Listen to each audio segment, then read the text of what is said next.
How's it going, everybody? I see I already got Catfish Regulators, Mike Urban, Lisa. Y'all still in here? Thank you for coming in. Sorry I'm running late, everybody. It has been a nightmare. I am fishing in the worst conditions I've ever fished before down here. But we're going to make it happen. I got 2 rods in the water. That's all that matters. I brought 3, but I don't see us getting all 3 of them away. There ain't no way he's going to go out. Oh, man. Right now, this water is up about 25 foot. The most I've ever fished in it was, I think, when it was up about 16 feet, 20 feet. David Glacier, how's it going? I'm actually not even in the spot that I'm normally at. Greenwell, how's it going? We're fishing the flooded Ohio River, and it is extremely flooded. Right now, my lines are, I cast it out this direction. My lines with an 8-ounce sinker are all the way down the end. Big Mike, how's it going? 8-ounce sinker took my lines out probably, I'd say 100 yards downriver. That's why the rods are sitting at the angle they are. I don't have no rod holders out here because the ones I keep down here are, I can't get to. Fishing with Whiskers, how's it going? Joe Buck, how's it going? David Smith, how's it going? Thanks for everybody for coming in. Hopefully we get some fish. Skull Rush. Steve Mosley, Van, how's it going, everybody? Hopefully we get some fish tonight.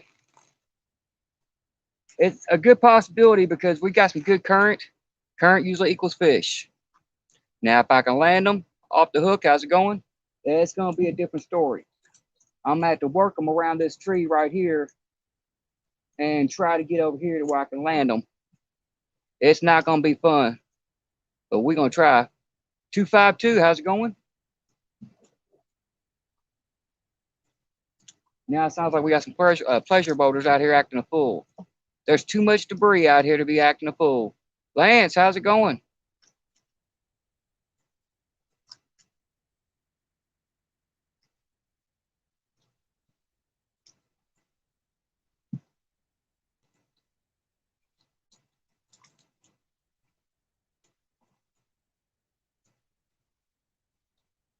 I guess y'all could tell by the title I had to come out and go fishing.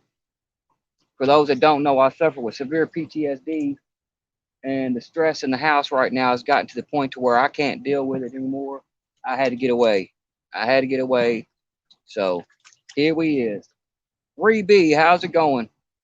Thanks for stopping in. Hopefully we get on some fish tonight. I do have cut skipjack, cut shad. I do have some strawberry chicken. Unfortunately, I won't be able to cast out and reel in that much because it's dripping me all the way down river. CBA, how's it going? Did you ever get my message about that rod? I'm using I'm using one right now. That blue one right there is one of the Muddy River Flathead rods. I got another one that's got orange on it over here, the orange eel wire. I got a bunch of guides just like the ones that go on these. I just need to know if you got a casting model or spinning model, and I'll see if I got a bottom guide for you, and I'll try to get it to you, and I'll get a video to you on how to wrap it on there. It's not hard to do.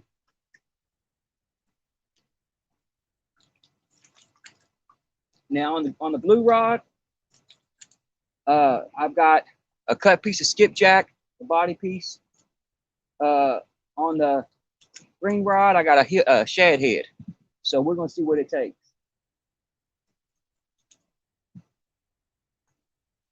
Now I do have some trees blocking my way right here that I'm basically wrapped around. Jody, how's it going? Which is gonna give me a lot of issues.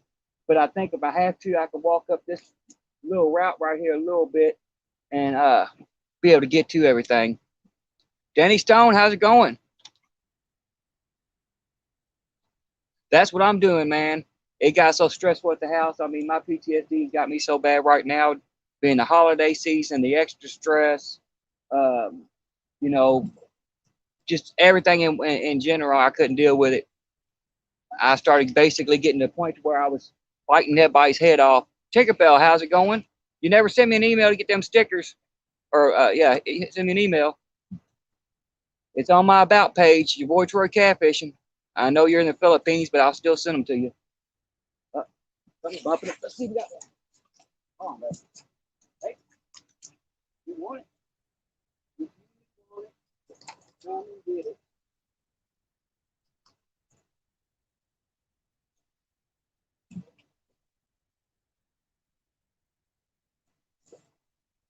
Give me a second, y'all. I gotta make sure that that's not my a a log in my line. Find out what I did in my headlamp here. Oh Lord. It's bouncing pretty good though. It don't look like no log.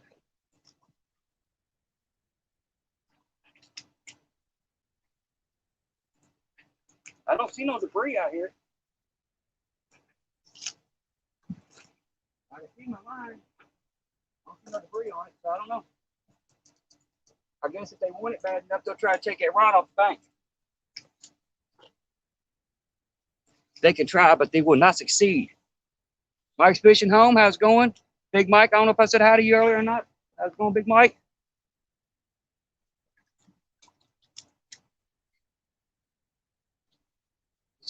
What you about to say? Hold on a second. All right, leave it to George Ray. All right, well, I'll try to get George Ray's information, and if you want me to give him George Ray, I'll ship them to him too.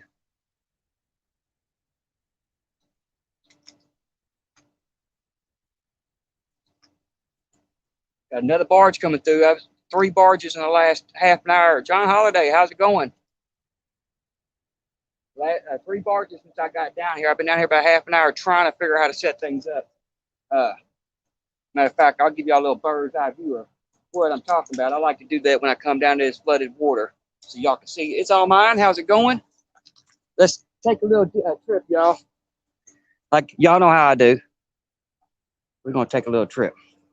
All right, this is what I'm fishing with right now. There my line's up against them tree branches. Yeah, I'm using the tree roots as my rod holder because my rod holders that I store down here happen to be underwater because where I normally sit when I'm talking to y'all is about right there. So that's how high up it is. That's the tree I climb out on when I have to catch fish when it's flooded up a little bit. Well, it's beyond a little bit flooded. Top of the hill is right there. Normally I have to walk way down here. So it's half the distance travel. So we are way up. The current is ripping. Let's see where I had this at so I can set it back in them holes I had made for it. The current is ripping and everything. But since I've been down here, I've been seeing a lot of fish activity, a lot of fish moving. So that's probably a good thing. I'm hoping. Now I thought about casting out this way with one of the rods and working it this way and putting it on this side, but it would be hard for y'all to see it. And I was trying to angle out how I could cast it out there and still be able to land a fish. That is the main thing. I don't want to hook into something if I can't land it. I've got enough water here to try to land a fish. So, oh, sorry, y'all. I'm trying to look through this.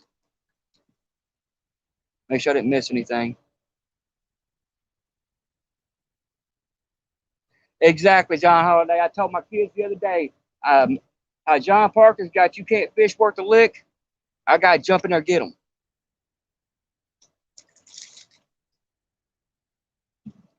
That ain't a tree branch. That rod's moving though, ain't it? Let me see if I can reel down on him and see what happens. Reeling down will be hard because my reel's up against the pool. But,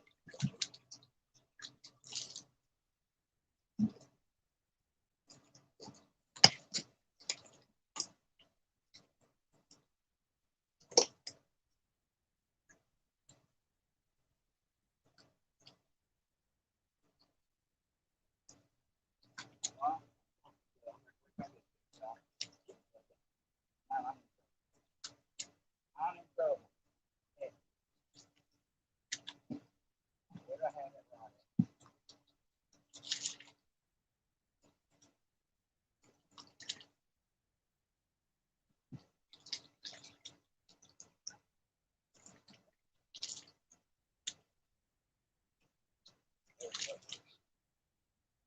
Yeah, them lines are gonna be crossing each other, so I'm gonna have to wait till I get a fish, or I'm in trouble.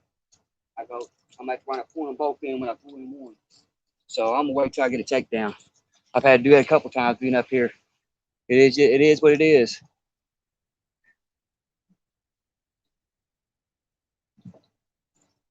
And a lot of y'all that's actually been in here, LG Bass, how's it going? A lot of y'all people that's been coming in, that's come in my streams a lot of times, know that I retired my green rod. Well, I unretired it today and brought it out with me. It's always been my lucky rod, this green rod, and the blue rod's getting hit. It's steadily going too. Well, let it go. We're gonna play some stuff. Oh. Make sure ain't no log out there floating against it, because it's building up a lot of tension. Yeah, it was debris going by. Probably all it was. I'll wait and see. Now the green rod's hitting. Like I said, I don't know if it's gonna, if that's a change or if that's just a debris. It could be the debris. I may have to try to figure out how to do this another way.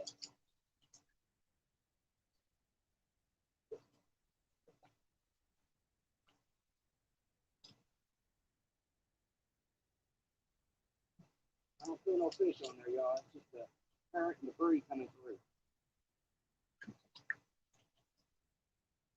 Bumping my other line. So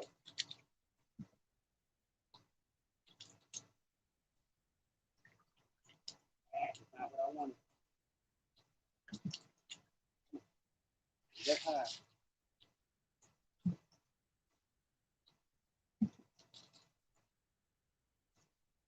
I was over top my other line.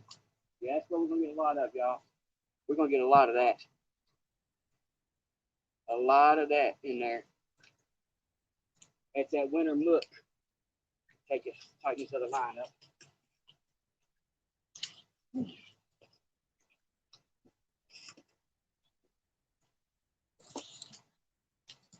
Yeah, that's that winter stuff right there.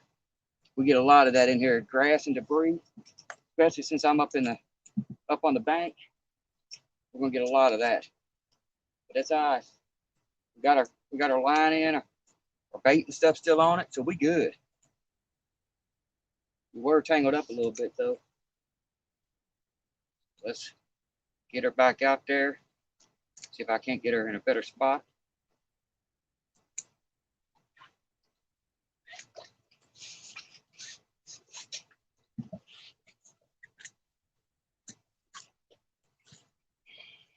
Yeah, the reason why I retired the green rod, for anybody that watches my live, it's not because the rod, it's because the reel.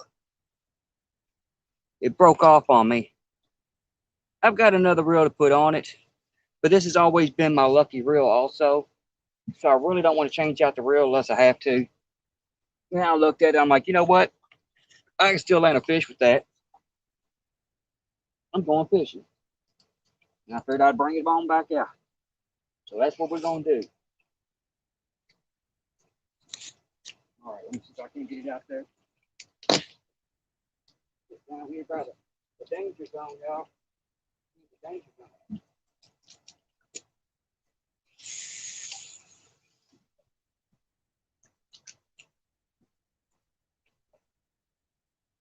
Up the bottom. Here we are.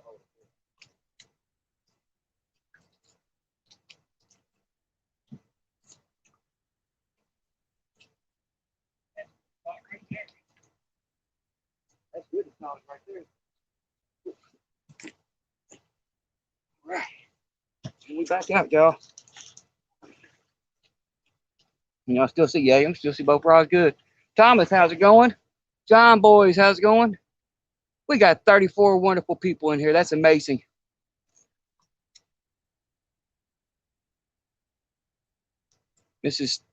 I guess that's Mrs. M, Mrs. Terry Lee Mercer. It looks like Miss M to me. How's it going? Did I miss anybody else coming in? I don't think I did.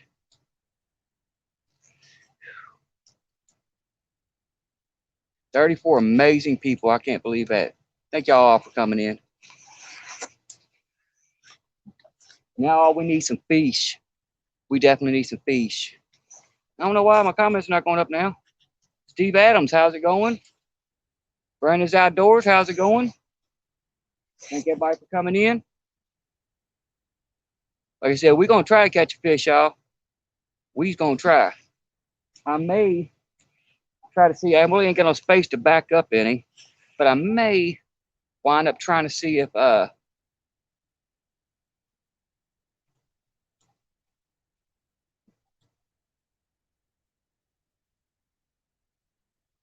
know YouTube. Miss M, YouTube has been doing some weird stuff. I watch a lot of a channel called Adventures with Purpose. I don't know if any of y'all ever watched them or not. But Adventures with Purpose, they dive in rivers trying to solve cold cases.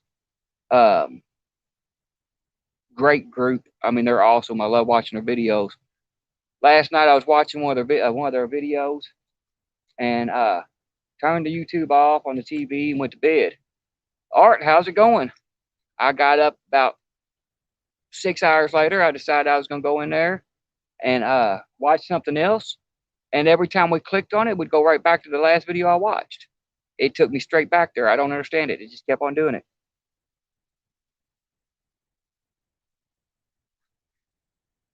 But yeah, I might try to work on getting one of the rods casted out over here. I know what the mess is over here, how that I got to deal with.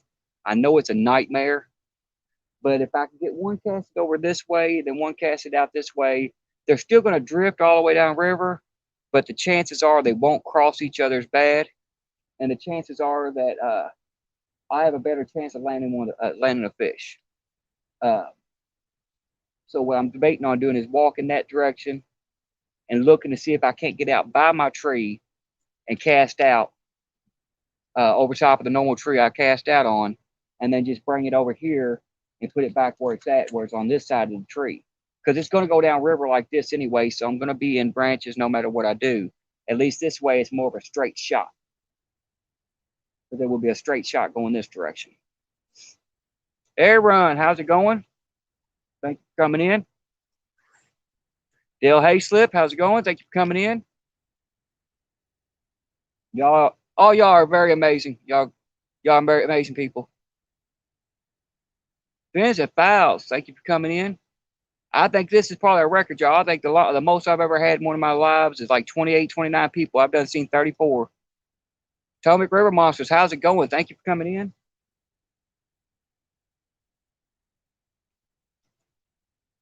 We out here doing it, y'all. Well, at least we trying to.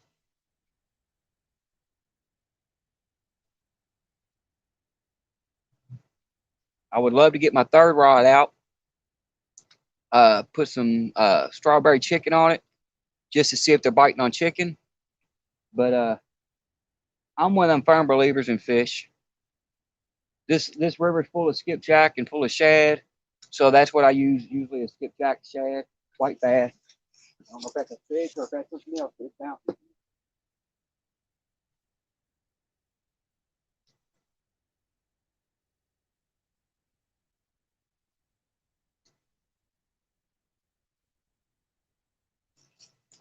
Now, I'm just gonna let them take that rod.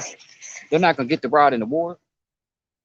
If there's a fish out there, because I'm gonna deal with a lot of that bouncing like that. That rod landed me my first 39-pound blue cat for YouTube a year and a half ago, or a year and 2 months ago. That thing bent completely in half and everything else. So I know for a fact that if it's a fish that attacks it, and that acts like a fish. The way that's bouncing, that's acting like a fish, because it's getting tight then loose, tight, loose, tight, loose. Usually, if it's debris, it just keep on getting tight, tight, tight, tight, tight. But that's actually bouncing. So that might be a fish pulling up on it. But if they want it, they can have it. It's got a circle hook on it. Oh, you're welcome, Miss M. I try to go to everybody's streams. I try to spend as much time with everybody as I can. So And I try to be as helpful as I can for anybody that I can help out.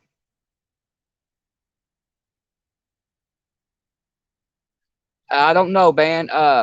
They've taken it off the website saying that that it's no longer closed. They don't. It's not saying it's open, but it don't say it's closed anymore like it did have on the website. 205 Outdoor Wild Action. Sorry. Thanks for coming in. They haven't said anything about if they've opened it back up or not. I should be able to find out in the next couple months. In the next month, I finally got the one car out of my garage and got my car in there, so we're working on it right now. I got to put a clutch master cylinder in it, and we're going to see if that fixes the problem. Uh, Hopefully it does.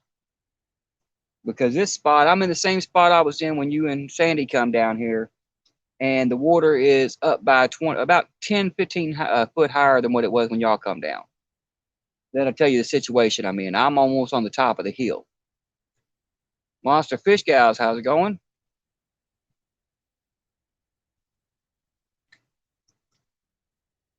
So that'll tell you how high this water is. Anybody that's been down here, it's or seen my other lives, it's extremely high.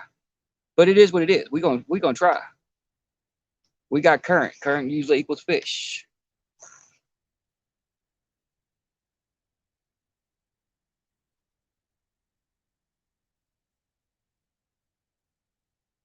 Yeah, it will, Steve. It will. Good luck tomorrow. Now during the wintertime, I normally run smaller baits. I run a lot smaller baits during the summer and spring. Well, early summer, early fall, spring area before the weather don't get real hot. I run baits the size of my hand or bigger. That's my average bait. I usually run stinger rigs, the double hook stinger rigs, and I run a bait the size of my hand, if not bigger. I've been known to cast out a piece of bait that weighs in close to 2 pounds by itself. That's not a big issue.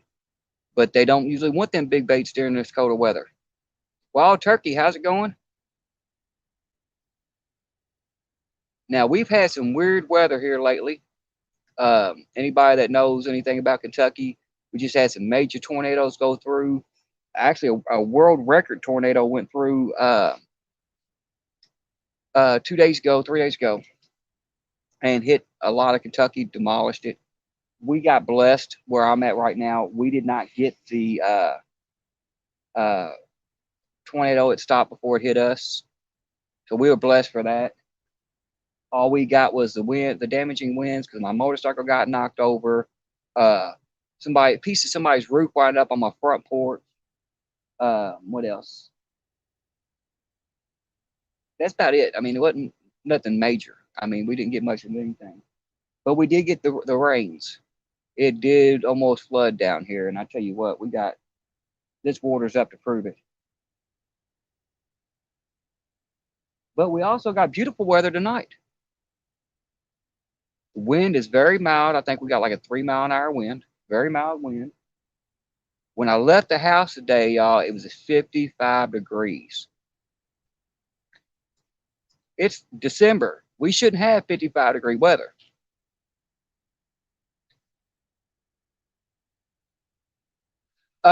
John Boyd, I don't have glow in the dark tape on them.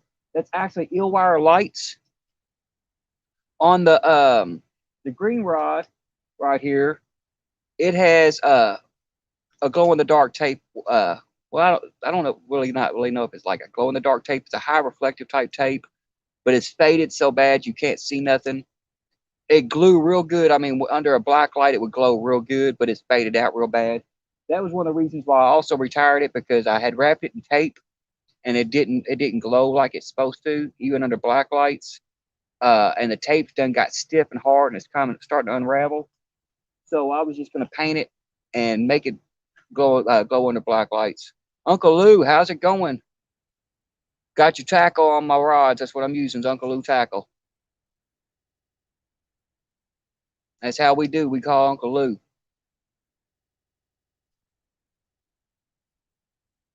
But yeah, I'm using Illwire lights. That's what makes them light up. You can get them on Amazon. I actually got a video about it.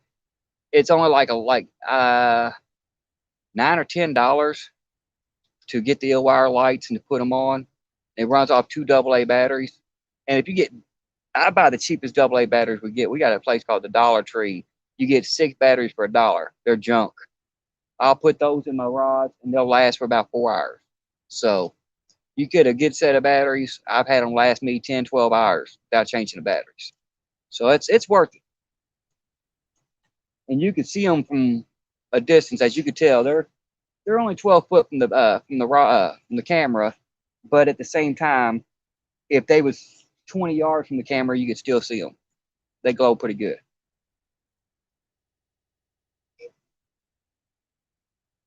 And that's the whole point of us being out here. I gotta make sure y'all can see the rods good.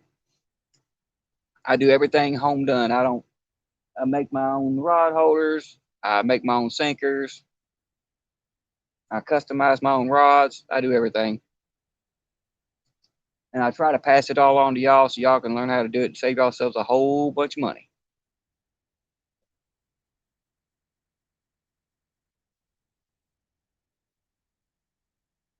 Still got 29 wonderful people in the house.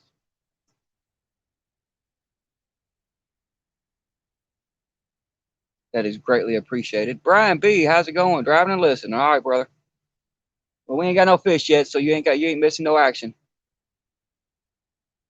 Thank you, Lance, for dropping the links. All my mods. I can't tell the ones of people that are mods in here or not. I've got a lot of them that are.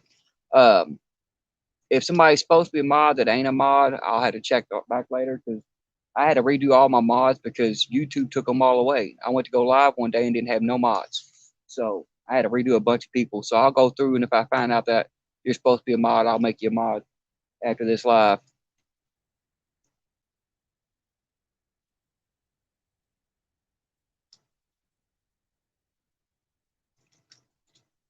Yeah, we got some good current when I'm casting a 8-ounce sinker and I can cast it 70 yards this direction, and before it touches bottom, it's 100 yards this direction. So you got good current when it drags 8-ounce sinker. Right now, basically, I'm fishing Big Mike type current. But you know what they say when it comes current equals fish, and it usually has for me.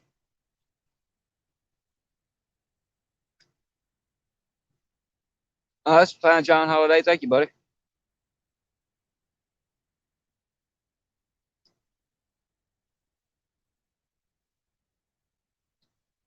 I do that a lot.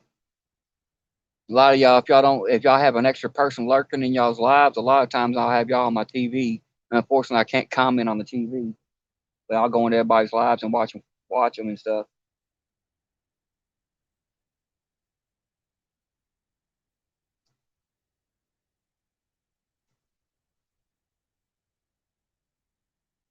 Yeah, I couldn't ask for a nicer night. The only thing I can ask for is for the current to die down by at least, I say, 1 knot, 2 knots. Because right now it's probably running about 7 or 8 knots. Texan, how's it going? Yeah, it's probably running 7, 8 knots right now. That undercurrent's crazy. I like current, but not that dang much. I'm guessing I could probably put a pound of weight on there and cast if I could cast it out there around these trees and actually get it anywhere. I'm almost guessing that it'd still go down the stream a good 30, 40 yards before it settled on bottom. So I'd say it's pretty strong current.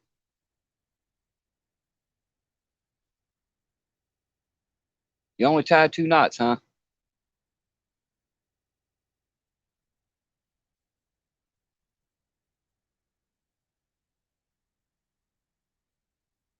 Blue rod dipped. Yeah, like I said, I ain't figured out how we're gonna land a fish yet if we get one. Which usually helps out because usually when I can't figure out how to land a fish and I'm down here fishing,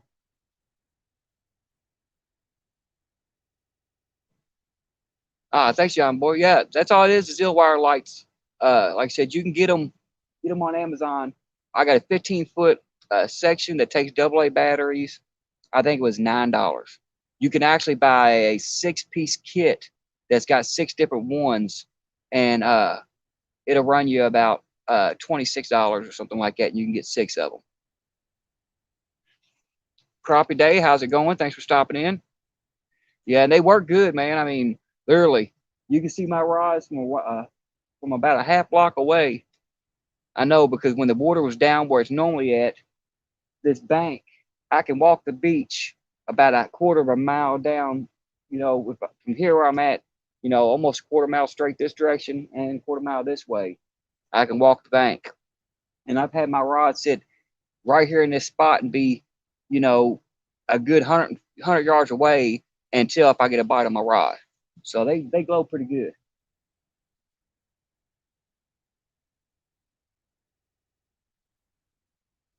I do have a net, Miss M. After John Orr's tournament, everybody was bugging me about getting a net. I'm not a net person. I'm a jump in there and get them person. Uh, but I don't like weighing them big fish by the jaw. Uh, I've yelled at people in their live stream about doing it and everything else. So when I'm trying to weigh a 40-pound fish by his jaw, it irks me. So I wind up picking up a cheap net. Uh, the issue ain't the net. It's or trying to get them up here. It's the fact that I've got so much debris and so many leaves, not leaves, but bushes and stuff that are right here that I've got to get them through. Once I get them up here, I should be able to get them in the net.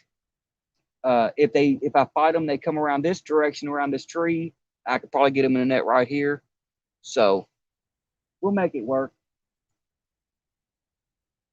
We just got to get one first. If I get one, then we'll figure that out. I'll figure out a way to land them because I'll make sure that I fight them until they go up the current this way, and then I'll bring them back down.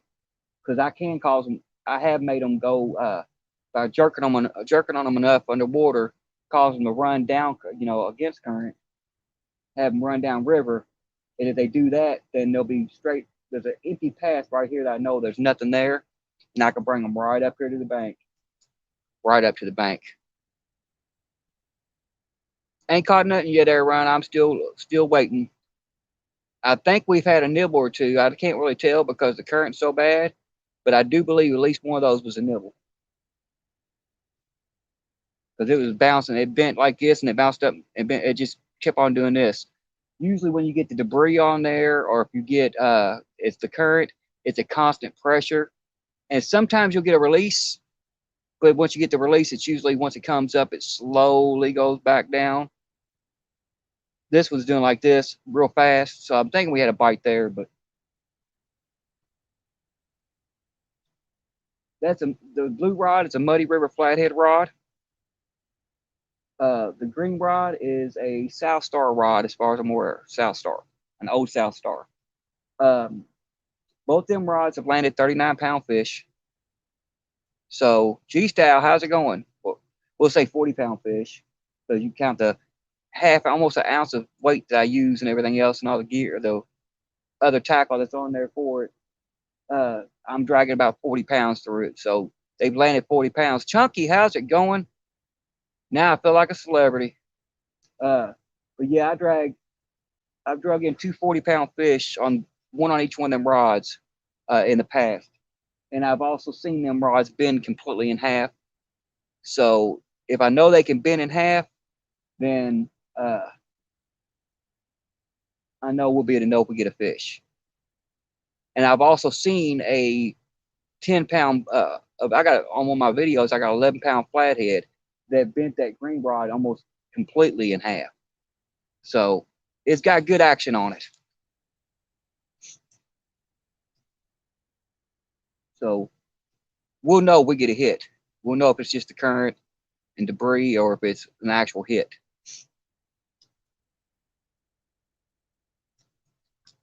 But I'm still debating on here in a few minutes of seeing if I can fight around these trees right here to where I can get out there, get me a good cast, and then bring the blue rod back up around us right here and put it back in this spot. Because right now, I guarantee you, if I pull on one of them lines, the other line's going to move because they're pretty much side by side. That current's just drifting them right around that tree, so it's going to drift them together. If I can get them separated to where one's casted this direction and going further down, and this one's at this angle, we should be good.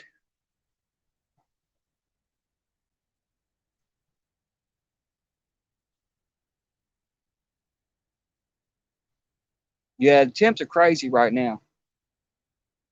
It is 53 degrees right now, 54 degrees. The only reason why I'm wearing this thick winter suit thing, well, the jacket, is in case I have to sit out here for longer than what I plan on sitting out here, and in case I go have to jump in there and get them. Got to have something to keep you warm when you're walking home if you get soaking wet.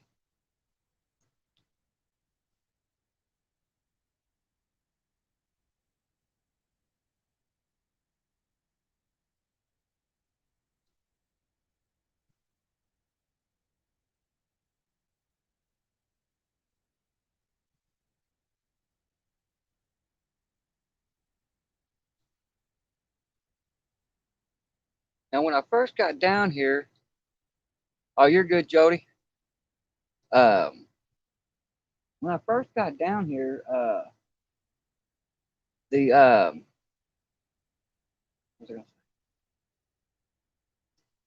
see, this is what happens when you get too stressed out. You can't think. That's what I was gonna say. When I first got down here, there was a lot of fish activity. I seen a lot of fish activity. I was seeing skipjack jumping, shad, up by the bank moving. I seen a lot of fish activity. It has slowed down a little bit, but for the most part, I'm still seeing ripples over here. Because right now, where it's flooded at in this little cove area, where I'm usually sitting at, it's flooded in this cove area. Uh, that whole area is full of bait fish right now. Yeah, texting tonight. I'm only using two rods. I've got a third rod out here with me. My orange rod, another Muddy River flathead rod. Uh, I do have it behind me, but the current is so strong that I'm casting out with an 8-ounce sinker. And when I cast it out, I'm casting about 65 yards this direction. And by the time it touches bottom, I'm about 100 yards down this direction. And that's with an 8-ounce sinker. These two rods, the line keeps on crossing each other, so I'm not going to throw a third rod in the mix because it would be a nightmare. Uh, if I can figure out how to get a third rod out, I'm going to do it. I got plenty of bait because like I said, I've got one skipjack, and I'm using small baits tonight, y'all. Wintertime fishing, I always use smaller baits. But I got a full skipjack. I got about three small shad about this big that I'm cutting up. And I've got about, let's say, a quarter pound of strawberry chicken. So I've got bait. I don't normally have luck with strawberry chicken. It's one of those things to where it's hit or miss. I carry it as a backup bait only. But on flooded waters like this, a lot of times if I can do it, I'll run everything. I'll run one rod with skipjack, one rod with shad, and one rod with uh, strawberry chicken. Yeah, Texan, it's crazy. It's running about 7-8 knots right now. I mean, literally, it's running that fast. If you break it down in mile an hour, I'm going to say it's probably moving at a good, I'm going to say close to 40 mile an hour, 30, 40 mile an hour, because there was a stick coming up when I first walked down here, and as soon as I saw it, put my eyes on it, it was like this fast, and it was gone. It's running that fast. So it's moving. Well, anybody that knows anything about Muddy River flathead rods, they know that they got good action, but they're stiff. Well, that and staying bent, and that's just the current pulling it. The current's been in that rod already. The green rod is about the same setup as a Muddy River flathead rod, and you see how much it's bent. That's the current. And it keeps on putting me. I got a tree right here. Let me get my headlamp. For anybody that wasn't in here earlier, I'll show y'all what I'm dealing with right now.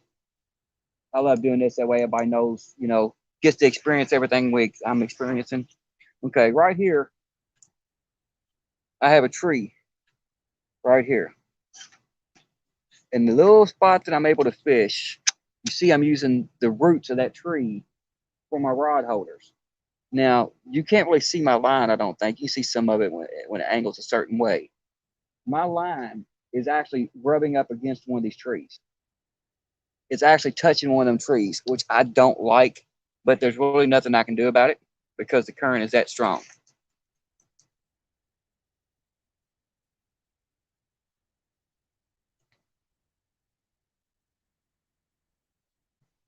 So yeah, I mean, I've got some severe current going on right now.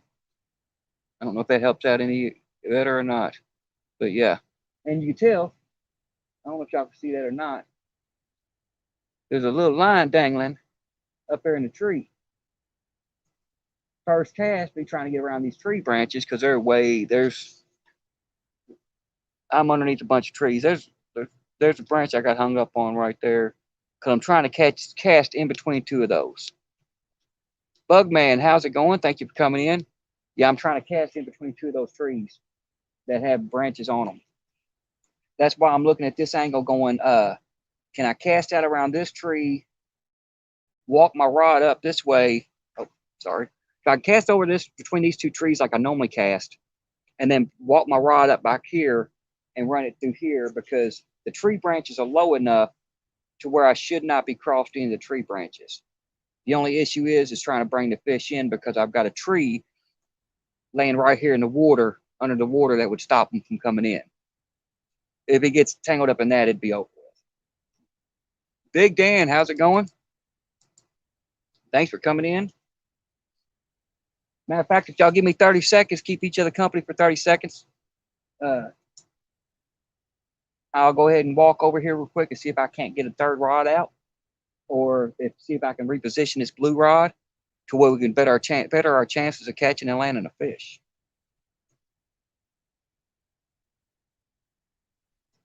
Anything I can do to make it better.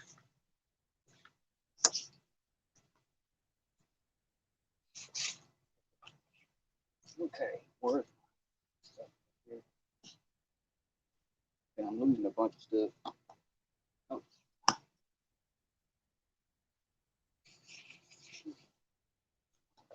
Give me a second, y'all.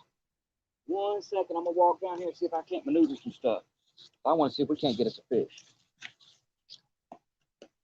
Now, if I get a bite, make sure y'all jump through there and get the rod.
Yeah, I don't see. Turn this off so I'm behind you. I don't see me moving my rod anywhere I wanted to. But Team Snagging Whiskers, thank you for coming in. I see someone saying hi. If you're in here, I might just been somebody dropping a link. All right. Texas Tiger, I don't know if I said hi to you or not earlier. If I didn't, I apologize.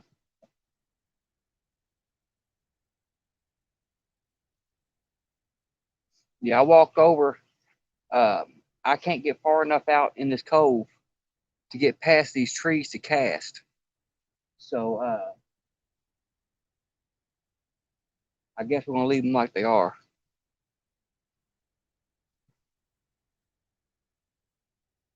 Oh, CBA went cray cray. I wouldn't doubt it.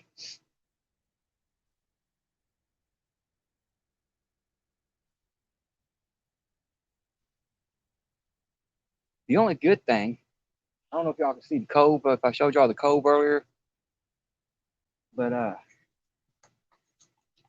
cove I'm fishing by where I normally fish. See if I can't flip the camera so y'all can see. I think I showed y'all earlier. I'm normally about right there in the water, usually about right out there. There's the tree I'm normally sitting in front of, out there in the water. It's way under. Uh, the only good thing about all this is, uh,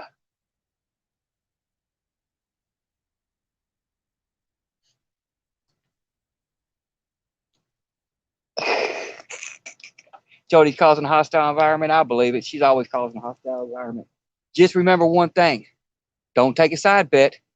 You'll be wearing a dress, makeup, doing a catwalk dance. You know how that works. Don't take a side bet from Miss Jody. I won't. The only good thing what I was saying is with this cove is when I was walking over to look to see if I could get my rods out, which I can't. Uh, this blue rod is done drifted right in front of this cove. Well, this whole cove area that's flooded is full of bait fish. So if they move in to get the bait fish, they got to come across my baits first. It's always a good thing. You got to be there to intercept them. Oh no, I'm not making no bets. I ain't making no bets. I ain't silly. I know what she does. I've done seen firsthand what she does. I'm not liking these boots. I bought some cheap boots to tear up down here. They're supposed to be like rain boots and water boots, snow boots to keep your feet warm. And for some reason, when you walk in them, they pull your socks off. I then had to put my socks back on twice. And I don't know how that happens because my socks are tight. Yeah, no, Jody, I'm good. I ain't making no side bet. Now you know that might change next spring. And the reason why I say it might change next spring is next spring I might be able to get to my spot that me and Van was talking about. My favorite spot. It's a spot almost like what Big Mike fishes. Down at the hydro plants, down the dam. But unfortunately, right now, for the past I say 8 months, 9 months, they've had it closed off. They've actually got a bridge that you go across the locks and dams to oh, still won't lose in spring. No, I won't. No, we'll see. But yeah, you got to go across a little bridge to get across the locks over there where I go fishing at. And they've had the bridge closed down all year. They said it had damage to it. I guess a barge hit it or something. I don't know. But yeah, I will be going there as soon as they open it back up. Definitely will be going there this spring. Uh, I will have to get a hold of some more lead first though, because you can't go down there with anything less than a pound of weight. My average sinker down there is a pound because the current is 4 times stronger than this. But they have some monster fish down there.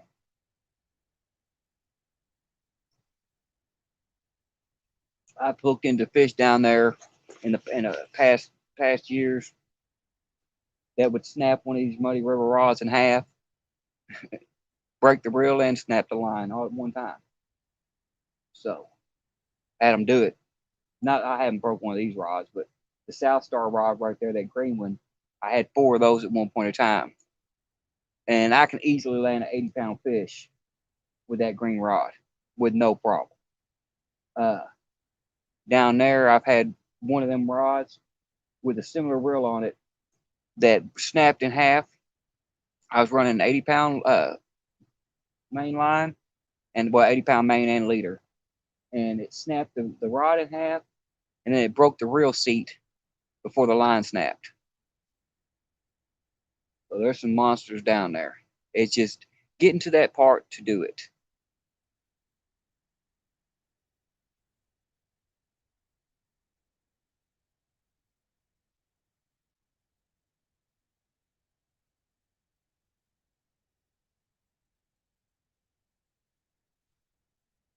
And that's a good spot for skipjack too.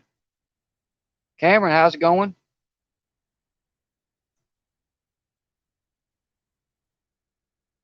Yeah, I mean, I've had it. Matter of fact, I mean, if you, I think I don't know if I posted it on here or not, but somebody who was fishing in this exact spot had a very, very bad day.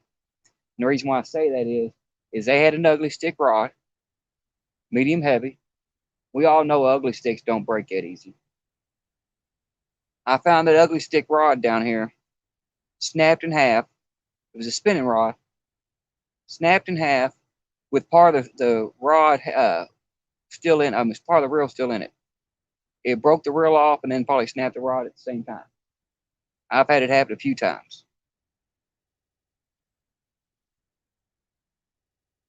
Down there by the locks where I fish at, down by the dam, we will take a rod, because you can't put a rod holder in it a lot of times.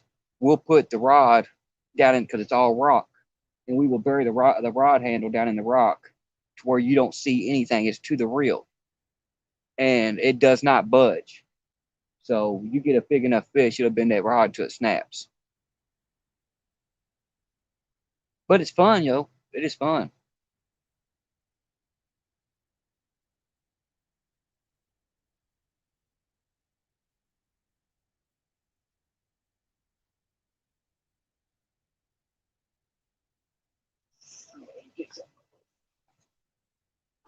I gotta get something.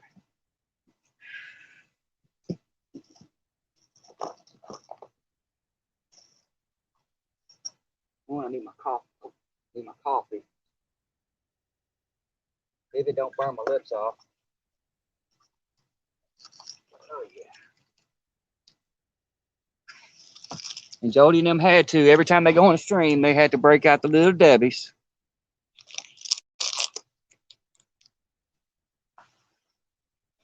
That's it for Jody and Brian B and all of them. And always went on to break out them little Debbies.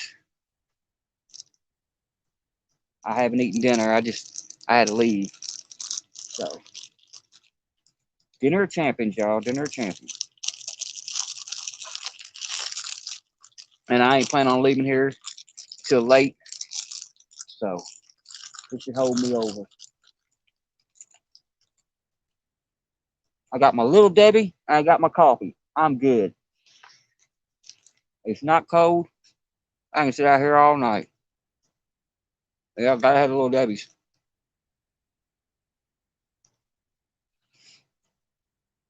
Oh,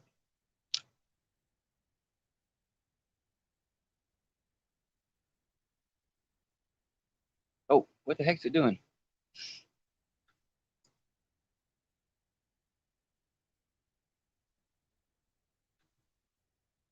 What it was doing there? Yeah, Buck. Sometimes that don't help though. When you're fighting them big fish, sometimes that drag ain't enough.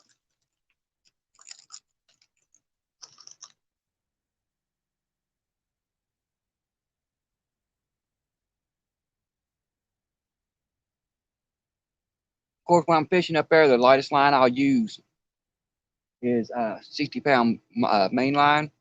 I'll use a 60-pound main and usually an 80 to 100-pound leader.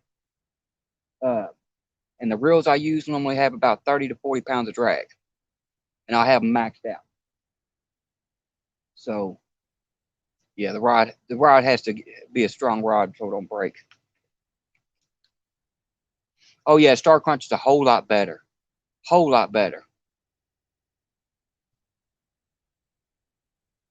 Actually, my favorite of all times would be the coconut ones.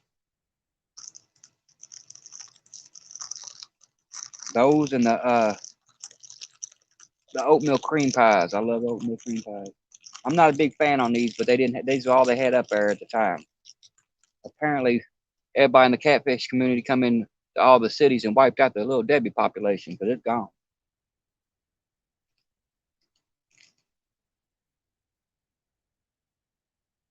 All of them that I like to eat is gone.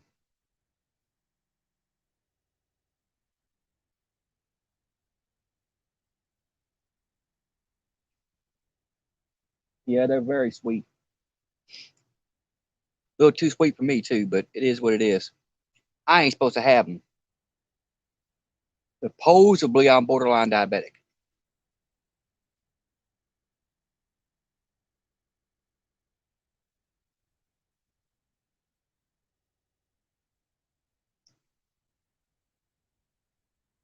The only reason why they say I'm borderline diabetic is because my sugar's been high. 4 bites. My sugar's been high for the last 3 times I went in, and they said something to me. They're like, "Well, you know, you might be diabetic." And then they asked me if I had anything sweet to eat that day or anything sweet to drink. And then I laugh at them. I'm like, you know, you scheduled me to come in here at 1 o'clock. Duggar, how's it going, brother? You scheduled me to come in here at 1 o'clock in the afternoon. By then, I'm almost went through the first pot of coffee. Uh, and I like a little coffee with my sugar. So yeah, I've done had about 6 cups of coffee. Probably 14 scoops, 15 scoops of sugar. How's it going? Thanks for coming in. So I've done had like 15, 16 scoops of sugar by the time I come in there and get my blood tested. And I'm like, you know, you want me to come in one day without drinking any of my coffee or anything like that? You're going to have to schedule me early in the morning. Because, yeah, first thing I do when I get up is grab something to drink. It's either Mountain Dew or coffee, one of the two. There's no ifs, ands, buts about it. About about 5 years ago, I had to have my shoulder replaced. I blew it out at work when I was a mechanic, and they told me I couldn't drink my Mountain. I couldn't have anything to eat or drink after midnight. And I looked at my wife and I was like, "That's gonna be a nightmare." And she's like, "What do you mean?" She said, "Are you nervous about it?" I'm like, "Nervous about what?" She said, "The surgery." I said, "No, I'm worried. I'm nervous about not getting my Mountain Dew in the morning." They made that up.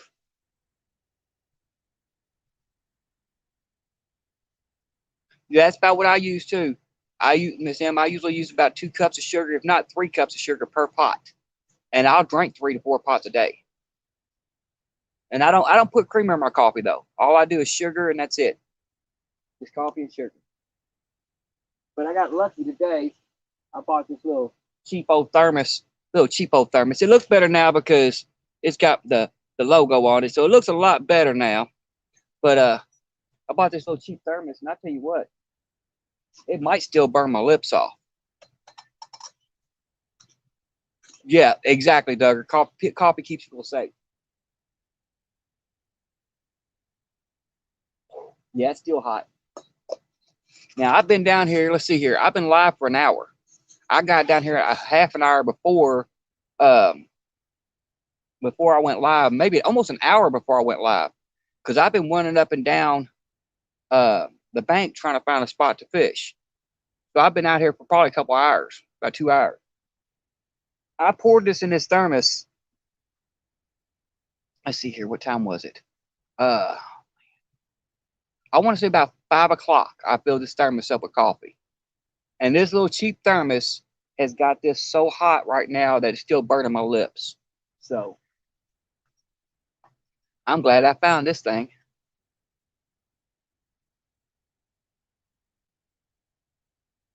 Yeah, I actually do that sometimes too, Buck. with that Smith, the hot chocolate in there. Yeah, it is a lot of sugar, Cameron. But see, that's the issue. Uh, that's why my blood sugar is so high when I go into the doctors, and then they try to tell me, well, you're diabetic, because before I started drinking coffee a lot or soda a lot, I'd go in there and they're like, your blood sugar's low. Now it's high. I'm like, well, make up my mind. Which one is it, man? Let's see here. Used to drink two liters of Mountain Dew a day plus 2 pots of coffee. We must be related. We must be related. I walk around with a 2 liter in my hand. I honestly do. If you go back to any of my lives, I walk around with a 2 liter Mountain Dew in my hand. I've been doing it for almost 12 years. I got tired of buying 20 ounces and bought 2 liters because they cost the same price. And I walk around with that 2 liter in my hand. And after I down that, I'll drink, get up and drink that, and I'll drink, a couple pots of coffee. It is what it is.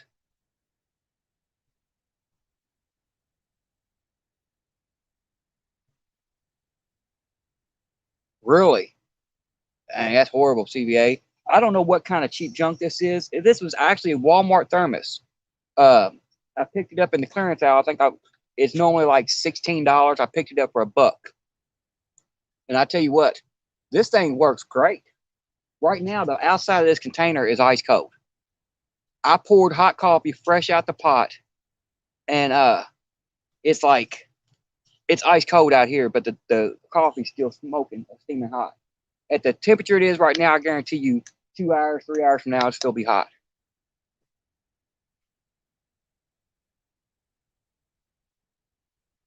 Duggar, I've caught 0, but you're here now, so I'll probably catch some fish.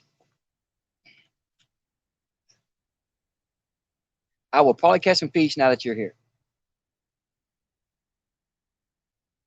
Now, if I land one or if I hook into one, I might need you to fly your ship over, like right in here. Actually, over in this direction over here, because the current's been taking my line way down here, and I might need you to go down here and shoot your beam down to chase them this way, where I can land them and bring them straight up. So, I'll let you know if you got to come down and beam them up or something. But yeah, right now we ain't got no fishies. Like I said, I think that was a bite earlier because it was bouncing a little weird.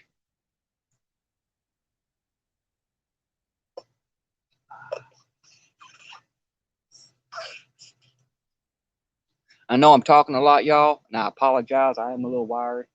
Like I said, this is my stress relief and everything, but I am also jacked up on extreme amounts of caffeine. I drank about a half 2 liter Mountain Dew before I left. 6 cups of coffee already since I've been up moving around, and I'm on my second energy drink. So, hence the reason why I sleep 2 hours a day, and that's about it.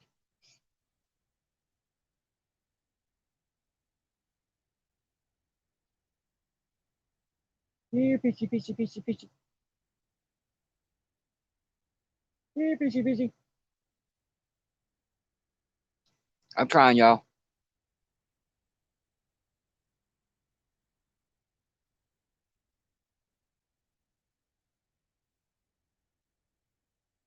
Exactly. I don't doubt the power of the Duggar.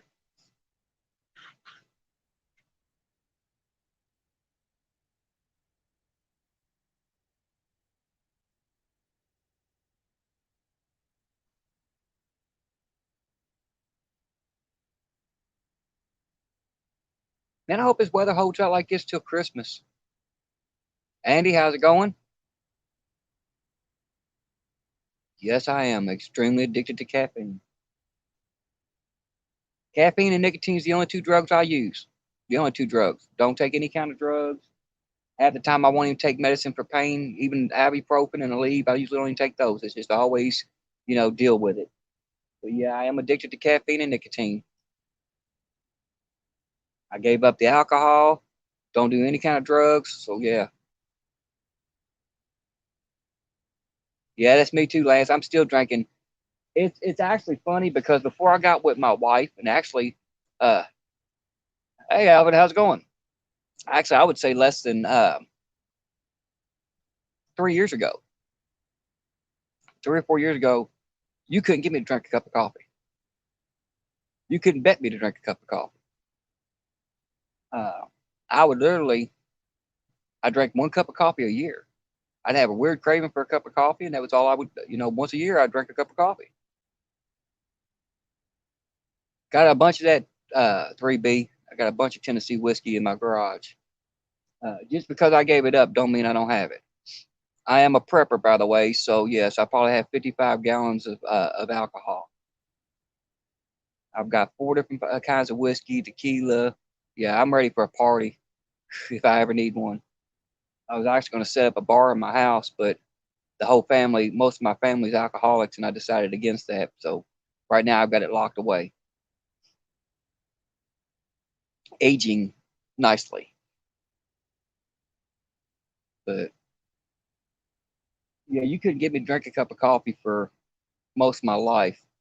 And my wife and my brother-in-law, uh, they would go through 2 to 3 pots a day. Jeremy Termus, how's it going? They'd go through 2 or 3 pots of coffee a day. Well, I got so used to smelling the coffee in the house that, I'd come home and be like, man, that coffee smells good. I wouldn't mind having a cup. I ain't had a cup of coffee in a while. So I went and got a cup of coffee. Next day I go to work. Uh, Guy I was working with, Bob, always had fresh pot of coffee. I mean, always a fresh pot of coffee. If the coffee was more than 2 hours old, he was pouring it out and making a fresh pot. And exactly, can always use it to sterilize the wounds. Uh, so yeah, I mean, it's like I go in and be like, I got a fresh pot of coffee, and I'm like, you know what? A cup of coffee don't sound bad. So I go in and get a cup of coffee. 12 hours later, I get off work, go home, fresh pot of coffee. I'm like, cup of coffee don't sound bad. Now I beat everybody to the coffee pot. It's gotten so bad now that I turn the coffee pot on before I go to bed. I start a pot of coffee before I go to sleep, and as soon as it's done brewing, I'll turn it off so it don't bake. I'll get up the next morning, so I don't even have to wait for it to cook. I just throw it in the microwave for a minute. Problem solved.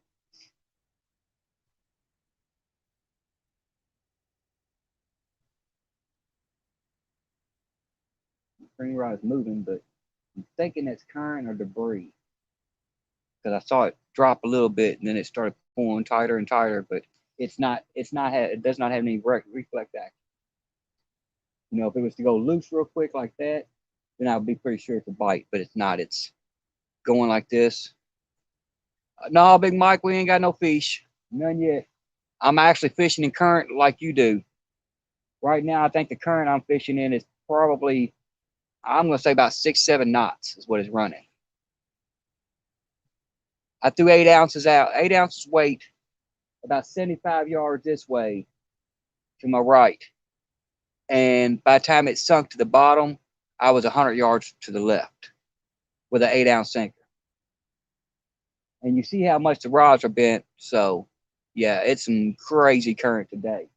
I don't think you can keep a pound on the bottom right now. But current equals fish, so we're gonna see.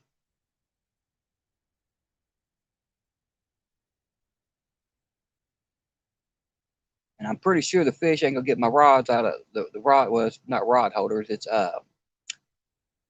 put in they're down in the tree roots. But this tree that I'm fishing around, I'm using the roots of it that are exposed to hold my fishing rods. So I'm thinking they're gonna have to pull the whole tree with them if they want the rods. And if they pull that tree in, then I'm not gonna uh I'm not gonna try and go and worry about catching. They can have that rod. They can pull that tree. They can have that rod. Because I have never learned. My common sense factor is gone when it comes to certain things. Some things it's in heightened very well. I've got a lot of street knowledge. Lived on the streets for 6 years, so got a lot of common sense and street knowledge. But the one thing of common sense I don't have is fishing common sense. I could hook into a fish with. I could have a 150-pound main line and a 200-pound leader, hook into a fish that's about to pull me off the dock, and I'd be too stupid to let it go. I'd wind up in the water because I'd be too stupid to let it go. Exactly. They pull them trees, that tree over, they deserve them rods. Silver Fox, how's it going? Thank you for coming in. We haven't caught anything yet. We're just fishing in extreme current and waiting for a bite. It's a beautiful night out here, but we're waiting. Off the res, how's it going? Thank you for coming in. Wow, we still got 30 great people in here. Y'all are just amazing. Y'all are amazing.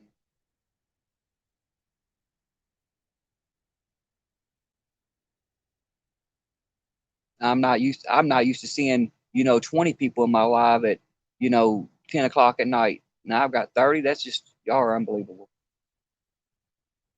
Now all we need is a fish to to cheer everybody up, make everybody's night.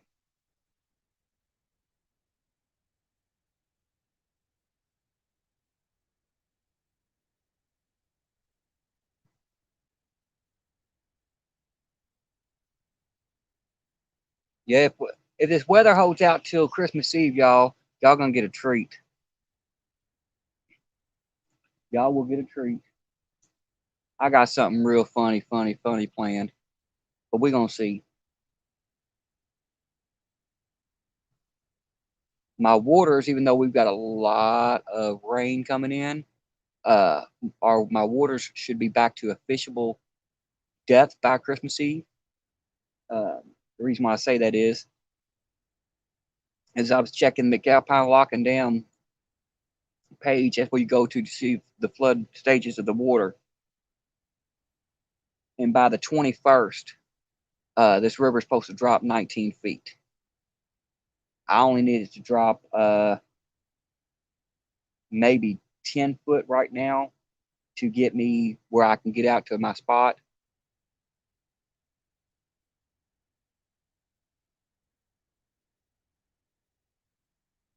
Well, Miss M, I'm glad that it helps you out and everything. I like to talk. I was quiet for many years. No, I was the quietest person in school. Small town, how's it going? So, yeah. Now I just talk. And actually, I owe everything to y'all. I want y'all to know that right now. Y'all have been the ones that break me out of my shell. A lot of y'all know that I used to do music. I still do music. Uh, Even at 50 years old, I still do music that I shouldn't be doing because it's hardcore rap. Been doing it for 28 years, 29 years now. All right, Crappy Day, thanks for stopping in. Uh, but yeah, I still do my music.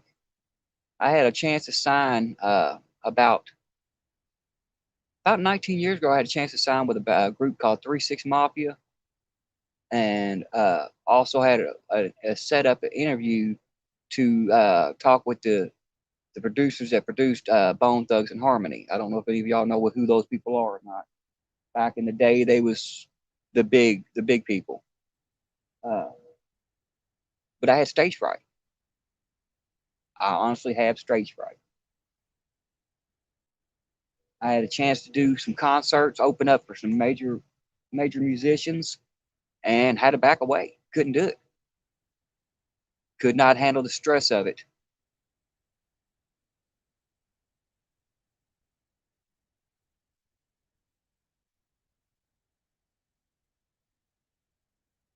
This blue rod's kind of throwing me off. I'm looking in the camera like this. Rico, how's it going? Looking at the blue rod at this point, it looks like it's lifting up. It might be the fact that the green rod's slowly going further and further down. Air run, I would, but I got to keep my channel, uh, uh, how'd you put it? Child friendly. If you go back to one of my last videos I did, you'll hear a song about the veal. It's got a little bit of vulgar language in it. That's actually me and one of my buddies that did that song. Uh, I've actually right now I've got close to um, let's see here. about seven albums worth of music. If you count up the 5 notebooks, I've got about 7 albums. All right, let me see. Give me a second. Let me see what I can do. I'm going to try to come up with something, a song that I got that does not get vulgar. And if it gets to that point, I'll stop. Now, we was talking about the whole PTSD thing that I suffer with. Uh, so a lot of my newer music goes into the PTSD stuff. So I'll break off with one that deals with CTP, that deals with the PTSD that is not very vulgar. Uh, so it goes out like this. Have you ever woke up and felt like life wasn't worth it? If you're trying for disaster, then you're doing it perfect. It's cursed is how I really feel deep down in my depths. I keep on screaming and screaming until I'm all out of breath. But ain't nobody hearing me, man. It's be crazy. Walk by like I'm invisible. Nobody just won't see me. Wonder if they noticed if I was stoking the shot, twitching, massaging the trigger with sweat all over my body. They did, and they probably wouldn't pay it no mind. Just keep on telling themselves he'll all be just fine. He come to his dang senses like he always do, but never having a clue they why he do what he do. And I gotta stop there because if I don't, it gets broke. Yeah. Let's see. Somebody come in on me. KC, how's it going? So yeah, I've got track after track after track.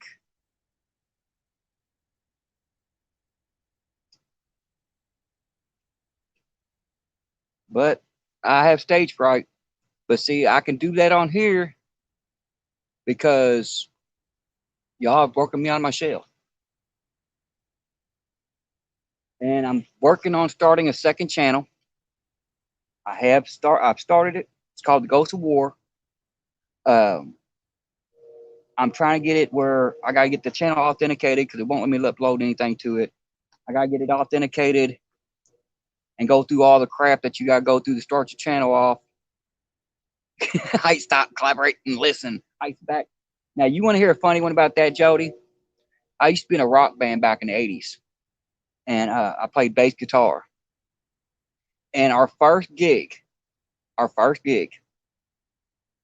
was in a little bitty hole in the wall country bar.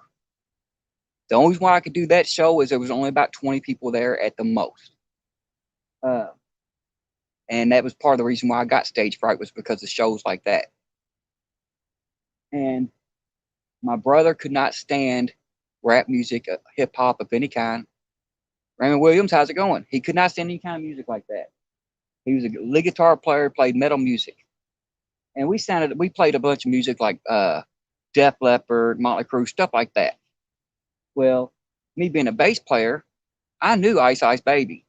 I knew how to play it, and so we was at this bar, and some girls that was at the bar. There was like a bachelorette party there. One of them yelled out. Well, actually, three of them kept on yelling out, "Play Ice Ice Baby."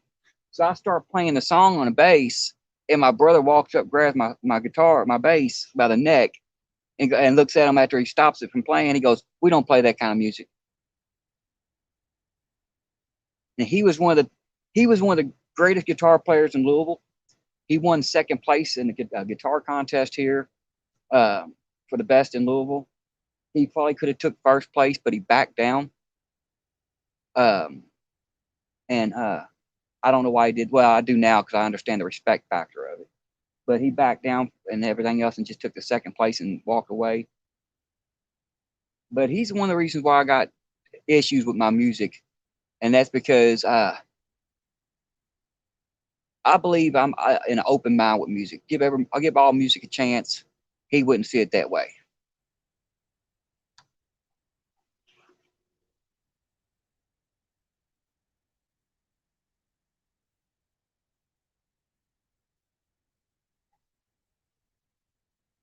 Oh, I understand that, Miss M. Stage fright is one of the worst things you can ever have. I'm only scared of two things. I'm not scared of people. I'm not. Oh, what else? Dang. Sorry, y'all.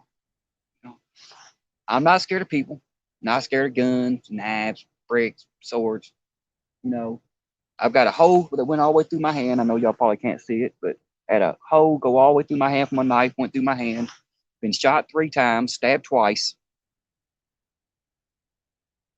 Is that Ann? It looks like it's Annie. How's it going? Annie Lewis?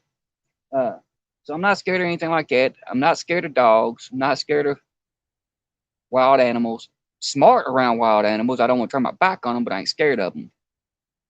But the only two things I've ever been scared of in my life is being in front of a bunch of people on stage and heights. I do not do heights. So nobody expect me to ever do anything in my videos or lives that involve me doing heights because it ain't happening. I worked construction for 7 years and I fell 3 stories and landed on my head. Ever since then, I can't do heights. When I was younger, me and my brother-in-law, back when we was good friends, we've been on each other since we was 14, and we used to walk across the Second Street Bridge here. Abbott, how's it going?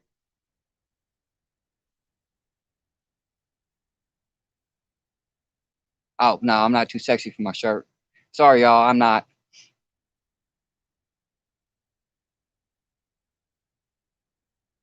Abbott's in the house.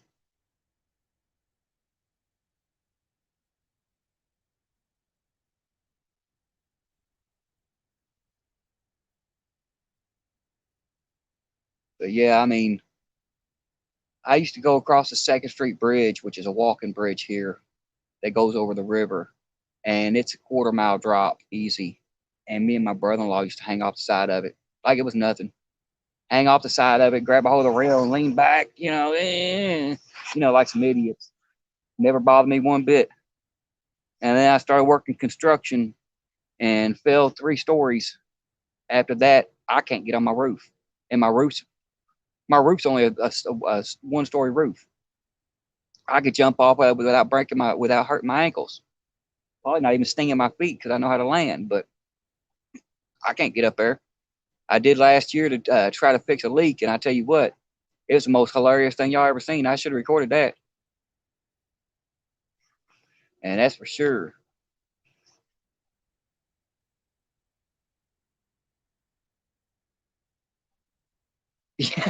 Buck, you're hilarious. Having having a big Mike's mad at you. That is kind of scary though, if you think about it. It is kind of scary, because I look at all y'all like my secondary family. You're all my secondary family. You're all my friends. So having one of y'all mad at me, it's kind of frightening to think about one of y'all being mad at me. You know, that is a good one. Good point.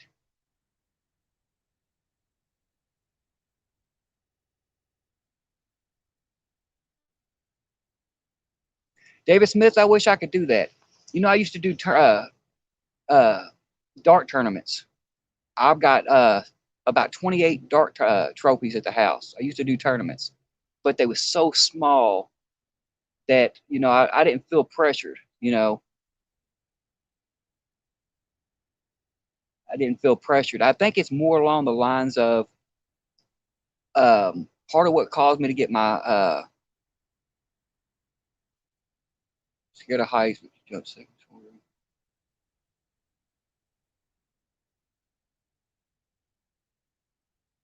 I wish I could do all that. I can't take the heights to try to do anything like that. You understand?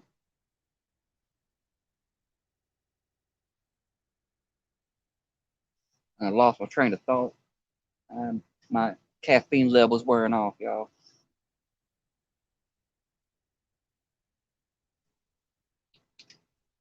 Yeah, that's what I was going to say. Part of where my PTSD come from is my parents were very abusive. My father was.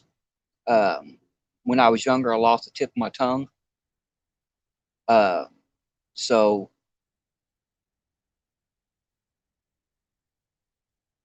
thanks for giving you your wings so you can fly. You already had wings, Tinkerbell. You already had wings. Guerrero, how's it going? Thanks for coming in. But yeah, part of what my PTSD is, my parents were so abusive. My dad cut my lip open with a butcher knife.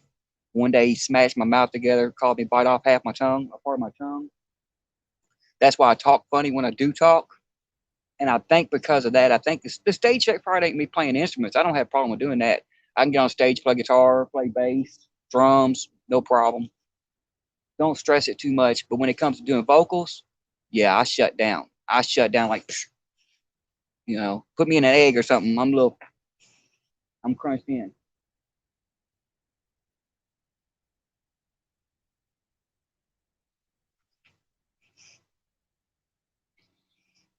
Tiger Muskie, how's it going? Thanks for coming in. 36 people. That just dropped down from 38 too. That is amazing. I don't think I've ever had that many people in here. Crank up the music.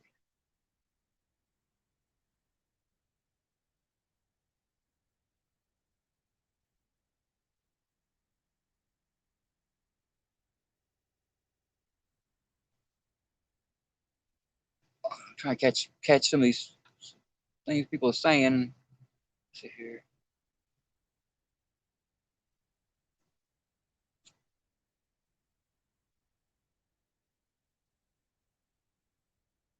Shadows love it.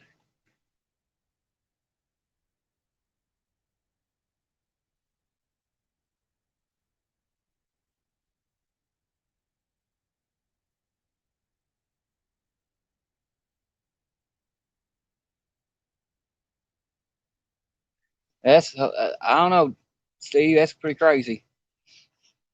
My old boss. Tell you what kind of crazy people I've known. Guy I used to work with. He was only there for I was a manager at Burger King at the time, and he was another manager, and he was only there for maybe 2 months, and I think he's the one that stole because our we had a couple deposits come up missing. One of the young ladies that was working there got fired for it. When I know for a fact that she did not, she wouldn't hurt a fly or steal anything in her life, but she got fired for it. Um, I think he used it to pay his fine because and I done gal, how's it going? He used to have a bad habit of jumping out of airplanes with no parachute. They would go about 15, 1,600 foot up in the air and drop out of a plane into water. I didn't believe him. He started showing me video footage that he had taken off his GoPro at the time of them doing it. Well, if you get caught doing it, it's about a $10,000 fine. And it just so happened he got caught one day, and then less than 2 weeks later, we had about $6,000 come up in missing deposits. Ricky's Creations, how's it going? Thank you for stopping in. 41 people, that is amazing. Ricky, I think you might know what those lights are on my rods. You're the one that come up with that idea. I kind of deboed it from you. That's them ill-wire lights.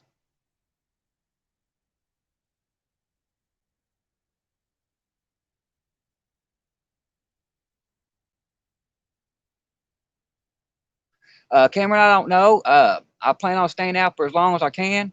Well, actually, that depends on the bite, to be honest with you. Uh, I can't reel in and cast out and change baits that much, which is a nightmare because, you know, when you're really targeting fish, you want to make sure you got fresh bait on there.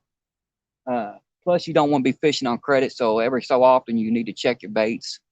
The problem of it is, if I move one rod, they're both moving because I guarantee you them lines are either touching each other if they're not over top of each other.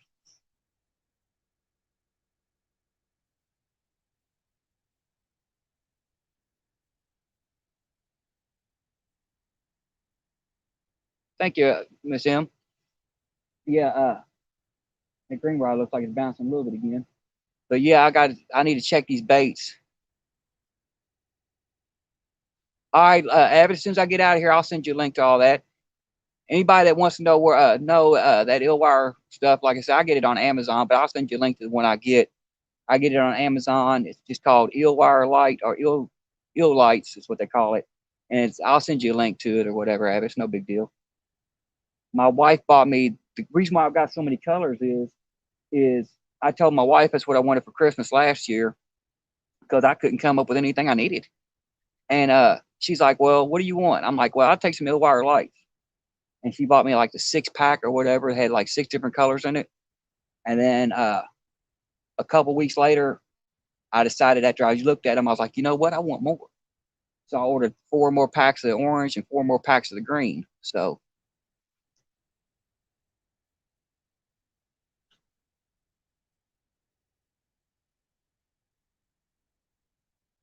So now I have white. I've got white, blue, green, purple, and orange. Kitsy, how's it going? Thanks for stopping in. 43 amazing people. It's 11 o'clock, almost 11 o'clock here, and I got 43 amazing people in the house. I don't think I've ever had 40 people in my stream at one time, let alone at 11 o'clock at night. That is just amazing. Y'all are amazing people. Andy, I'm fishing the Ohio River down here in the McAlpine pool. On the blue rod, I got cut skipjack. On the green rod, I've got a shad head. Got it shad head out. I do have some strawberry chicken. I bring strawberry chicken strictly as a backup bait because I believe that I'm a fisherman. So you fish with whatever's in the water. The fish are going to eat it better because that's what they're used to eating. I will run strawberry chicken if I'm not getting bites. Right now we are dealing with extreme flooded waters. The water's up like 26 foot or something like that right now. At least in the area I'm in, it's up almost 26 foot. And the current is running probably about 6 to 7 knots. If I was to drop a stick right here in the water, it would be, if I was to drop as far over as I can to my right, by the time I got the camera adjusted to where y'all could see it, it would be gone out of sight from way over here. That stick will travel maybe 60 yards in less than 2 minutes. It is floating. We also got a lot of debris. That's why the rods are staying like they are, as tight as they are. For anybody that just come in, I can show y'all what I'm dealing with here. I like doing this a lot and everything else to show y'all what I'm working with, how I'm doing it. Now, there's a tree right out here in front of me, and there's the roots to the tree, and there's my rods. They're actually in the roots of the tree. That bush right there is underwater. You can see the tip of it, but a lot of it's underwater. I've got to fight around that to get the fish in. There is another tree that's leaned up against this tree on this side that my rods are rubbed up against. Luckily, it's smooth, so it shouldn't rip anything.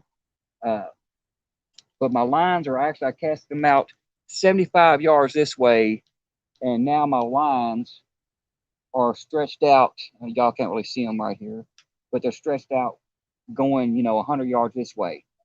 This whole cove area right here, that is where I normally sit.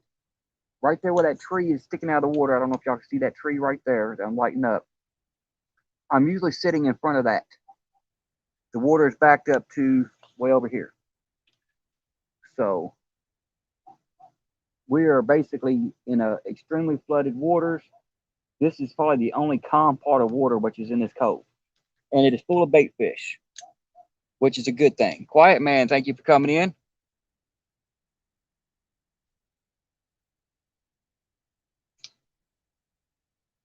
So yeah, you can see the line barely over there. But that's what I'm dealing with in extreme flooded waters. Let me see here. Quiet Man. The blue rod that I'm using, the reason why it's blue, it's eel wire. If you just come in, it's eel wire that I got wrapped around it. It's actually a Muddy River flathead rod. This blue rod, it's a Muddy River flathead rod. The green rod is a old South Star rod. I can't tell you what version of South Star because all the stuff come off of it. The trees Avid, they're 40 foot.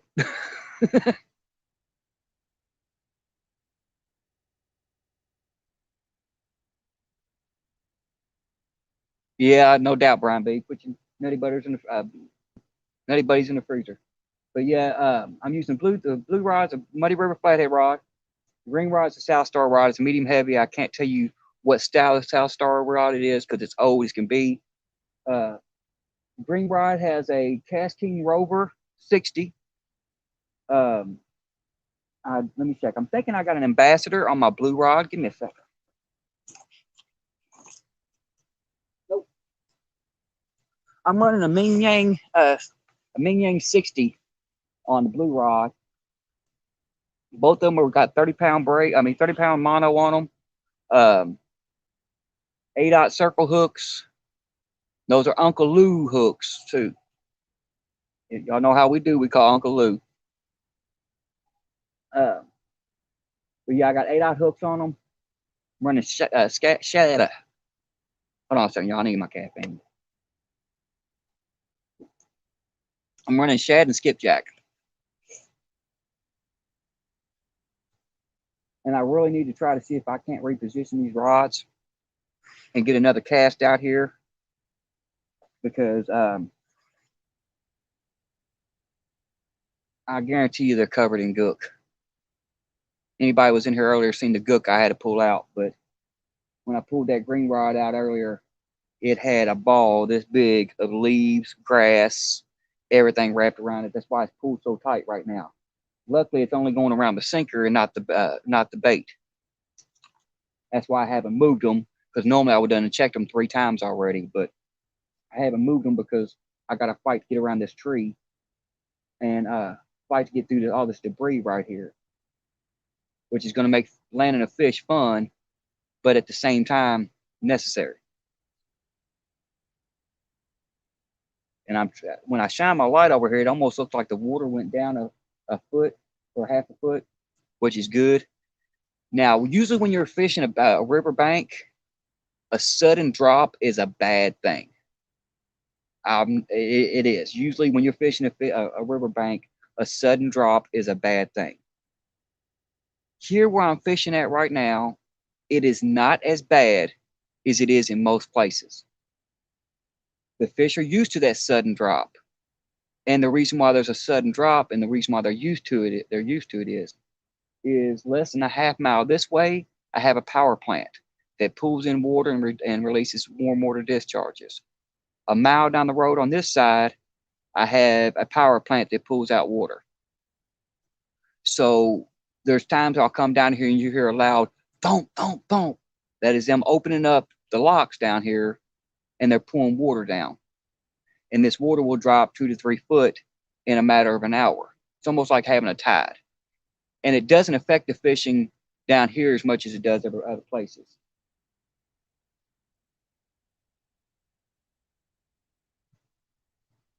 But I really need to try to see if I can't get out there by where this water's at and get a better cast with that blue rod. Because I got a funny feeling if I can get it out in my normal area, we done landed a fish by now. I guarantee it.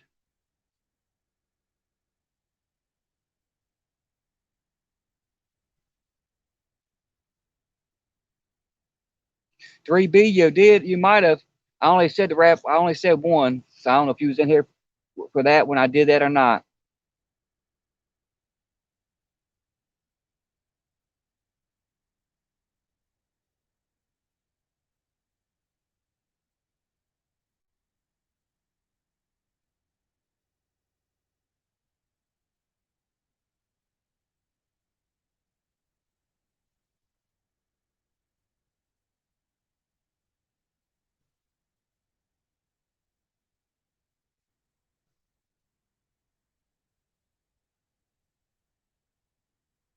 Give me a second, y'all. I'm gonna take a potty break real quick.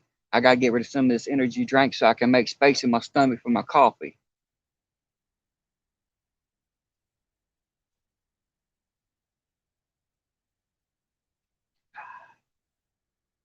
Green rod's moving. I'm thinking that's all just current and debris, though. I'm not seeing any debris floating by, but we know there's a lot of debris under the water. We've seen that.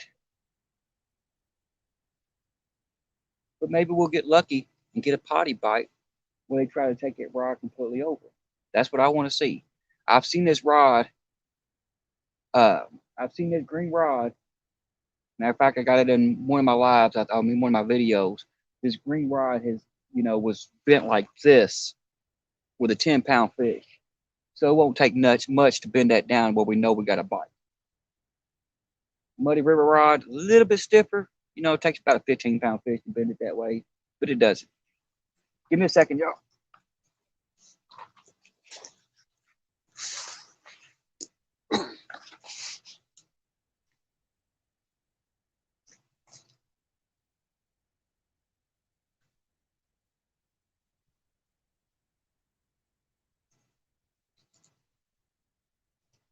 Might help if I got my light so I can see, y'all. Gotta have the light. But I'm also going to check and see if I can't move these rods yet. I really want to move one of these rods.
Oh, man. Oh, sorry, y'all.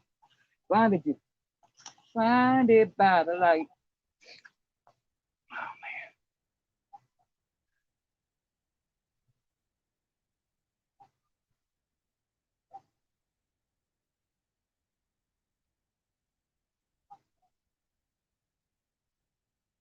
Yeah, I was just over shining my light in this cove over here, and it looks like I got some small fish, not, I'm talking 2-3 pound dinks, swimming around in here right next to us. I'm debating on if I should pull out my third rod and just give it a little sling up against the bank. I mean, there's a lot of trees right here, but uh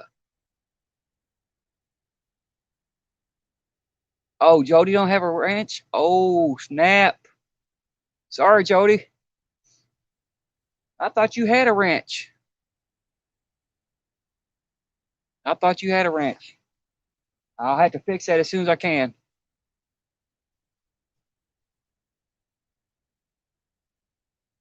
Y'all got, I see Brian B circling Jody, boy. Y'all got her stressed, using her own magic against her. That is scary. I thought she was a mod, though. I honestly did.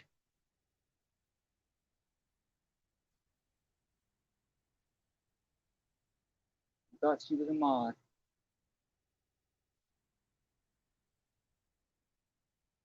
Uh-oh. Blue rod's bouncing like this. That might be a fish.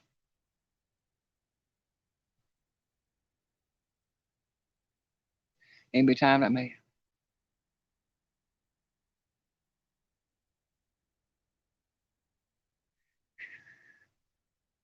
Oh, even Van's in on the magic now. Oh, Lord. Sorry, Jody, you come to my stream and you become shark bait. You become shark bait as soon as you come to my stream. I'm sorry.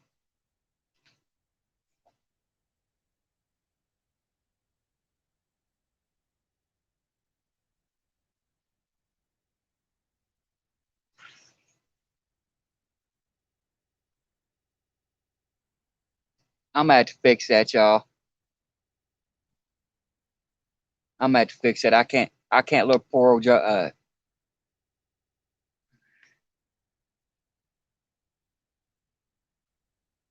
I can't pronounce the name. Dan Gaming. Dan Gaming. Thanks for coming in. Uh, yeah.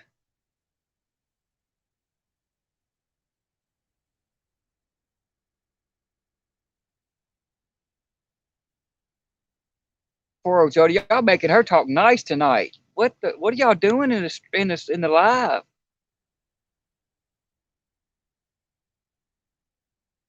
Y'all got her sweating.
Y'all got poor old Jody sweat.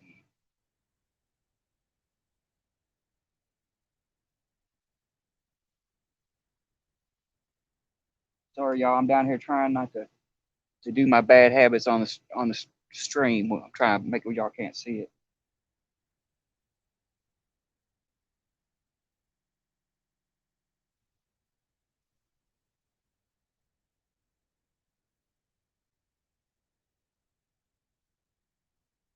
Now Miss M's gunning for you.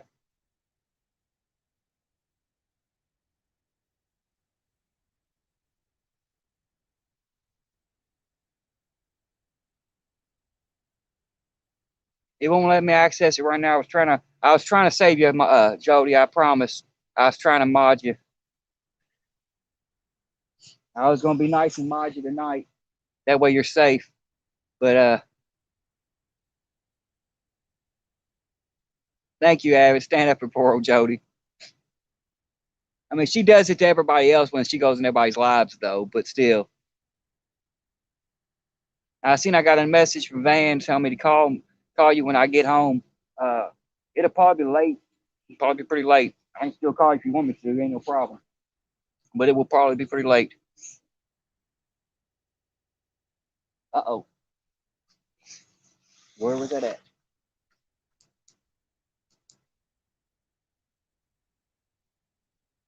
All right. Just had a fish roll out there right by where my lines are currently sitting.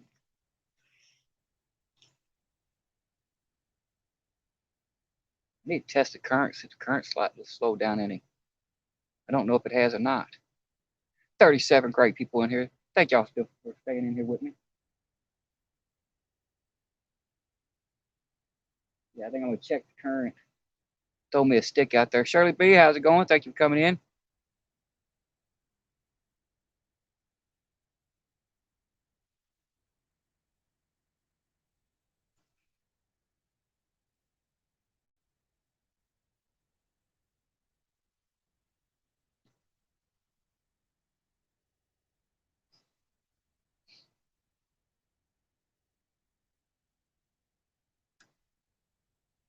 Y'all are having way too much fun. Way too much fun. Don't worry, Jody. Make it through this live, and I promise you, you'll be a mod when I get home. Like I said earlier, YouTube took away all my mods. I had to remake all my mods again, and I might have forgot some people. So I'm gonna make sure that's not the case when I get home tonight.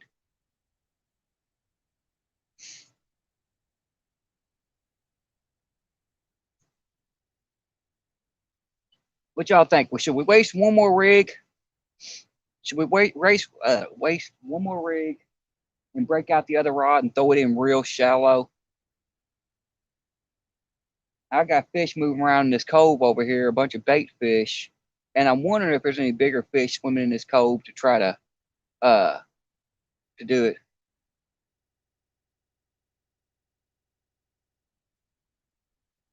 Oh, y'all got Avid too? Oh my god. Avid, I'm gonna try to make everybody a mod. I'm gonna try to make everybody a mod. I just try to go on my stream on my other device and it won't connect. So I don't know. The second I this bank it, all right. That's one person telling me to do it. Sunfish, how's it going? Might as well. Okay. If y'all give me a few minutes, I'll put a hook and sinker and stuff on this rod, and we'll cast it right here in the middle of this cove and see what we can do.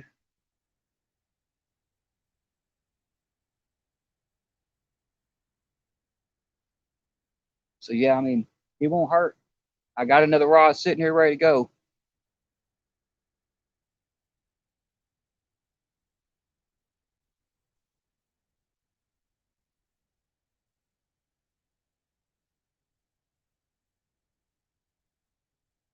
Yeah, I think I'll do that, y'all. I think I'll throw this other rod out.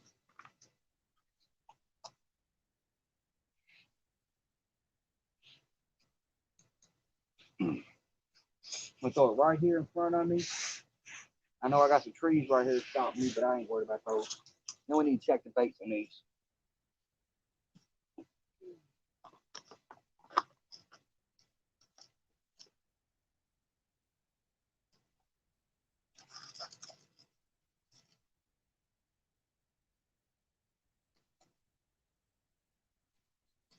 Oh wait, I think I'll put a Kentucky rig on there or a Louisville rig on there. Quit flashing. Put a Louisville rig on.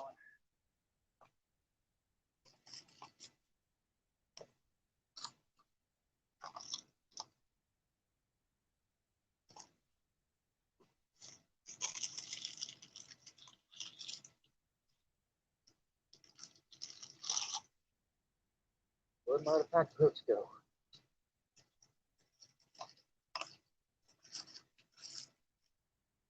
My small hooks. Where'd my small hooks go?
Alrighty. And I guess I'll put a piece of strawberry chicken on this one, y'all. That way we can get it up by the bank and see what's over here.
Probably the longest cast I've ever made.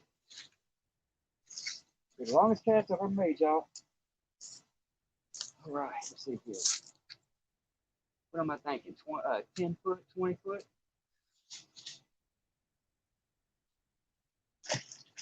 Yeah, right there.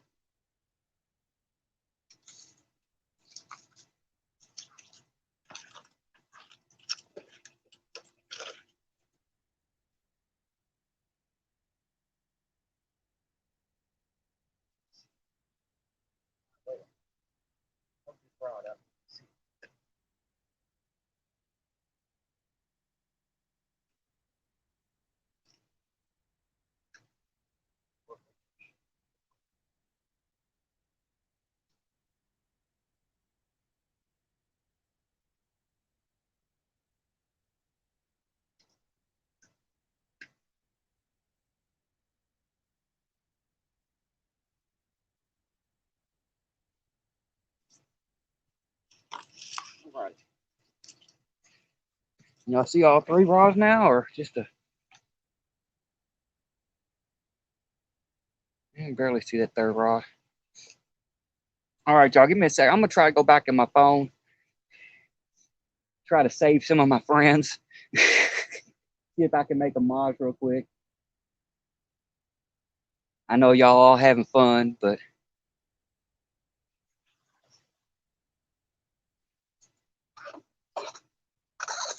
I mean, we're here to have fun, but at the same time, I don't want my friends to suffer. That green rod just bent down a lot further, didn't it? Let me see what I can do.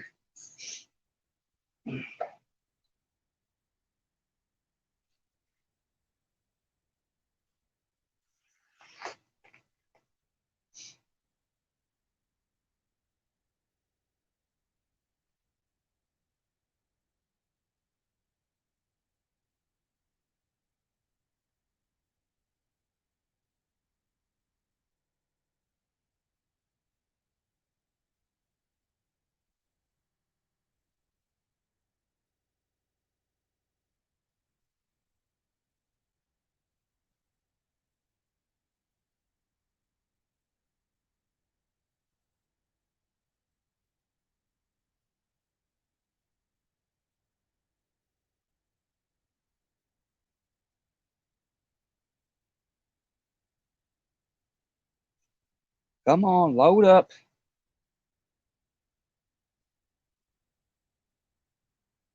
Green rod's doing some funky stuff, y'all.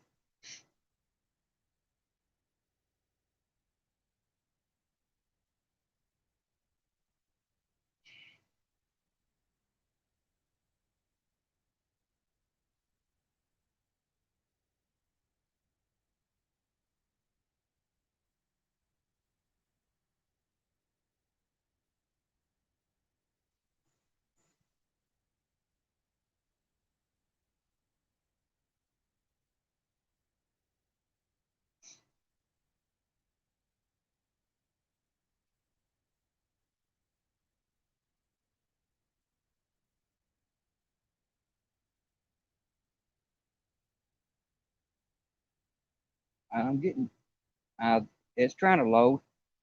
Sorry, y'all. I'm trying to get to load up, see what I can do.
Check my messenger.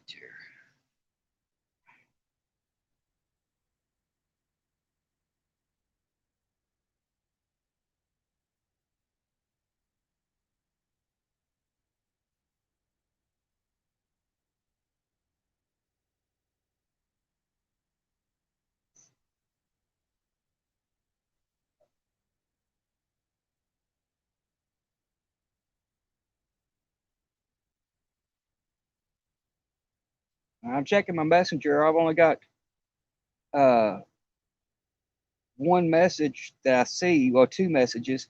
I see one from you, Aaron, that says, uh, what's the hold up? The hold up is, I don't know. I ain't biting.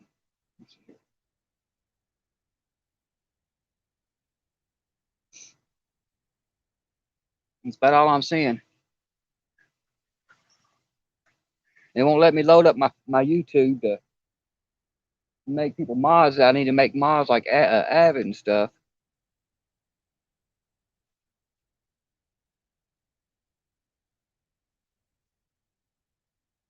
course, we're friends, Texan. Oh,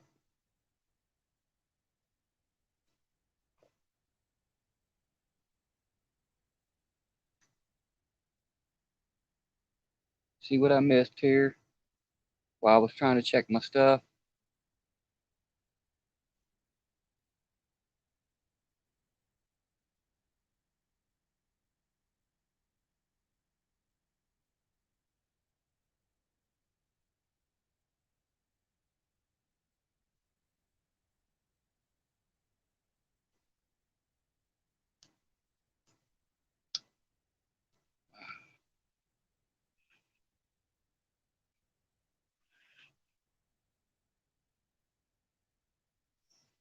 Yeah, I don't know what's going on. I'm trying, y'all. I'm trying to get my thing YouTube to load up. I don't know if it's because I'm using, I don't know. Yeah, you don't need a lot of JBT. How's it going? Yeah, you don't need a lot of mods, Lynn. I normally only make people mods that have been with me for a while, that I'm mods in their channels and stuff like that, because you know they I've seen that they can actually do what they're supposed to do.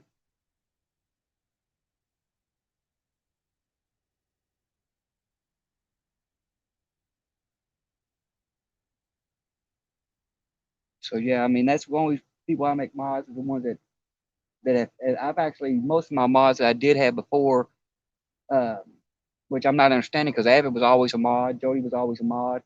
I had Tim Scott as a mod, Chunky as a mod, and for some reason I don't think none of them are mods anymore. I've lost all my stuff, and for some reason my secondary phone, when I use for emergency cases, uh, yes, Go Rush, I know you're a good mod too. For some reason it will not let me load up.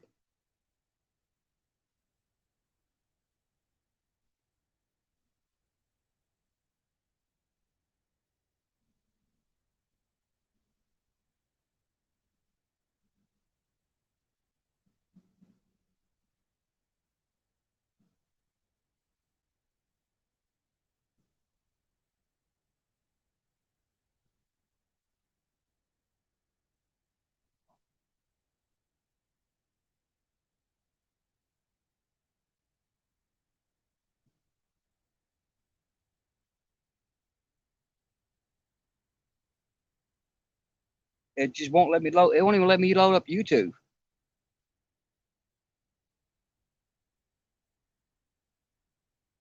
I don't know what it's doing. It will not let me load up YouTube, y'all. So all my mods in there, please be nice and take care of Jody and Avid and all of them, because it won't let me load it up.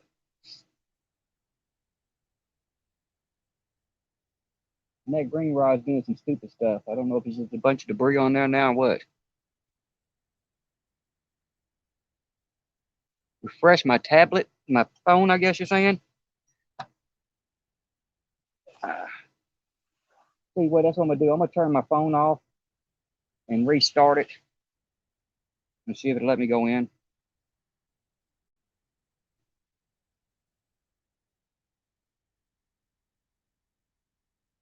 All right, I got my phone restarted. JBT, how's it going? The blue rod is a Muddy River rod.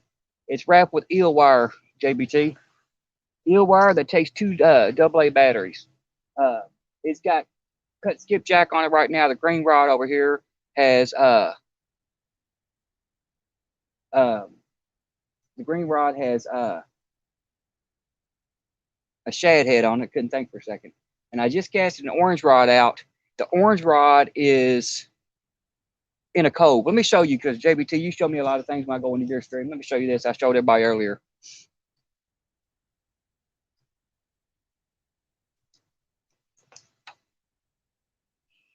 I normally would be sitting right there fishing. I don't know if you can see that or not, but it's a little bit underwater.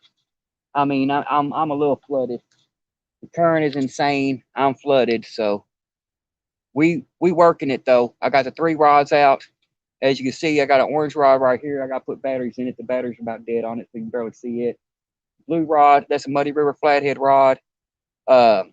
Orange rod is or green rod is a old South Star rod. I don't know what style South Star it is, but it's like a saltwater one, medium heavy. I'm running 8/0 circle hooks, which are Uncle Lou hooks, y'all. They're Uncle Lou hooks, and y'all need to get gear. Now, I don't know if Uncle Lou's still in here or not. If he is, don't hate me. I'm not one of the people that follow fads. I'm not one of the people that follow fads. And everybody in YouTube world was Uncle Lou, Uncle Lou, Uncle Lou. And I'm like, yeah, I'm not impressed. You know, he's a nice guy. I've seen him going to do a lot of things. And then I won some Uncle Lou hooks on because I can't afford to buy anything right now. I'm so broke I can't even afford to pay attention. I don't even know how I'm getting through Christmas yet.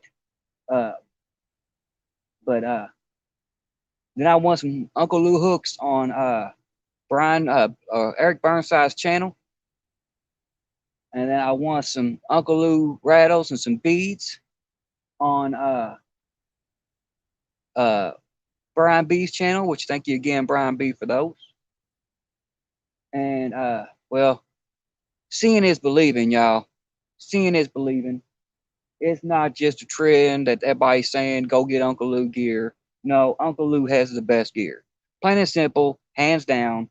I will not buy another hook that is not Uncle Lou's. I will not buy another bead that doesn't come from Uncle Lou. And if I'm gonna use rattles, they coming from Uncle Lou too. And that's not to follow the fad and just to hype him up or anything else, you know, because he's a great guy. It's not because of that. It's because his gear is great. Them hooks are so sharp that it's just unbelievable. I almost put one completely through my hand on accident. It ain't no joke. Anybody that was watching that live, the last live I did with the last tournament I did on John Oiler's tournament.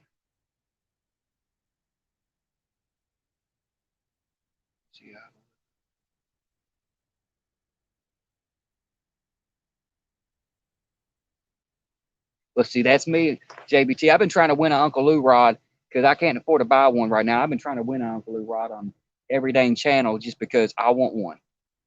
And it's not because of the fad. It's because I've seen what his hooks do. I've seen what his how good his beads are. I've seen how good his rattles are. Them rods have got to be awesome. They got to be awesome. Oh no, I'm not trying to pick up Uncle Lou's sponsorship. Poor old Uncle Lou, that man, he's giving away his life. He honestly has. All right, off the rest. Thanks for stopping in. Yeah, he's giving away his life. I mean, that man's donated more rods than he's probably sold. So yeah, I don't want no sponsorship. I'm just letting y'all know. I used to use nothing but Team Catfish hooks. I even got Team Catfish packs up here already in my bag that have Uncle Lou hooks in them. They got Uncle Lou hooks in them now because I ran out of the hooks, the Team Catfish hooks, and I started pre-tying rigs and stuck them in my uh, Team Catfish box. No, they are definitely, there's definitely great gear. Some of the best gear you'll get, and that's just being honest.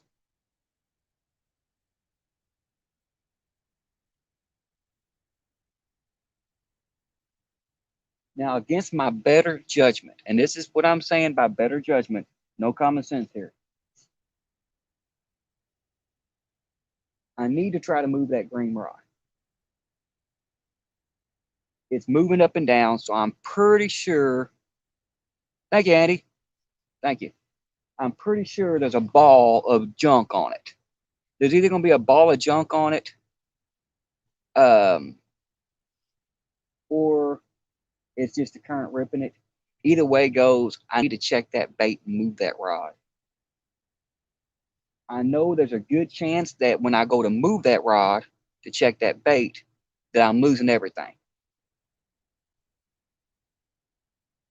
And the reason why I say against my better judgment is I didn't bring that many hooks and rigs with me tonight. I only brought like 4 rigs. Well, I think 6 rigs is what I brought. I brought 6 rigs, but I done lost 3 since I've been down here. I lost one as soon as I got down here, and I lost one right as I was getting ready to go live. I had to retie another. Matter of fact, the one I just put on for the orange one is the second one because I broke it off when I first got down here. Knowing that I'm most likely going to lose my rig, I still want to check that rod. I want to make sure that bait's on there and make sure that I can actually catch a fish. And as you can tell, you can't really see the green rod. I mean, the orange rod.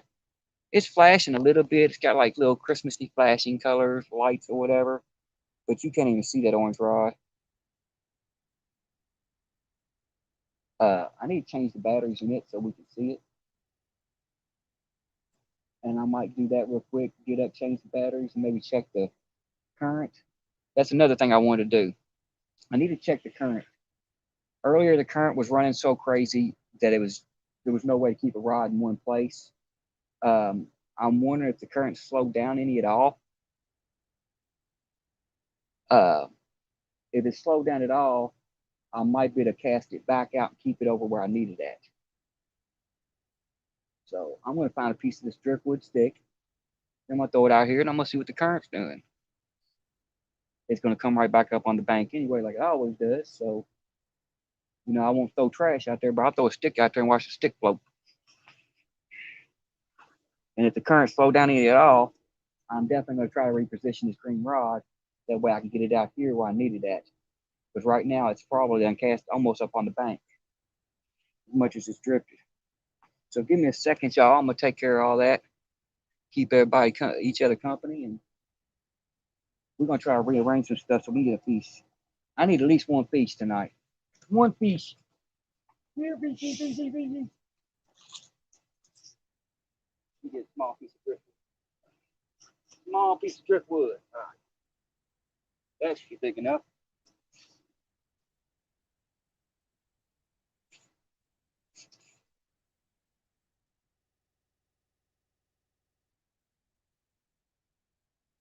Yeah, slow down a little bit. It's still kicking.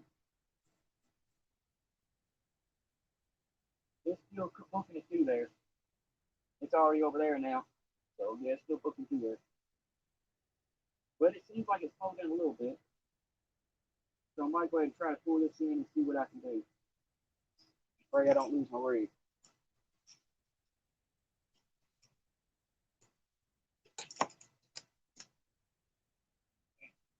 If I get my rod out, fucking tight.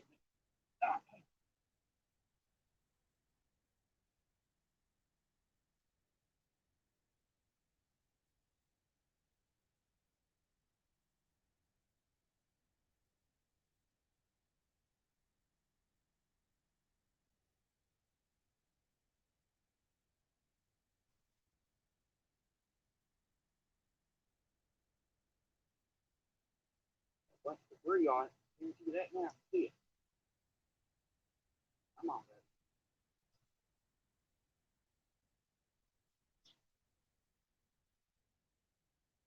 Oh, there we go. We're snagged up. I knew that was gonna happen.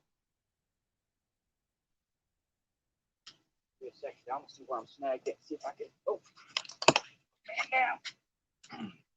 See if I can undo that snag. I'll loosen up a second. I know where I'm snagged at.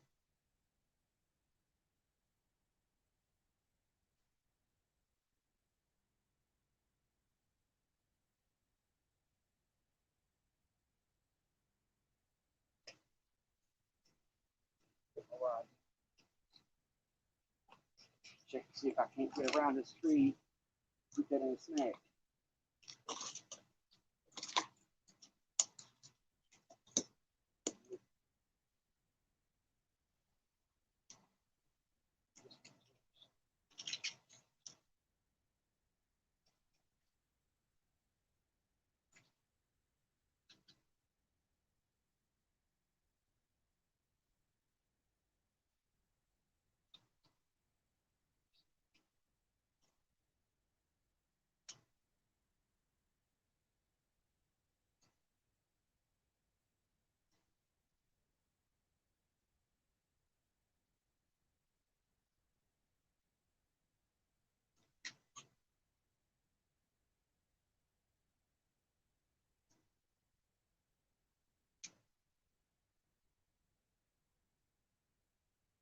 I'll do that later.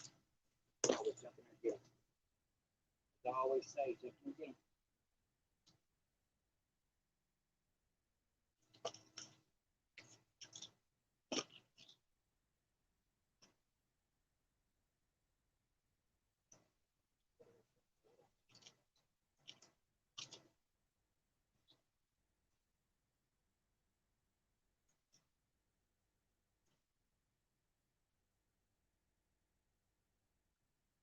I think the orange rod's got our fish on it, y'all. I think I got a dink on there, but he's pulled me into something. I can feel him wiggling, but he's pulled me into something. I gave him some slack, let him see if he'll swim out. This one's just tangled up like a monster. I know where it's tangled at.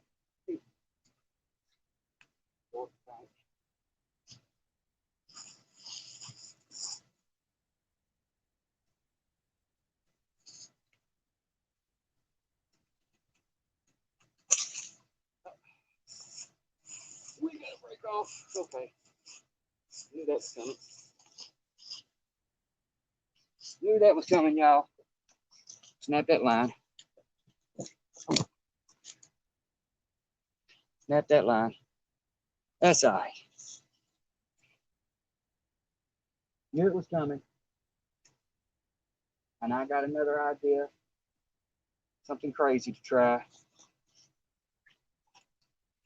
All right, let me find this sinker. Make sure I got no rough spots on this line first.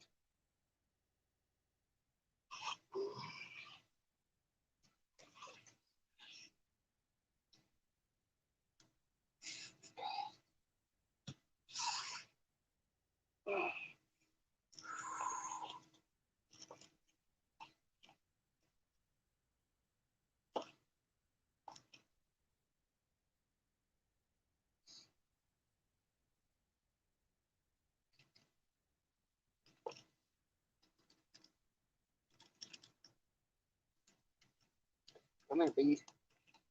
Come here.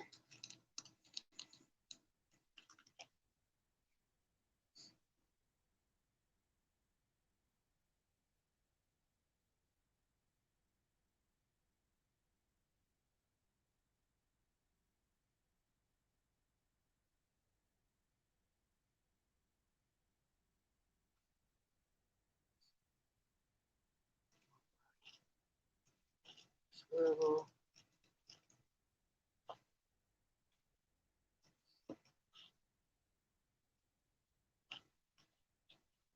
Let's see what I got a pretty red rig here.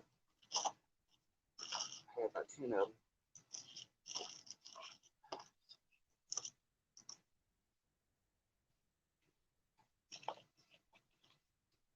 Sorry, y'all. I'm trying to hurry.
Rough spot in it. Gotta get rid of that rough spot, y'all.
What the heck is that noise?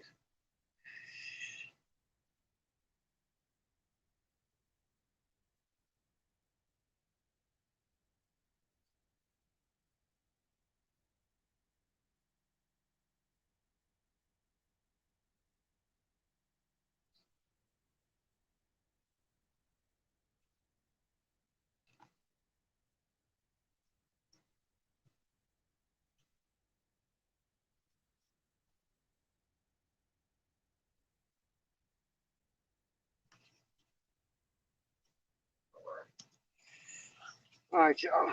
We're re-rigged. I just got to throw some bait on there. I had to totally make another rig. I didn't have any more rigs, but here's what we're working with, y'all.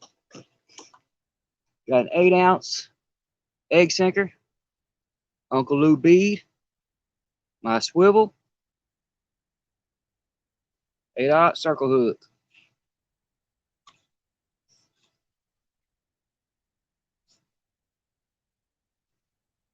That's what we use to make magic.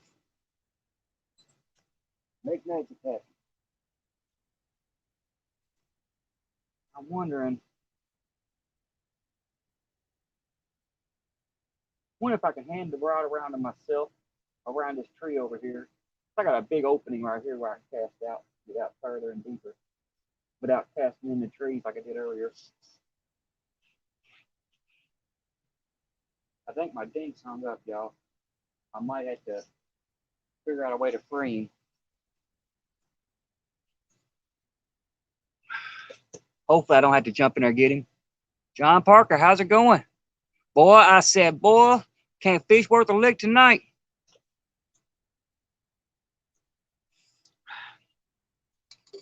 It's getting dark. I think I need to change one of my lights out, y'all.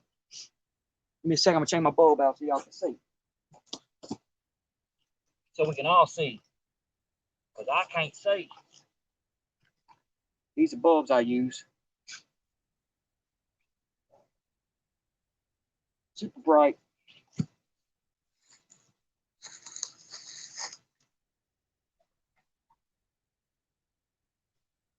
Dark, y'all. Scared of the dark. Scared of the dark. Scared of the dark.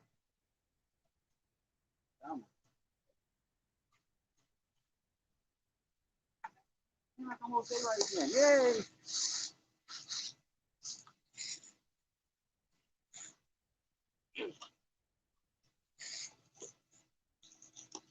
All right.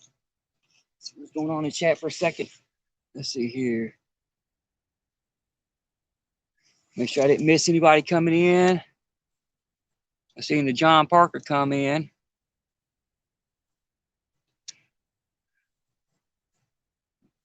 Angler DeVille, how's it going if you're still in here? Nope. What happened? I minimized my screen or something.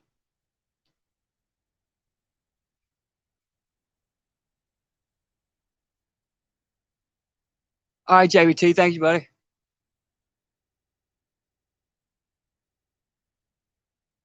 Oh, is Mike T in here too? If you are, thank you for coming in, Mike.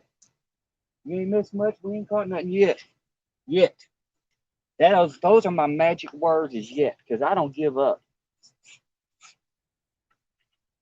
I don't let the fish beat me. Well, yeah, I do, but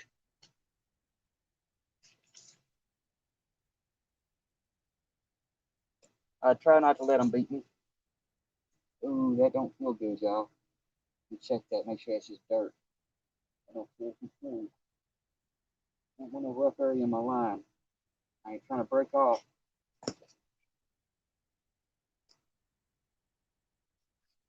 Rubbing that tree a little bit. It feels a little. It's coming off. It might just be. It might have a small scuff in it. I don't think it's a scuff. Debating on if I should pull that and change that, but I probably should. But it feels like most of it felt like it come off like it was just dirt. But I don't want a rough spot in there. You get a rough spot in there, and it'll be a weak spot. You know, my luck, I'll hit the hook into a fish worth landing. All right, give me a second, y'all. I'm gonna put some bait on here. Cut and put some bait on this rod. We're gonna get it back out. I'm also gonna take a quick potty break. The coffee done kicked in. I think I'll put the potty break before I put the bait on.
I'm gonna do something either totally stupid or totally genius. I'm gonna take this other tree right here. It's like nothing on y'all see tonight. That's the tree that's getting in my way when I go to cast. I can get out into the water to the bottom of that tree. So I'm gonna take this rod, cast it out there as far as I can get it this direction, get it out there in the deep, and then I'm gonna come up and come and put the rod around it and bring it back over here. I think I can do it. I think I can do it. So that's what we're gonna do.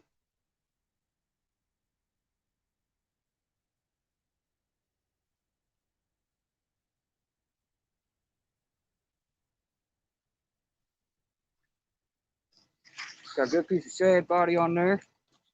Y'all can see that. Some good old shad body.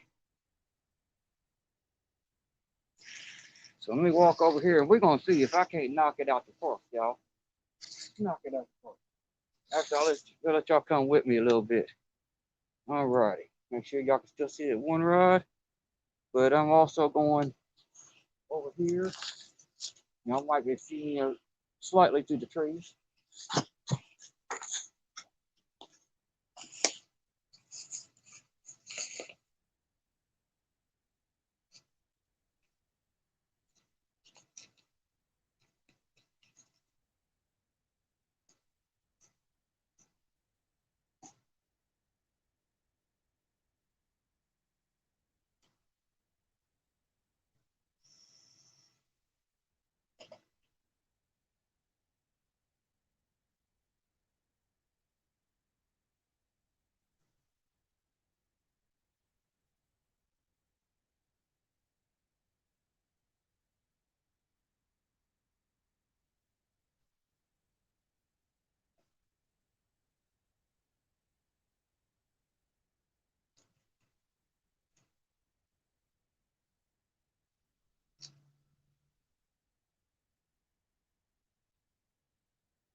Come on now.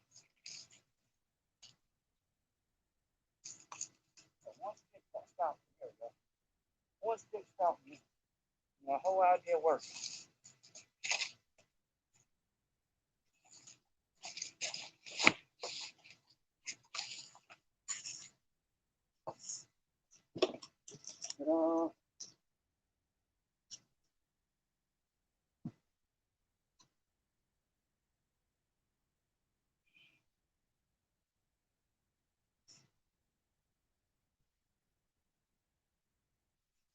Now that's what y'all call genius and insanity at the same time. Cause yeah, what I did was I walked over this tree over here, cast it around it, lifted it up through the bank, around that tree, tossed it up on the bank a little bit, and wind up walking it down. So now instead of both my rods being dragged down this way, I got this rod way out that direction. So it's where we need it at. Now I can probably possibly move this blue rod if I don't break off.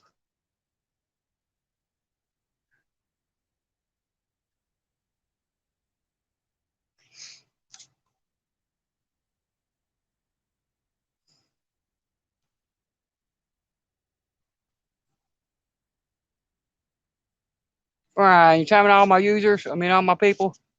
Come on now, be nice.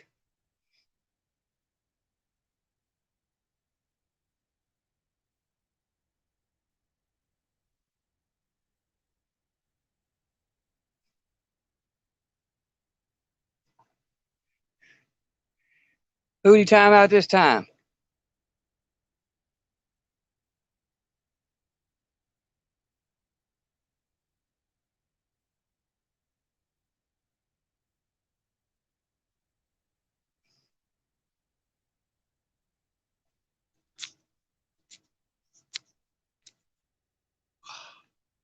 This thing phone, I tell you what, these phones are acting stupid today. Acting stupid tonight.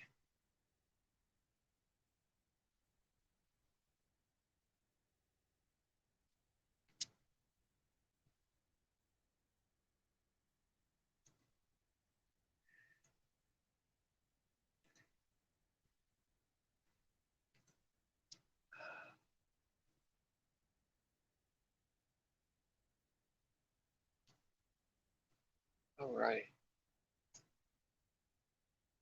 Keeping the chat friendly. I know how you are, Brian.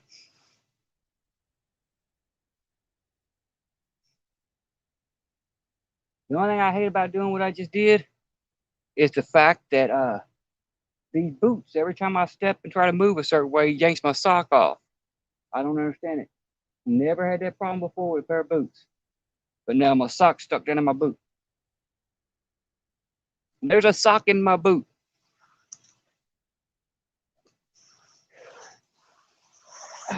And now my blue rod is gonna bounce. Watch it bend over, get a good bite. And Mark, how's it going? No fish yet. We're fishing in extremely flooded waters. I just outsmarted the current. We got like our current's running about 5 or 6 knots now. And when I was casting out in this little area I've got, because I ain't got much space, it was drifting it down and tangling everything up. I got smart. So let's see, what did Jody say? Oh God, y'all gotta be nice. Y'all be nice to everybody. I know y'all just having fun because y'all bored because y'all in a Troy stream. I know y'all when y'all in your boy Troy stream, y'all get bored because I don't be catching all them fishies. But don't be attacking poor old Mark. He's a good guy.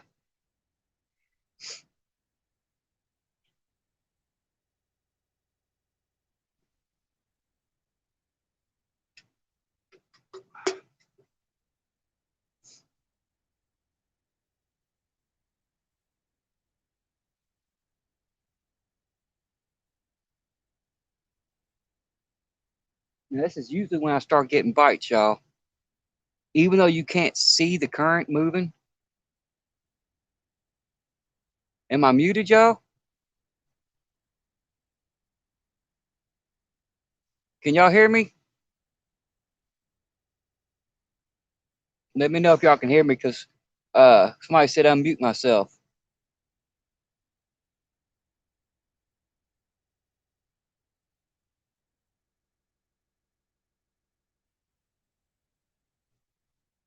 Okay. Okay.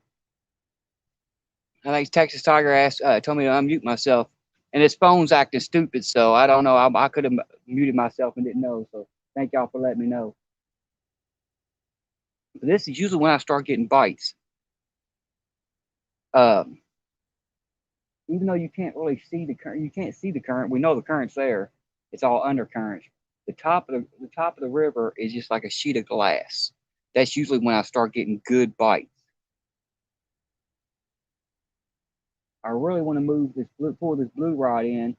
I don't want to break off again like I done did 4 times, but I really want to pull this blue rod in and see if I can get it repositioned. I need to check the bait. The body count is 0, Mark. 0. We are fishing. Since you're in here, I'll show you, since I showed everybody else earlier, if I can find my lamp. We're fishing extremely flooded waters tonight. I'm talking extremely flooded. To the point where if I would have been a smart person, I would have went home. All right, Abby. I would have went home, but I'm not a smart person. Okay.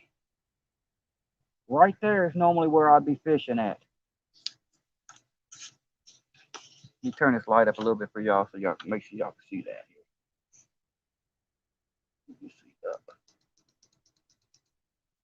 Right there is where I'd normally be fishing at, y'all. We a little bit underwater, considering the factor I'd be right there out there in the middle of nowhere, and the water's up to here. The water's up by 29 foot or so. Now I'm whited out, y'all. Give me a second. I gotta fix that.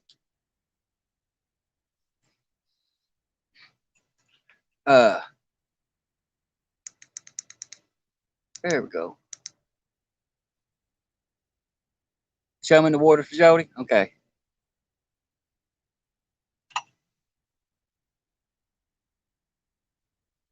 But yeah, we're fishing extremely high current because the floods mark.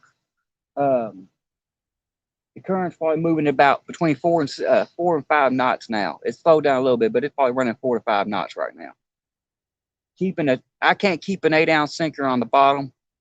It's drifting probably 100 yards downstream before it touches bottom. So, and we're pulling up big old balls of leaves and grass. So it's been an ugly night. I should have went home, but I'm gonna fish anyway. I'm gonna fish anyway. I've actually got 3 rods out. I never changed the battery on the orange rod. It's actually got a dink on it, as far as I know. Uh, it's actually got a dink on it, as far as I know. I felt it pulling, but he's in some trees down there under the water, so I've got slack out, hoping he'll pull himself out. I figured if he does, I'll see it pull tight, but I haven't seen it pull tight yet. Hopefully he gets off. If I can't get him broke loose, I hope he gets off. That way, he don't die. Because I really don't want him to die on there. And unless I have to go swimming for a fish, I don't want to go in and get him. Yeah, that's what I said. At least I'm fishing.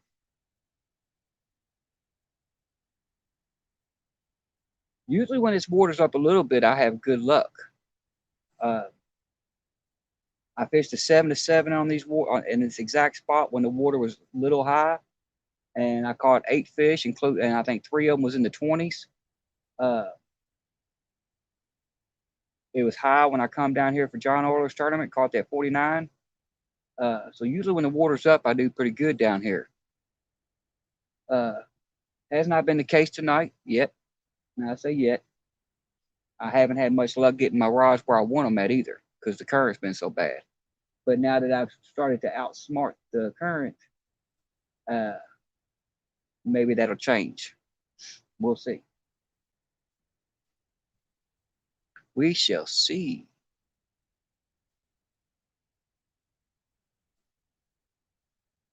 Yeah.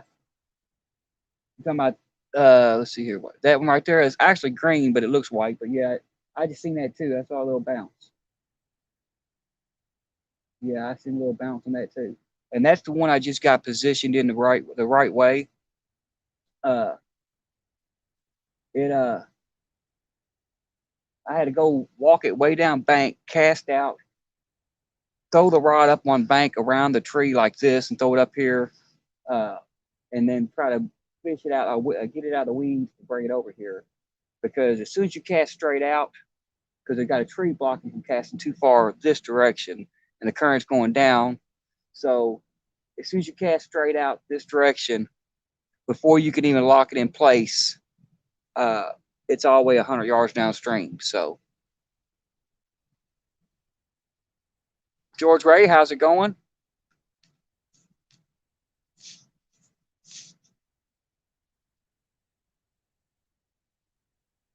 All right, Mike, everything you stopping in?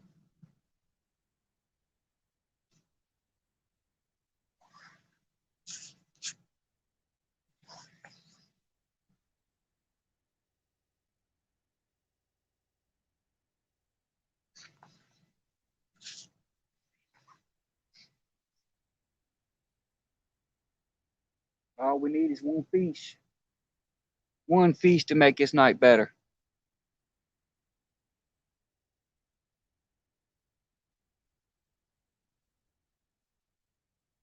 Yeah, you don't need all them little Debbie's, Jody. They're bad for you. Just remember that. Little Debbie's are bad for you. You don't need them. So don't eat them. Get you some celery or something like that, you know.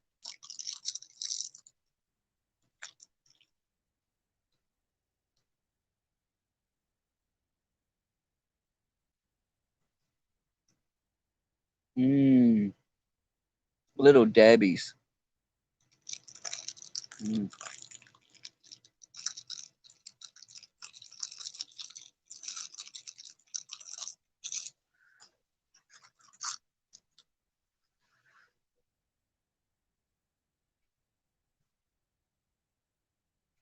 Yeah, that's a big Debbie's there. Just remember, Jody, I say this as your friend. It's a trap. Little Debbie's are bad for you. And I've always wondered that question. Since I've been a kid, it's been Little Debbie's. Wouldn't be Debbie be grown up by now? Shouldn't it be Big Debbie's? Yeah.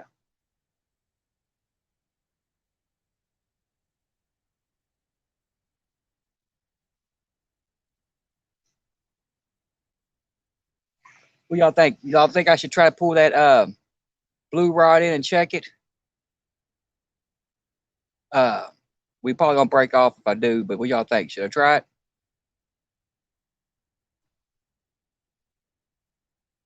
Try to check it and see if I can't cast it back out and see if we can't get in a better position.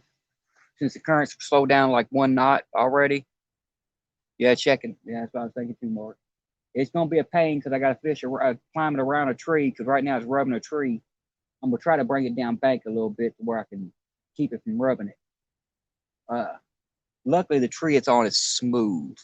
It's like a telephone pole type smooth, so it ain't got all the thick bark on it. Luckily, but yeah, I'm gonna try to see if I can't bring that in.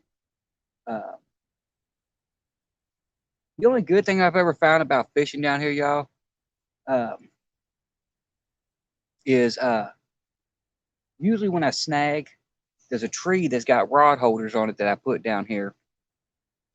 Uh, Usually when I snag into that tree. So when I break off, usually I get my gear back when the water goes down. So that's the only good thing. If I with the green rod when I snagged off earlier, that's what I was snagged on, which is my rod holder tree. So when the water goes back down, I should get my rods back. Let's go check it. Yeah, I think so too, y'all. It's time for fresh bait on it anyway. All right, let's do this, y'all. I'm gonna check it or try to check it. Put it in. Dun, dun, dun.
Alrighty, y'all. Let me turn this light off so y'all can see this. This is what we've been dealing with.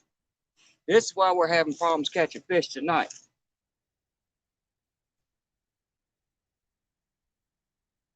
That is all leaves, grass, and gunk. My bait's still there and in a safe position, at the bottom of it, but that's why we keep on pulling tight. So we go over here, clear all this off, and I'm gonna cast it back out there. After I might change the bait out real quick, put a piece of fresh on. It's hectic fishing, y'all. So that's why they call it fishing and not catching. You gotta be willing to get into the muck. You ain't want to get into the muck, don't expect to catch fish. But a lot of times them fish are in the muck.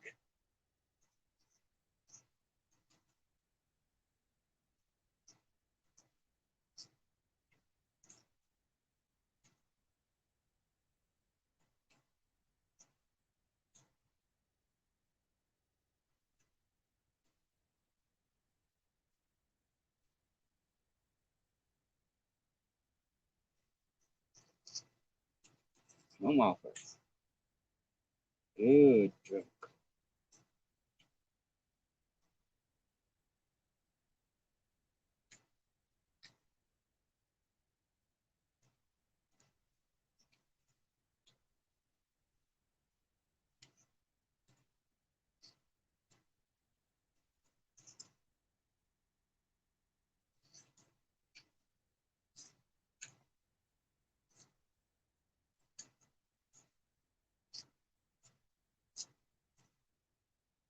A lot of stuff to get off this line, y'all.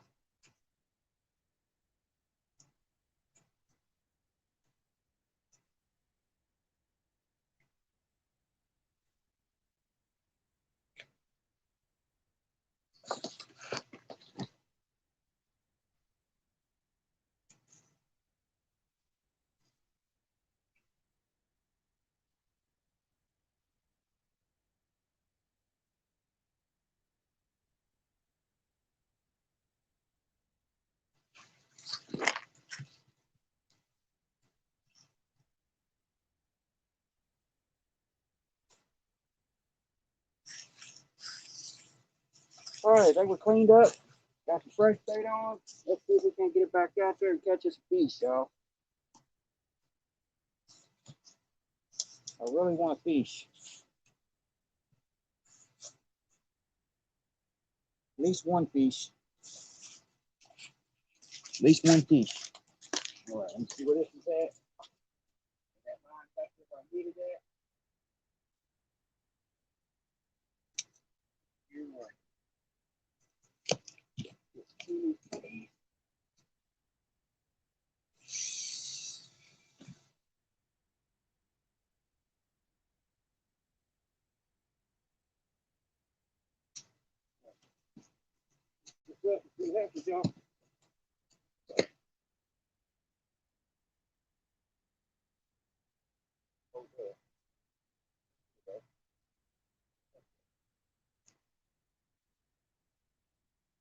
And it's already just drifting all the way down.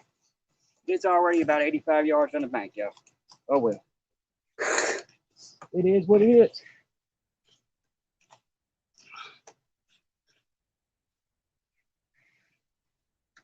It is what it is, y'all. No, Big Dan, I mean, no fish yet. Dan Robinson, how's it going? Yeah, no fish yet.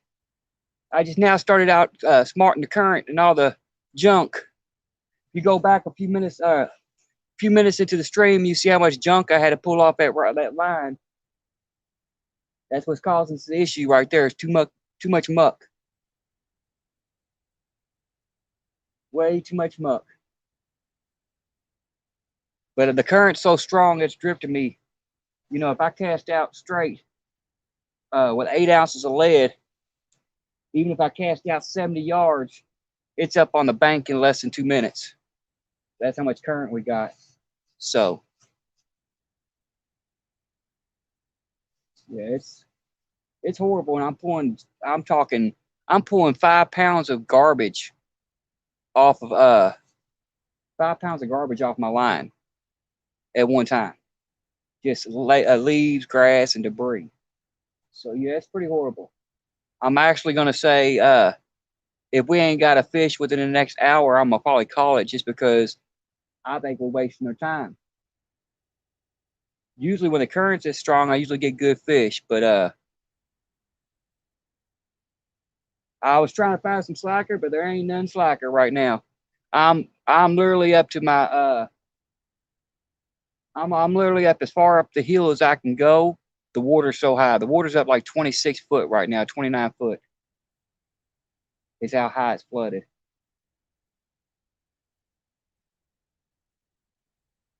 I wish I could find some slacker water,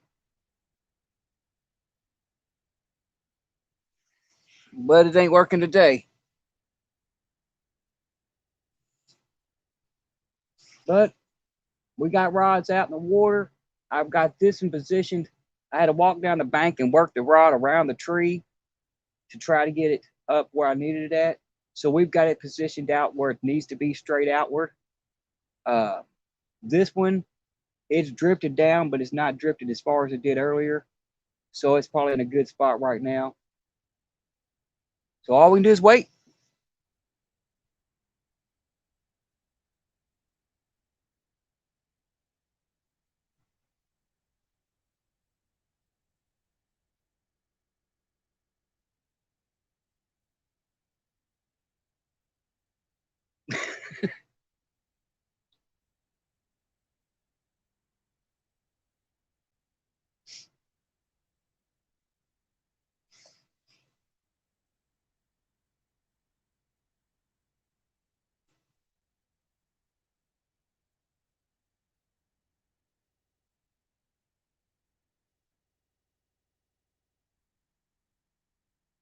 Yeah, the good thing is I think I should be able to get some of my tackle back. So that's a good thing.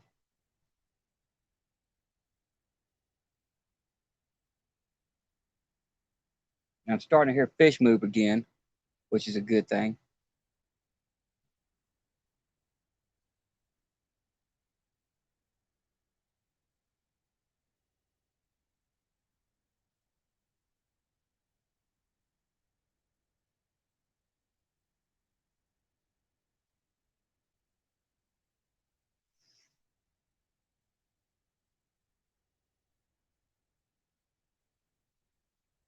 Yeah, if I had Eddie, I'd be good. Was you in here earlier, Mike, when I showed you how fast we was flooded over here?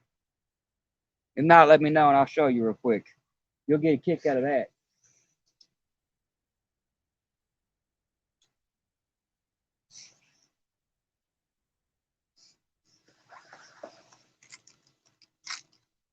Drink coffee, y'all. All right, well, let me show you, Mike. You'll get a kick out of this and you'll understand what I'm dealing with.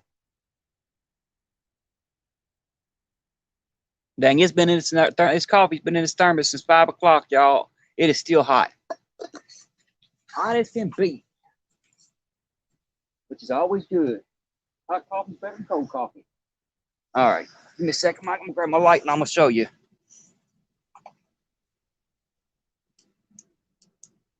All righty. Hopefully I don't blind y'all. I'm gonna try to turn this light up a little bit so I can use all the lights at one time to light it up. All right, give me a second. We might just take a walk for a second anyway.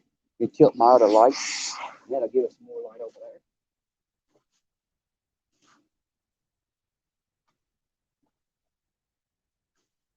Oh yeah, it's lighting it up real good. All right, y'all. Here we go. Second trip. All righty.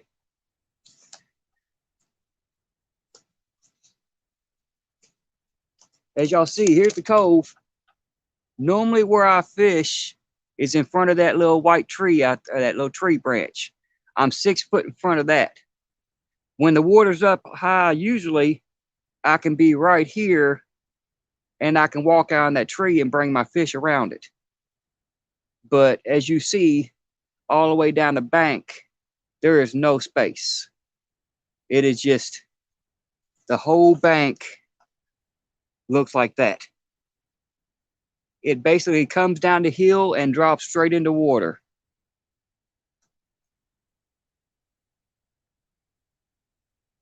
So that's why we're fishing the way we are right now and having all the debris we're having. And you can't see the current, which is the weird thing. You can't see the current, but if I take it and throw a stick in that water, you will see that stick disappear in a matter of seconds.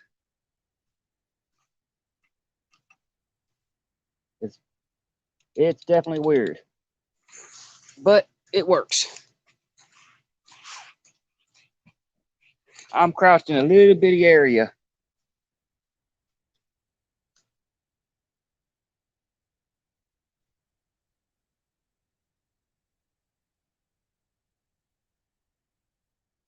I understand that, Has. I can't fish worth a lick. At least not tonight. But you see the trials and tribulations that I go through. Any normal fisherman,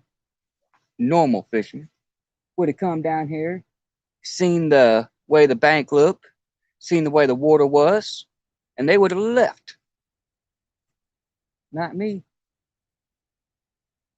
I'll take that challenge.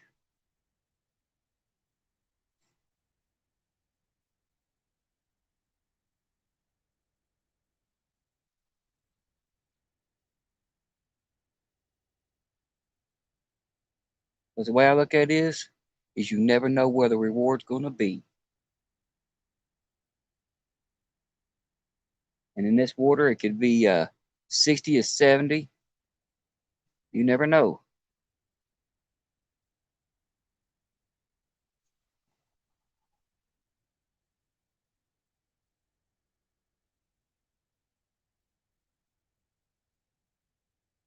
You need my PayPal, Abbott.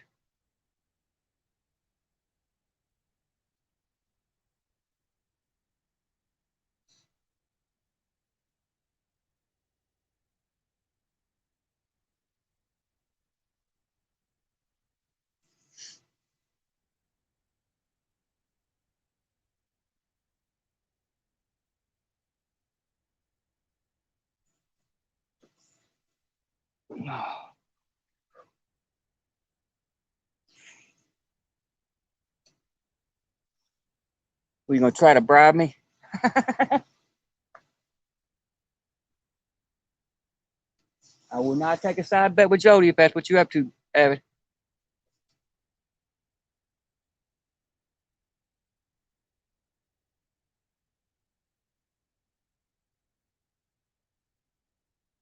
Hey, that sounds great, Van. Let me know. Let me know. I definitely got to get back down there. I fished that. Can't find it on your phone. Uh, it's actually on my about page, I think. Actually, I think it's scrolling. It's actually scrolling across the bottom of the screen. I don't know how to take it off there, y'all. I got to take it off there. Uh, yes, I actually scrolling across the bottom of the screen. Yeah, I think it's on my. Oh, he ain't gonna pay for no wrench. He's done told. He done been told as soon as I can get access it, he's gonna get a wrench. I done told him that. Abbott used to have a wrench in my channel. YouTube. I don't know what YouTube's doing, y'all. I don't have no clue. It's getting to the point that last night I was watching a channel for people who wasn't in here earlier. A channel that I support a lot. Adventures with Purpose. I don't know if any of y'all have ever checked them out. If not, y'all might want to check them out. They're pretty bad. They're pretty awesome little channel.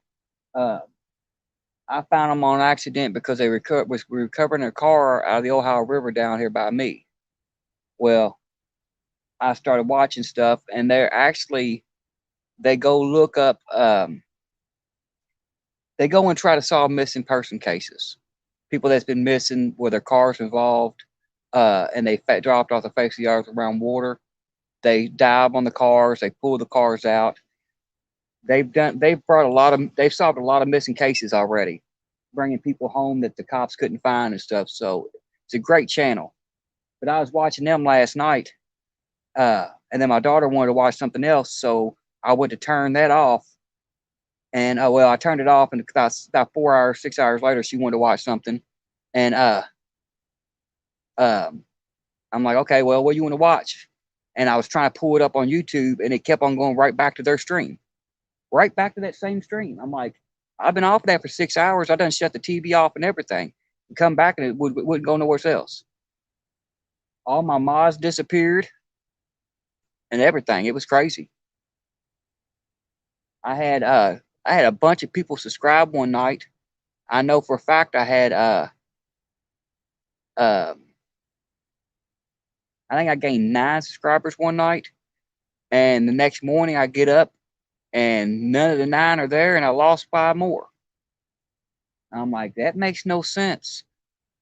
It makes no sense. Hashtag free Jody. Did they time Jody out? I guess I'm gonna have to move my mods around.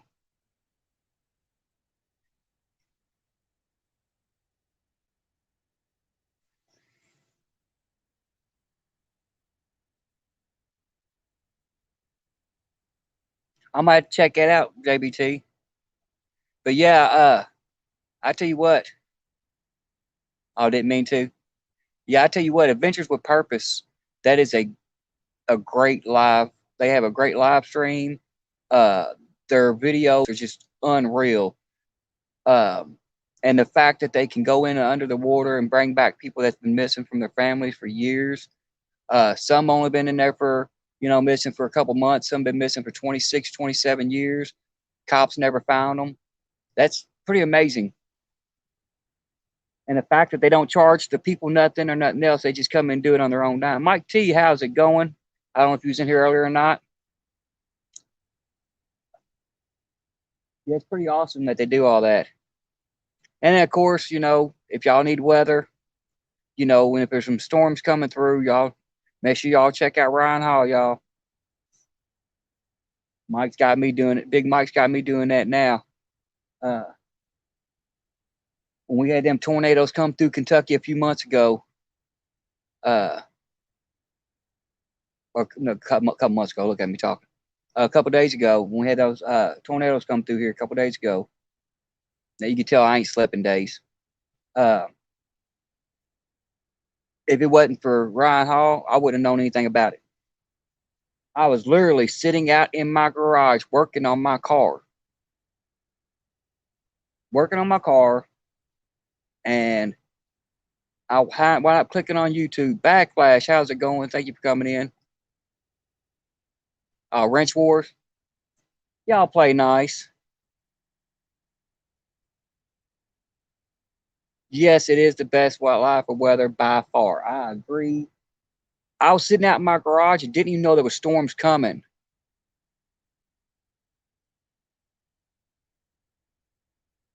But you ain't got your wrench no more, Mike T? What the heck? See, that's what I'm saying. I've got to go through. I've had more people in this live tonight than I've had in months, probably ever. I don't think I've had as many people in my live as I have tonight. Period. Uh, I'm gonna go through tonight and check and see who all's mods. Yeah, because you was a mod for. I think you was my second or third mod I made, Mike. But yeah, they took away all my mods. They took away Epic. They took them all away. But yeah, I got to go back and check all that. I think it's only the second time Chunky was a mod in my channel. He was in here earlier, and I don't think he was a mod either. So, and I'm a mod in his channel, so I definitely got to make him a mod. Plus, Chunky never does anything to nobody.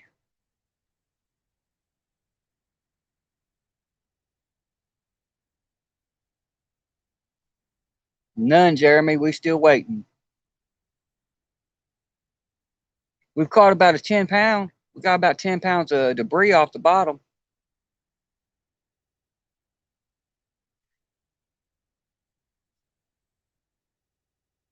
We should be getting bites now though, because the current's starting to slack a little bit, uh, just a little bit, and the top of the water looks like a solid sheet of glass.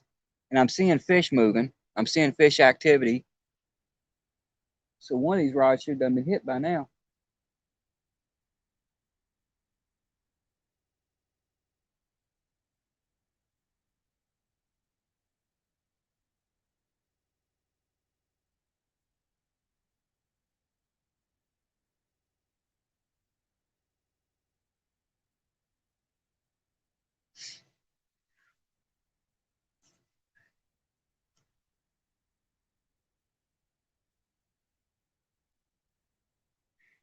Y'all are having way too much fun in there timing each other out. Way too much fun.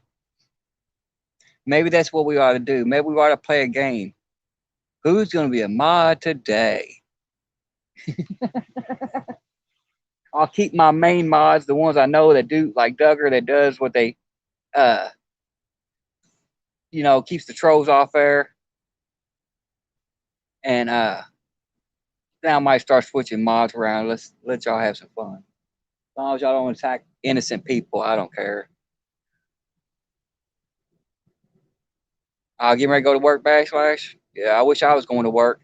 I've done tried to call the place that I'm supposed to be working at for the past week and a half, and they won't answer the phone and call me back. So I don't know.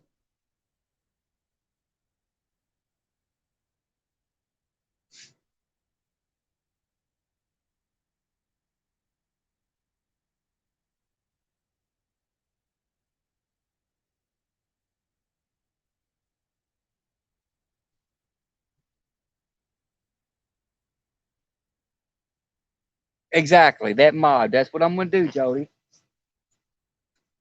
That's what I'm gonna do. I'm gonna go in and start changing mods around, and nobody's gonna know who's a mod until it's too late. And if I can get my other phone working, I'll switch mods around in the stream while it's going. That would be hilarious. All I ask is that my mods, the smaller channels and stuff, when they come in here, or people that y'all don't know that are actually behaving, all I ask that y'all don't time them out. But maybe I can make some of these smaller channels a mod one day, and some of the bigger channels so they could get paybacks. Always be paybacks.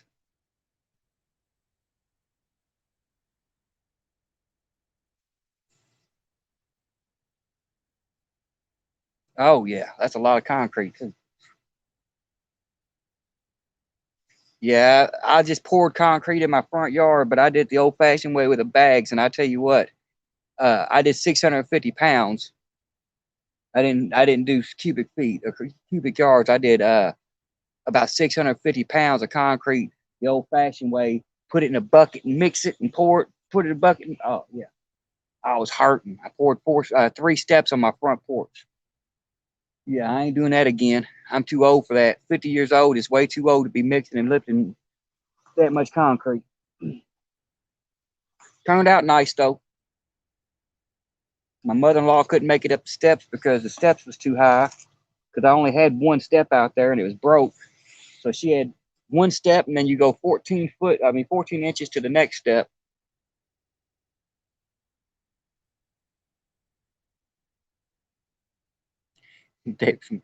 Wasn't me.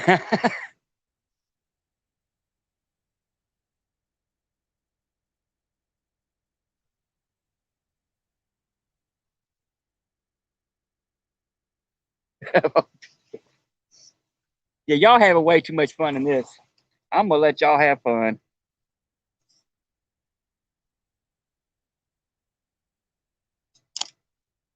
Yeah, being small don't help. Being small don't help. I got a small frame and I got a bad back, so doing all this hard labor, I can barely make it down here to the river a lot of times.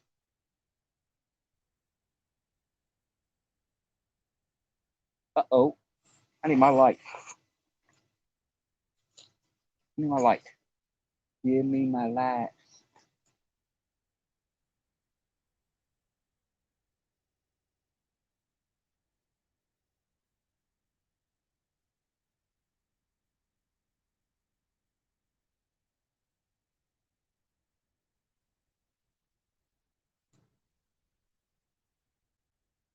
Something big just come up to the and this tree in front of us and just gulp some air.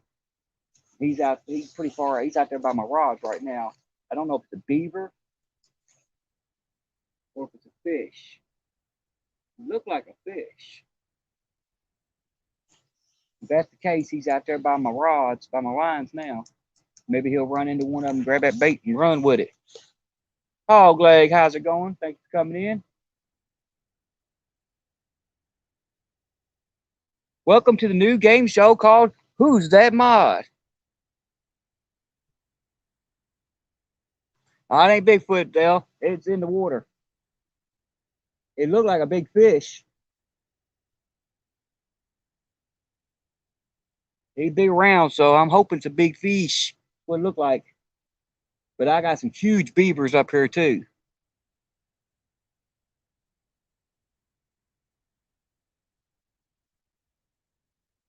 6'2", 250. Yeah, that ain't small.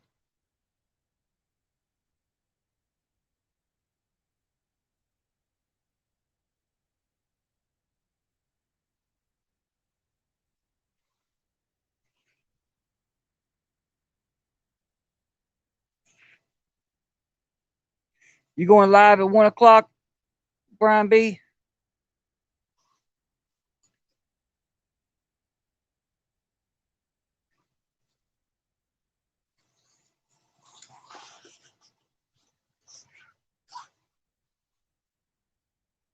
I'm missing stuff here. I don't want to be missing.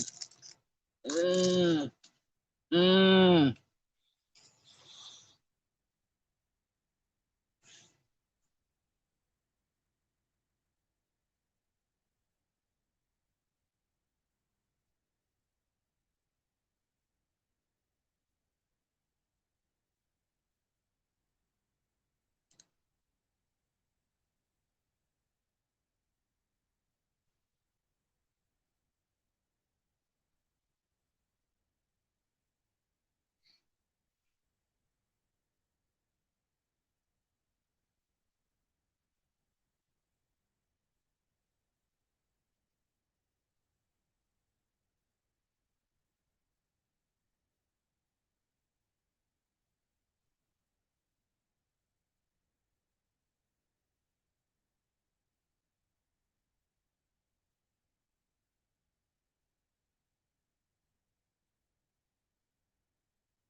Row, Raggy, let the games begin. Let the games begin. Grim Reaper, what is up, brother? Let the games begin. And in this corner, we have, everybody. Oh, really?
I told y'all we're gonna start a new game show, y'all. A new YouTube channel, new channel show. It's called Who's That Mod? Telling y'all.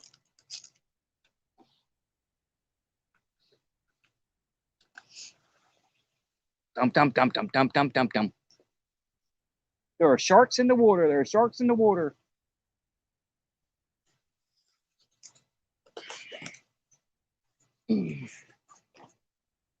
Oh, so I was missing something very important to me.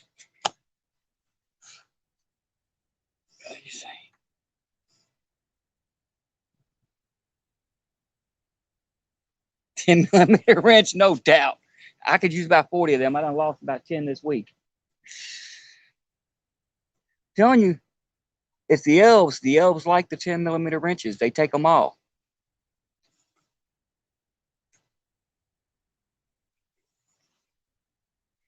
They will take your 10 millimeter wrench. Brian got hammered.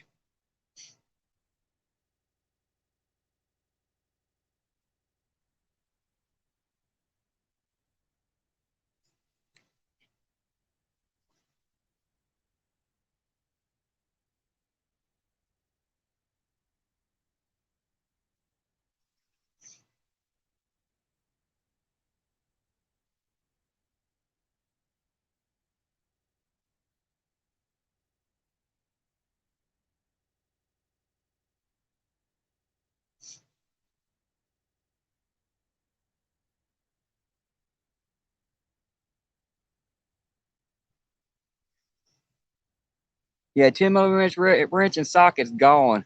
And a 15, yeah. And the bad part is, it's the main sizes you need. But hey, I did get a good, David, I did find me a good wrench at work. Uh, right before they closed my company down. Somebody lost a Matco long extended flex head ratcheting wrench, about $80 wrench, 10 millimeter. They dropped it down in a car, down the engine bay, and I pulled it out and I told the customer, and they're like, "I don't want it back." I was like, "It ain't yours?" She said, "No, whoever worked on my car last." She said, "Is that why my car was knocking?" I'm like, "Yeah." She said, "Keep it." I'm like, "All right, I'll take me an $80 wrench." Yeah, it was a flex head ratcheting wrench that was uh I think it's 16 inches long, 17 inches long, real extended, real nice. Of course, it's missing too. I have it, but it's missing. Of course, it's a 10 millimeter, so I could probably say I had. I can't say I have. I had.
Sinker Eye Moon, how's it going? Oh, y'all bringing out all your all's other channels. Hey, while y'all out here bringing in your other channels, go ahead and hit that subscribe button. Hit that subscribe button while y'all bringing our other channels in. We'll we'll keep on playing this game.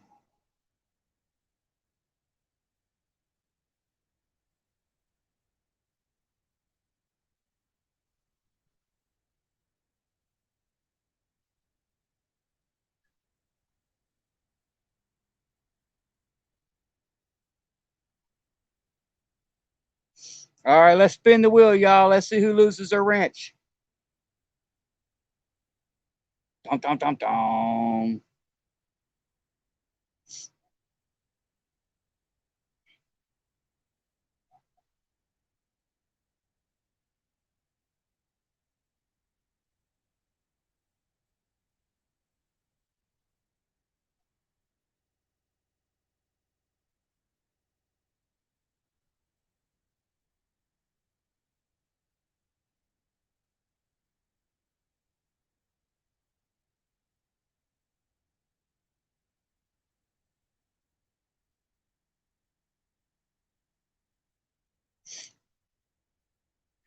Let's see who's got a wrench and who don't. Dum, dum, dum.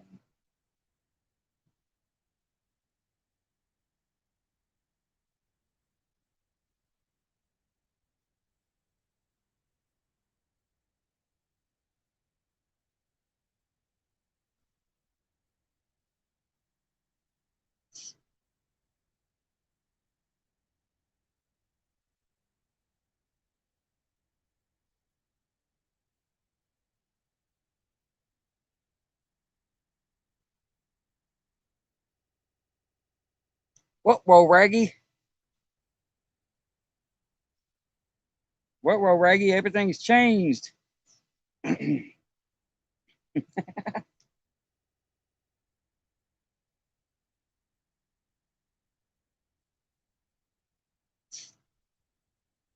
For this round, everything has changed.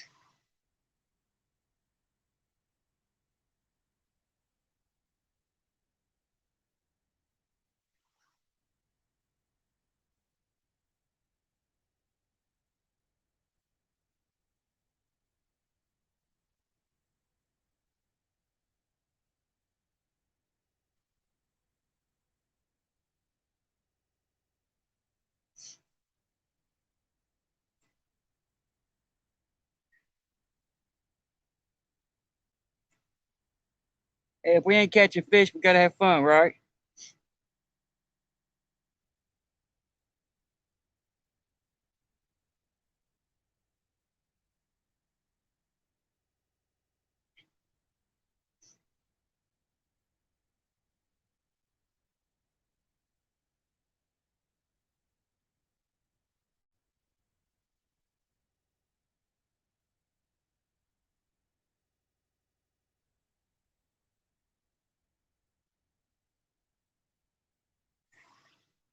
Insufficient funds. Thank you for coming in. We are now playing a game on who's the mod is what we're playing.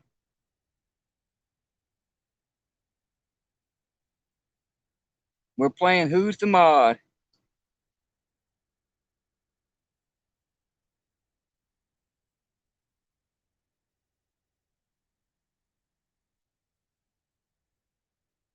Card is declined.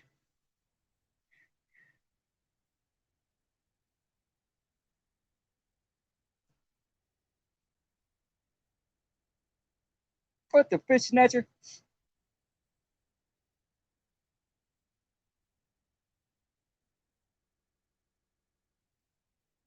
That's the only reason I didn't. That's one reason I didn't add Van into this game because he is driving a truck and it's not safe for him to be bouncing around through there.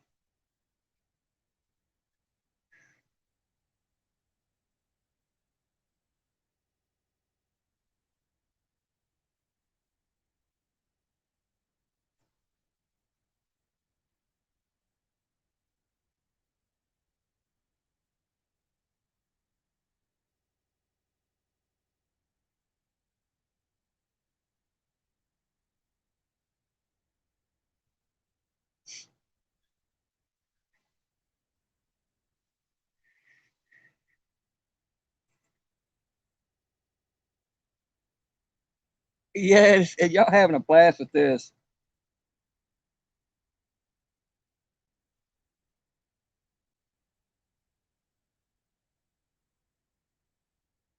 Thank you, Duggar, for keep on dropping links and stuff.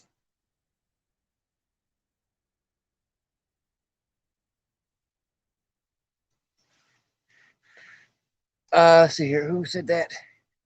Dan Robinson, the wrenches are for moderators to basically watch the channel to keep the trolls out.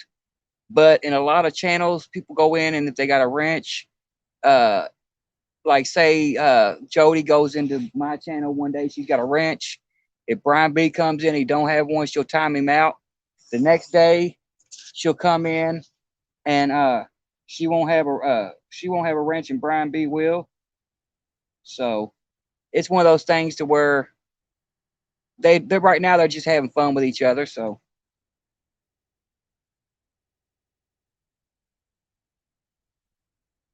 I figured I'd give them the power to pick on each other.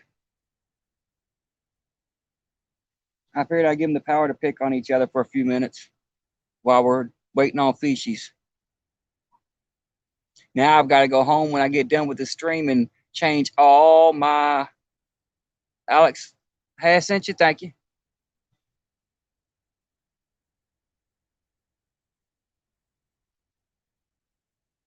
Yeah, please hit that like button, y'all. And if y'all coming in here on y'all on different accounts or whatever, please make sure y'all subscribe while y'all in here.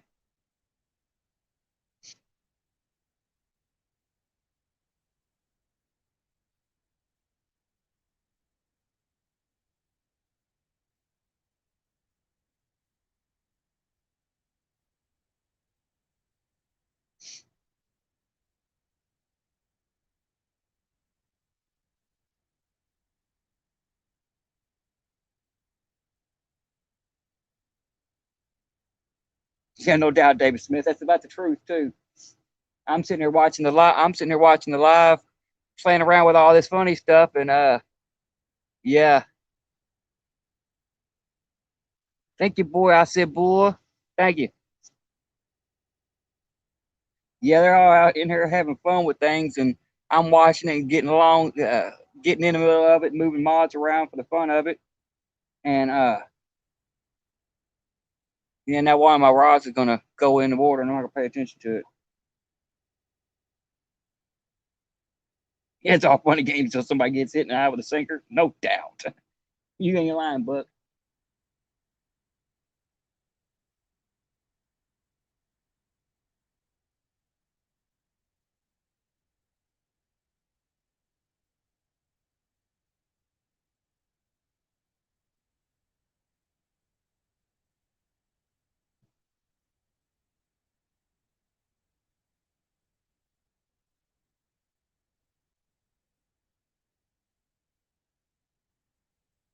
And we spin the wheel. Who else is gonna be a mod next? Who's gonna be a mod, and who's gonna lose their wrench?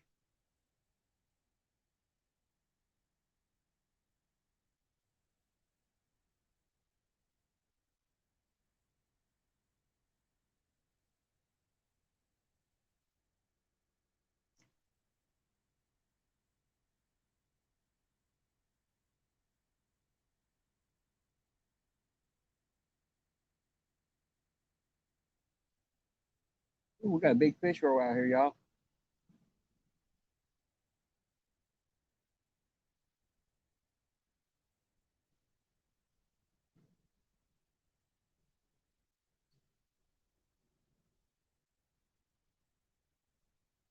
Oh yeah, hook the bite. Back of the wife's head would hurt like heck.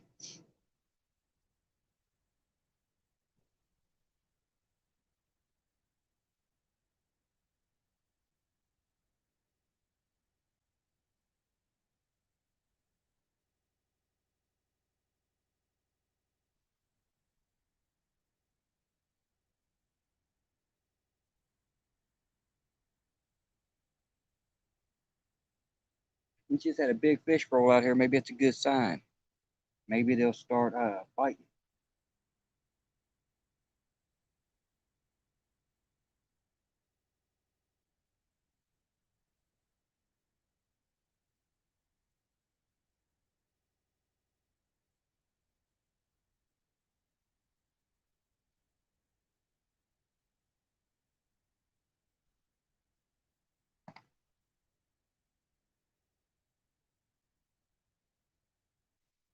And we got a barge coming through too. All right, so the fish just started rolling. Now we got a barge coming through. Maybe we'll get lucky, y'all.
All right, y'all. I'm gonna have to pause on the plan to who's that mod for a minute because I got a barge coming through, and I just had a big fish roll.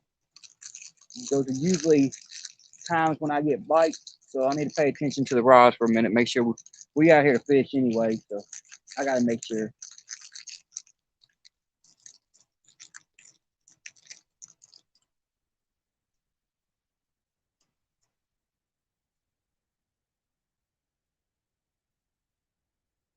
If I happen to end this stream while any of my true mods are not mods, don't worry, I will fix it all tonight. I'm going through here and do it all. I got a list of who I had have as mods and who I didn't, and I will make them mods again. But we're gonna play this game some more. Y'all having a blast.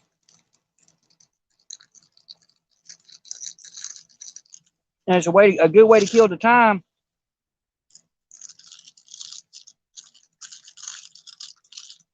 while we waiting on a fish.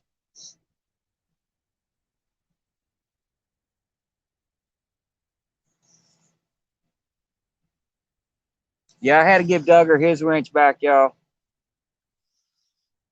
I took him off for a minute, let y'all get a couple small quick whacks in, but that's about it because Duggar's my brother. Duggar's my good luck charm. And he's always come in here and supported me, and he's probably blocked more trolls than anybody I've seen in my life, so I gotta keep him as a mod.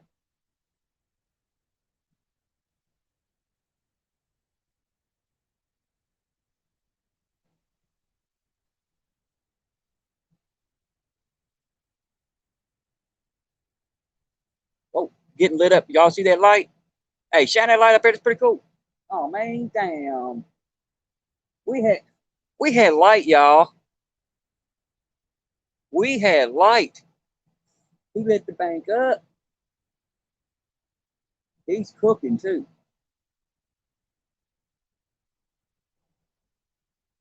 He is floating downriver.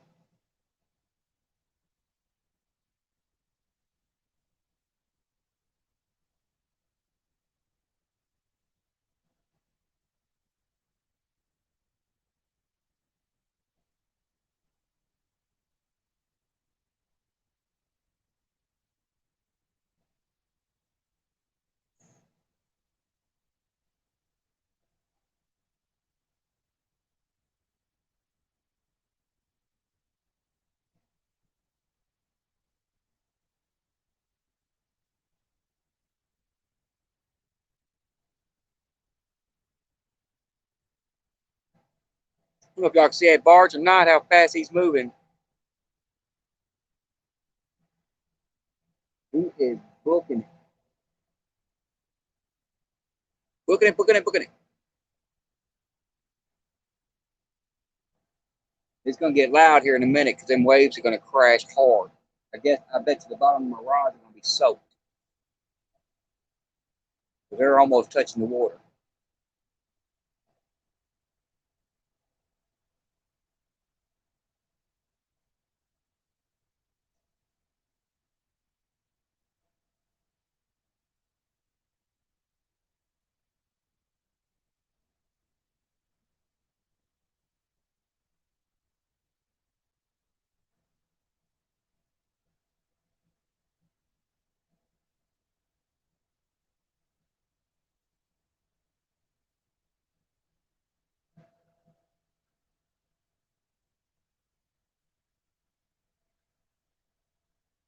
Alan, how's it going?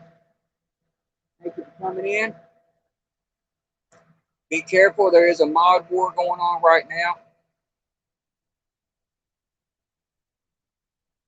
All my mods decided they was going to see who they could time out and who they couldn't time out for the fun of it. Used to tugboat. I know he's floating through here. That's the fastest one I've ever seen come through here. Waves, that wave's going to be crazy.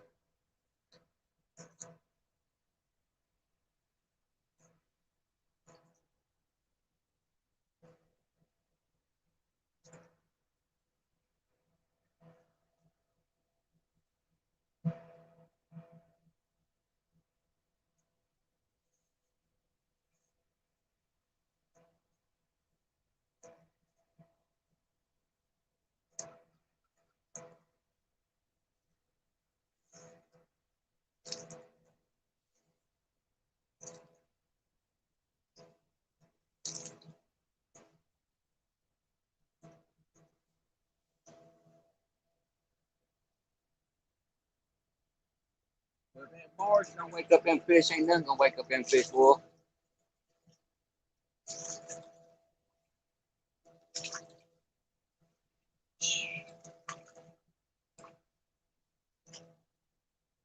Y'all have barges down on the Potomac, has?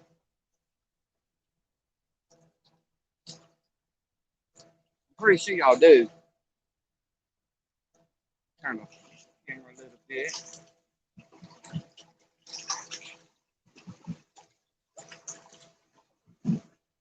Yeah, it's gonna get loud, y'all.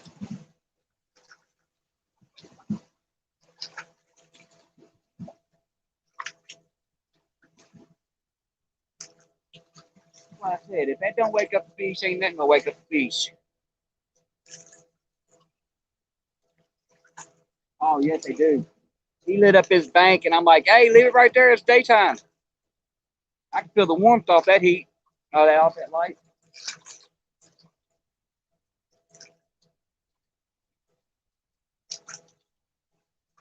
I think he seen the rods light up, and he was trying to figure out what it was. When he come around the corner, he's like, "Oh, what's that?"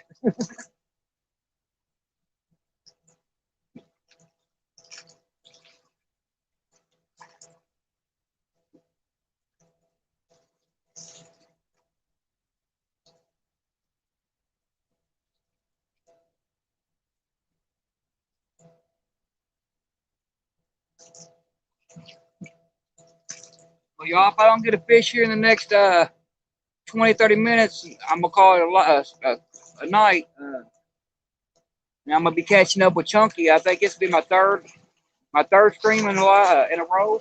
Jumped out. I hope it don't go that way. We need a fish. We need a fish.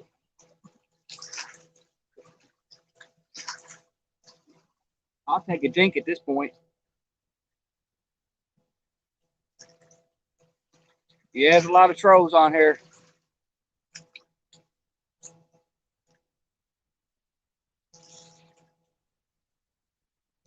Ernie Brown, how's it going? Thanks for coming in.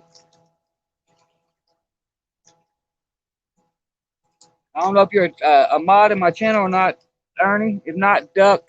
They're out for blood tonight.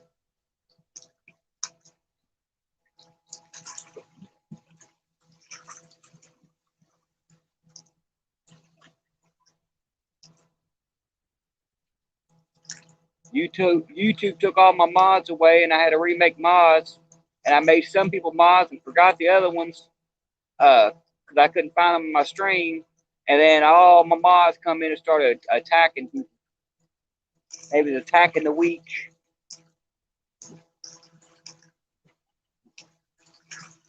I don't know, George Ray, but that's why I said, hey, as long as they're subscribing when they come in, it's all that matters. They can subscribe when they come in.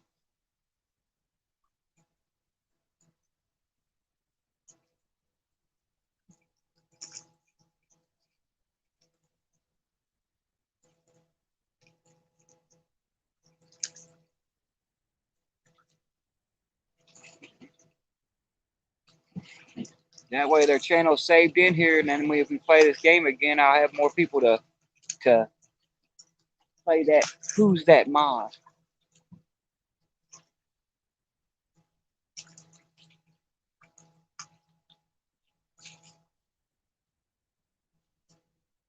Saw a little bounce on that blue rod.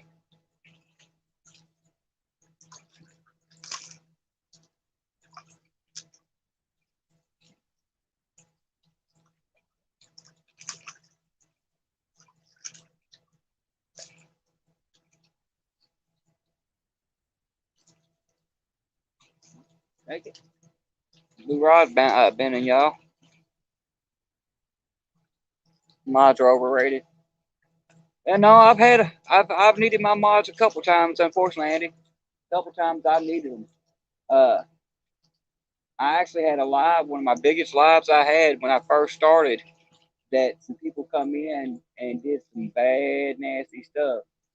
And what my mods, I had to delete it anyway. But yeah, they was dropping all kinds of nasty stuff in my life. Steve Adams walking in right now.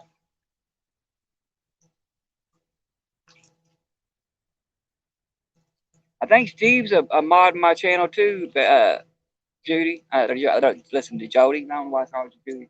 I think he's got he's modding my channel too. Oh y'all y'all got Ernie too.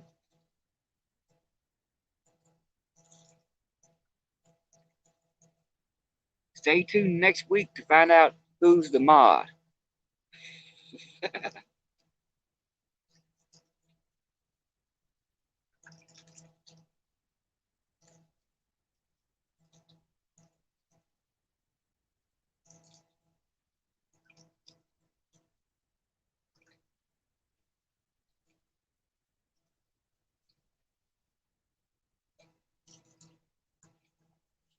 And this whole tree shaking from them waves hitting it. Both my rods are doing this sideways. I'm like, why are they going sideways?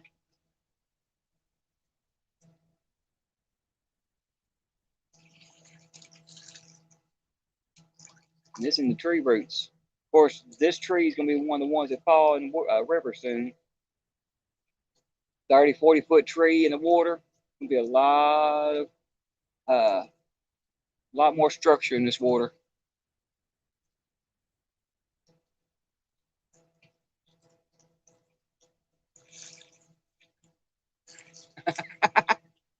Y'all can't mute me.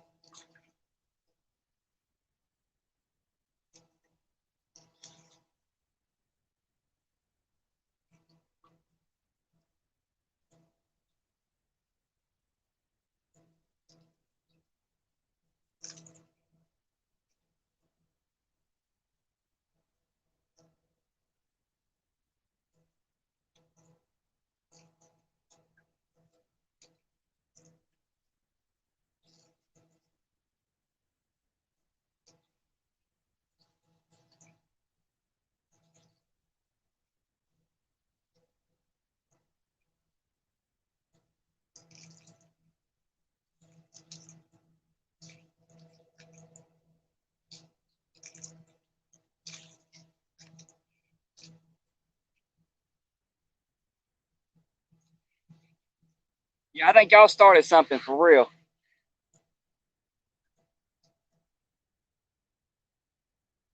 Y'all asked you asked two skate fans to come in.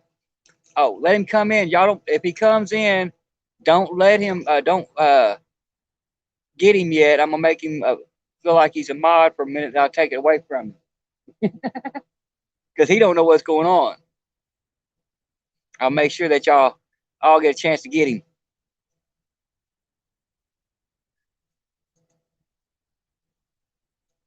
Two Stands is a good guy.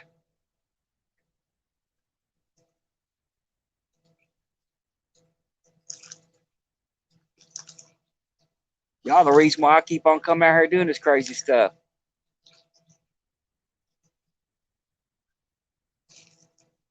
Oh, Brian, you ain't got a wrench? Uh-oh. What's going on? Who's the mod?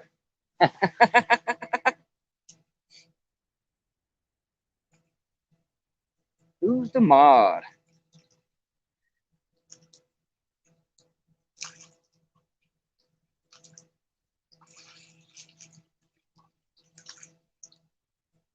Just woke up hurting.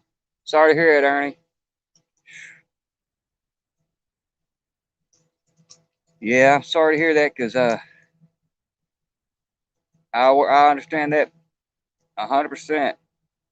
I woke up in so much pain, I almost didn't come down here. I've been limping around the last week.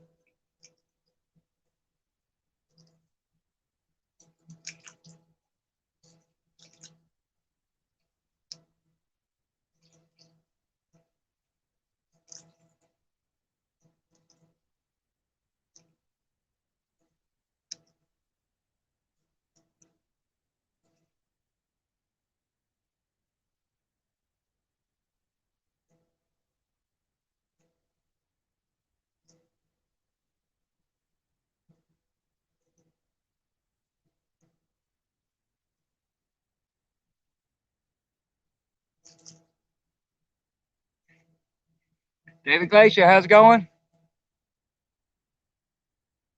Rashar, I'm sorry.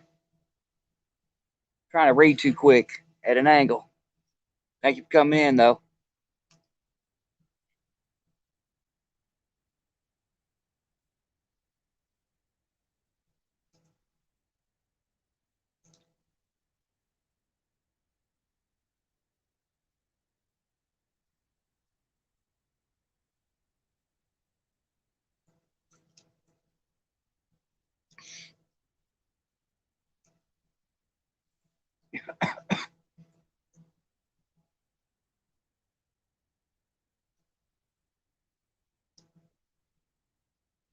Two stands. What's up, brother? Thank you for coming in.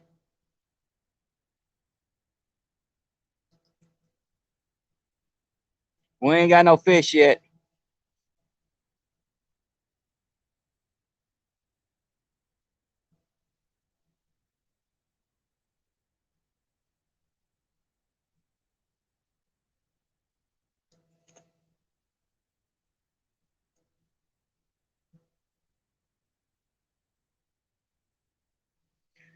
We ain't got no fish yet, y'all.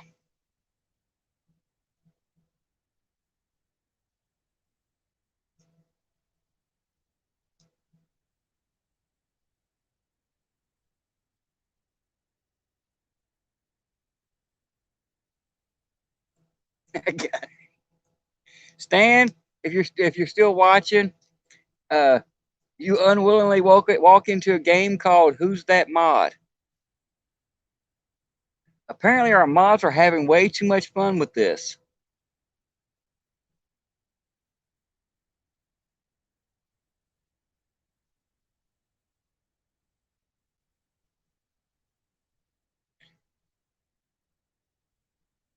Ernie, I'm gonna make sure you're safe, brother.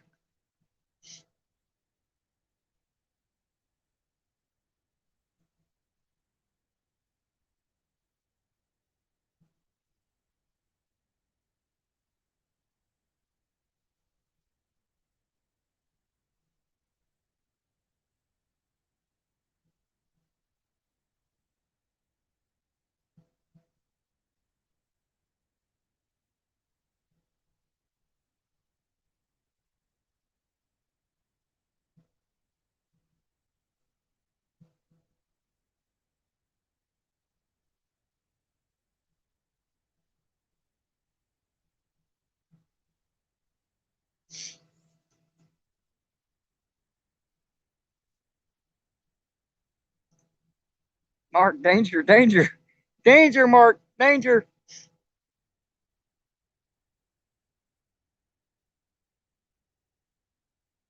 It's, yes, Stan, if you're still watching, it's whack-a-mole in here.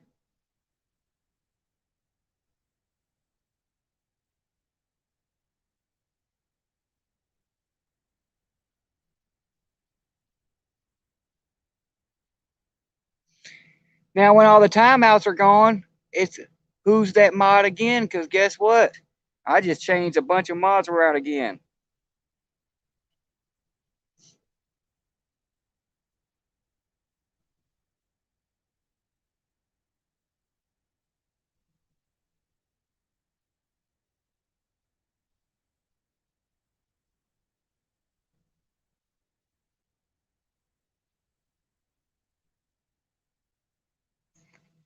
We just changed a bunch of mods again, y'all. Yeah, I know they got Melissa too.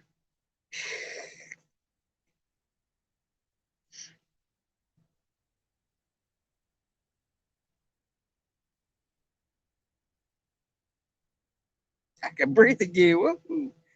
Maybe for a minute. Maybe for a minute. You never know. You never know, Brian. It might not last long.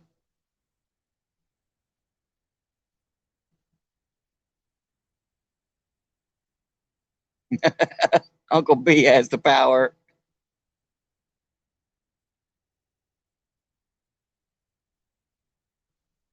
Y'all do know why when y'all timing these people out, I'm making them mods and taking away mods. So when they come back, they're modded. and some other people ain't.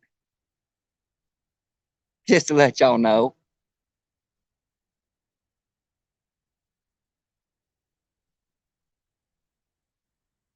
I gotta reset all my mods anyway, so we can have fun with it.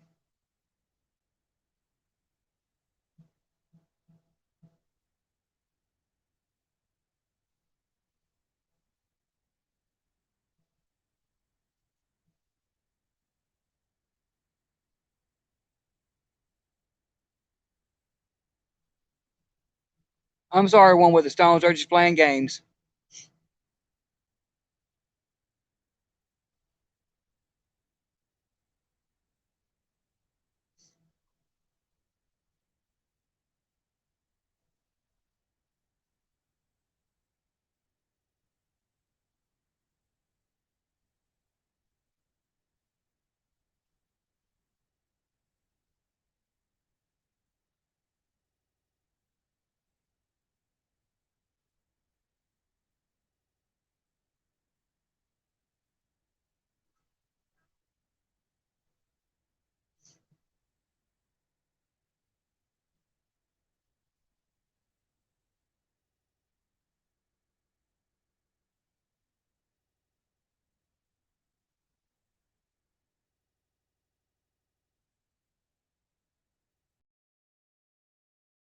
They're just playing games with each other.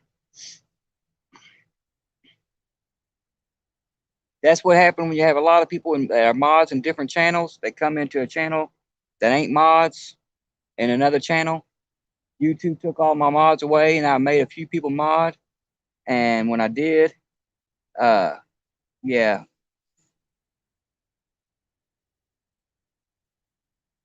I forgot a few people, and then they started attacking each other. So now we made a game out of it. I have asked my mods not to take out anybody that's not playing in the game.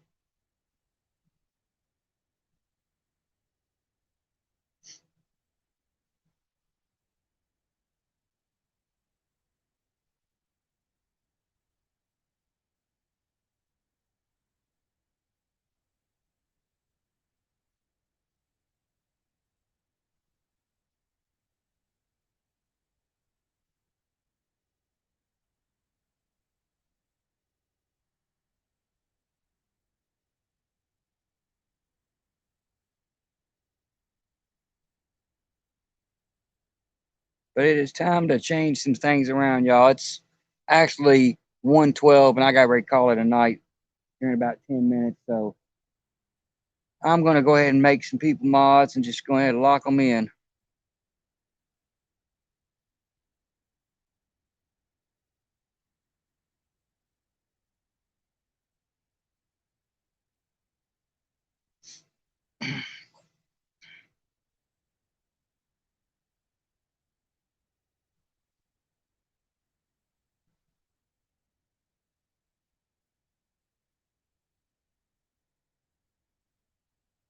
Yeah, it is wild, Don. This is the first time this has ever happened, so my lives ain't usually like this.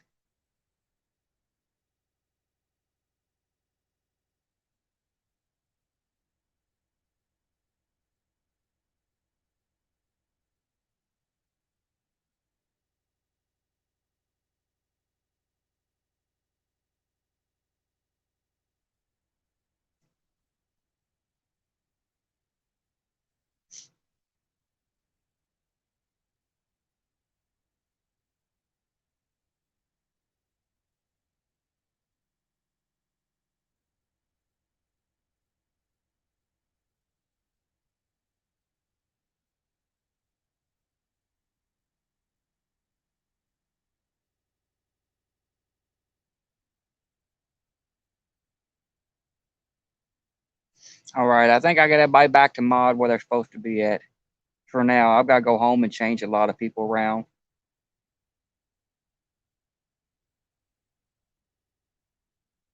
at least for the night.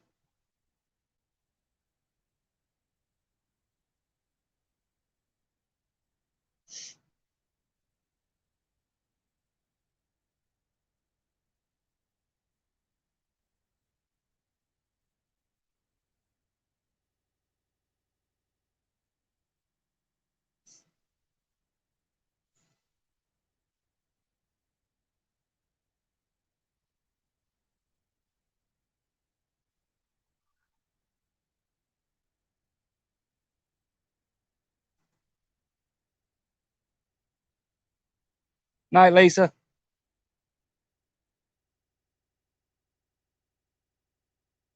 You're welcome, Andy. Thanks for coming in.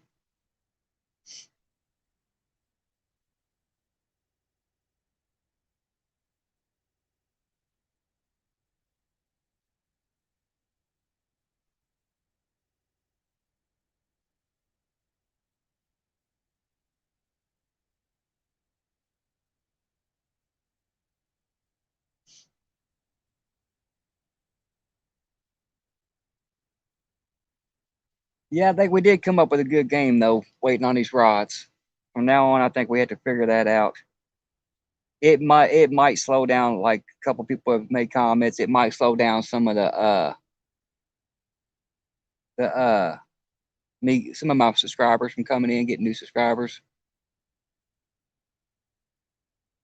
Thank you, David. Yeah, but I mean,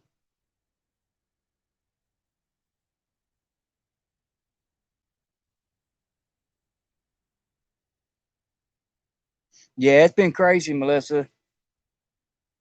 YouTube took away all my mods, and I made all my mods. I made a bunch of people mods and forgot a few people, and I forgot key people, so they started attacking them. As soon as they walked in, they started hammering them.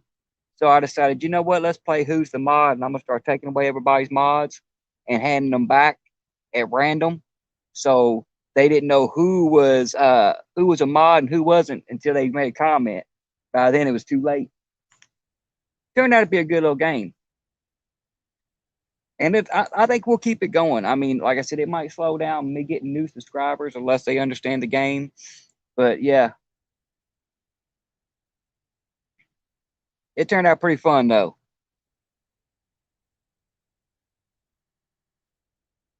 I mean, it gave us something to do while we wasn't catching no fish.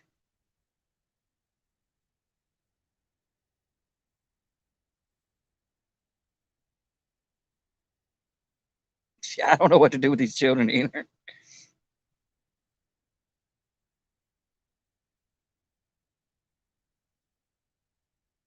Yeah, David Smith. I mean, I don't think I've ever had oh, you're welcome, Manny. I don't think I've ever had Garb, how's it going? I don't think I've ever had 88 likes in one night.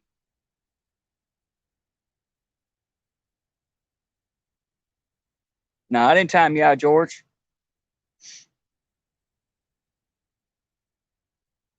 I'm waiting till y'all figure out how to time out the host.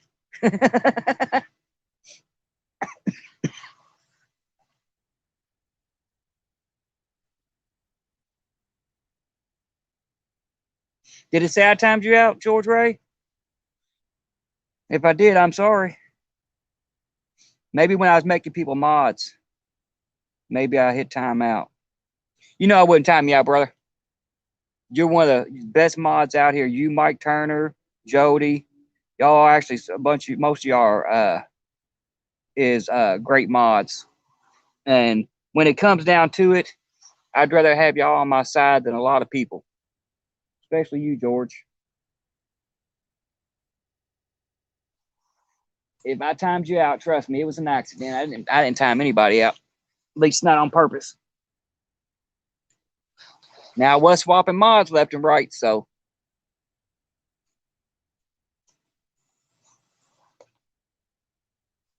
but it was all in good fun. I wonder how many people's gonna look back at that stream and go looking in there and see how many people. I don't think it'll show up. I don't know if it shows up or not that everybody was timing each other out.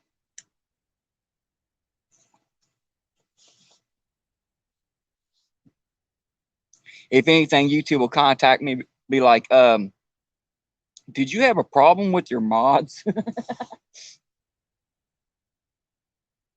Did you have a bunch of trolls in there? No, I didn't have no trolls. Just my mods.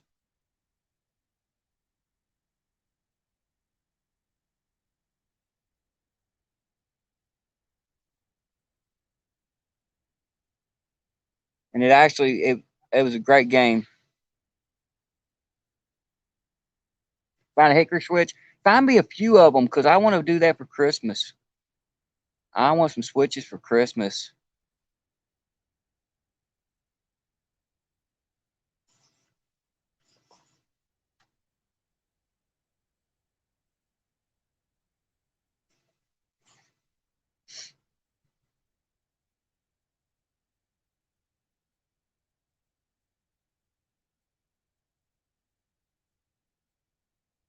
Denise, how's it going?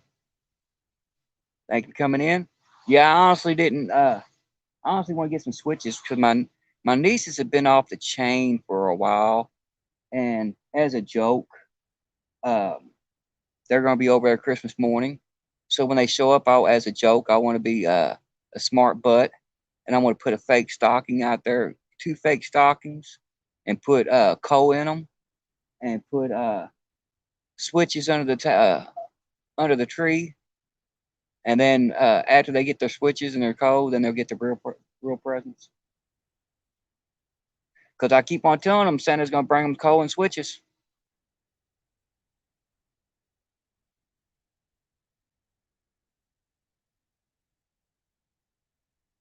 That's what I'm saying, David. It made fun of, it kept everybody something to do, and y'all actually made my life, my day, my night a lot better. I've been stressing a lot of things, and I come out here to get relief and go fishing, and hoping on taking some frustration out on hooking some fish. That didn't work. So instead, we just played a good game and had some fun doing it. Now, fish time. Yes, sir.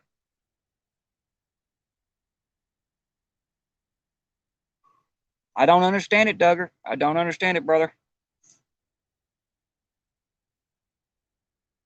I don't think I've ever skunked in live you've been in. I don't think and usually when you come in, as soon as you come in, I start catching fish. I don't understand it. You've been here all night. I don't understand it.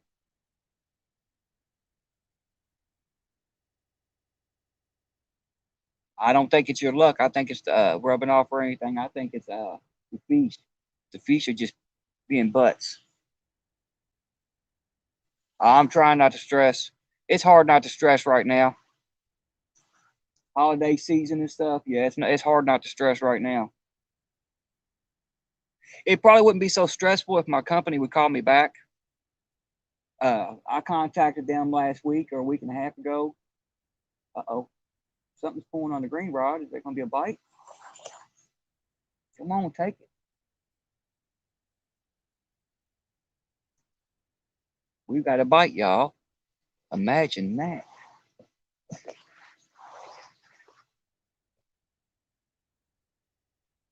Let's see if he comes back and takes it. Actually, I might want to check and make sure he didn't pull slack in that line, because that rod's sticking up pretty straight. Shouldn't be straight. Oh,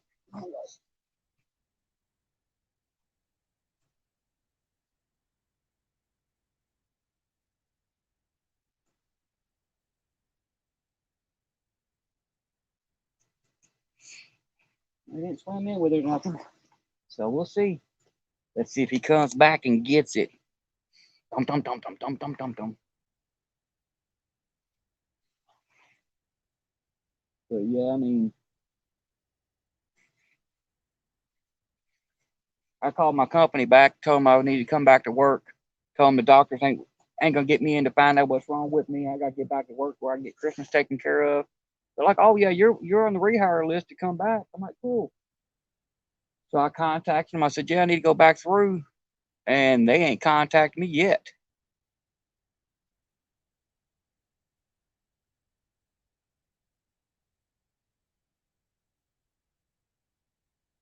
Oh, now I'm getting switches. I'm sorry, Melissa. I didn't get the chance to give you a wrench before they got to you.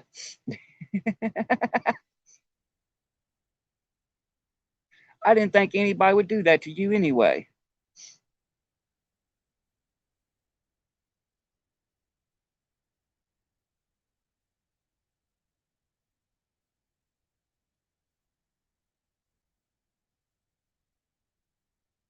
I thought y'all was all buddies.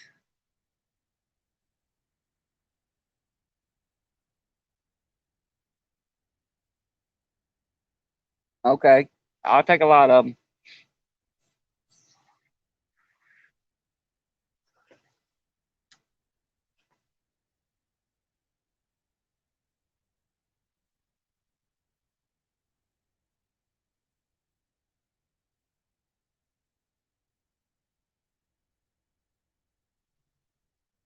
Yeah, that's the issue I'm having, David. The issue I'm having.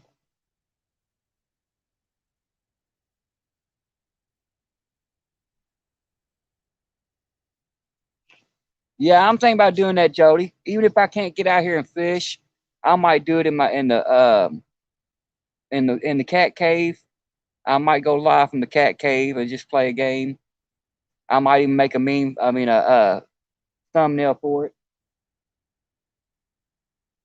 just for the fun of it. Plus, it'd probably be better if I make a thumbnail for it. That way, anybody that comes in knows what's going to happen. Thanks, Duggar. Thanks for coming in, brother. Yeah, but yeah, I was say what I was saying, David. I think it was David just said something. I haven't got the same problem. You know, last year, normally on Christmas, I go overboard. I can't lie. I get the kids way too much stuff. And this year, me not working, I didn't get them hardly anything. And when I say hardly anything, I think they've got one gift apiece. So, and they're used to 20, 10, 20 a year. So it's going to be rough.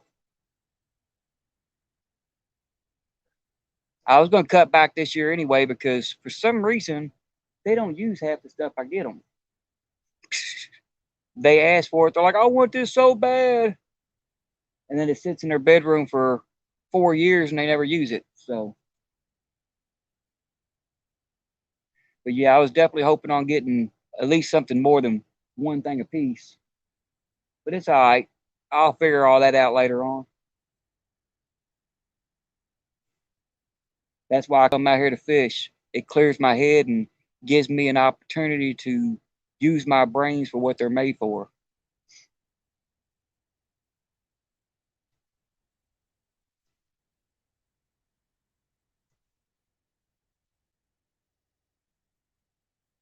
Yeah, no doubt. No doubt. No, what I normally do with stuff like that, David, if there's leftovers that the kids don't use, I'll go in a room and be like, are you ever going to use this dang thing? You ain't even opened it. I bought it for you last year. Are you going to use it? No, I'm not going to use it. I don't want it. Well, why don't you give it to somebody that will? Why don't you give it to somebody that don't have? You know, why don't you give it to one of the kids that don't have anything? Yes, it is, Andy. That's what I use. I suffer with severe PTSD. I'm talking severe PTSD. And when I start, my PTSD starts getting crazy. I don't get violent. I've learned to repress all the violent stuff, but I do get cranky and I do get belligerent sometimes. Um, I start taking things out on my family as far as like verbally. Uh, and I'm just no fun to be around. You know, usually when you got PTSD and stuff like that, what usually happens is the ones you love and care about are the ones that get it the most. So when I get to a point where I know my stress level is too high and I'm starting to be a grouchy pain in the butt, uh, I leave. I go fishing, try to relax for a few hours, clear my head, regain my thoughts. Because at the end of the day, they ain't done nothing wrong to me. It's just, know, that PTSD, when it kicks in, there's no controlling it. It takes over, and yeah, it puts you in a real bad mood. And then I get angry and start, yelling and screaming in the house at everybody. I'm like, and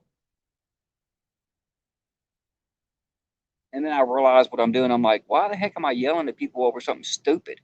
And it's what it is. It's something stupid. Why am I getting angry and upset? I'm like, oh, I know why. Got to go fishing.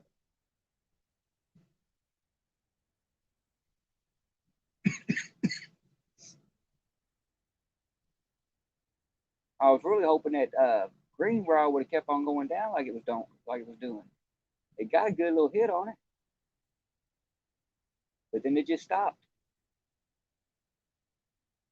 Neither my dink got off on this rod or something because uh, he still ain't pulled it out of the tangle that he had it in. I felt him pulling against it. Um, I felt him pulling against it when I was holding the rod in my hand, but the sinker was stuck in a branch or something. So I let some slack to see if he swim out of it, but the slack's still in the rod, so maybe he got loose, which I'm cool with.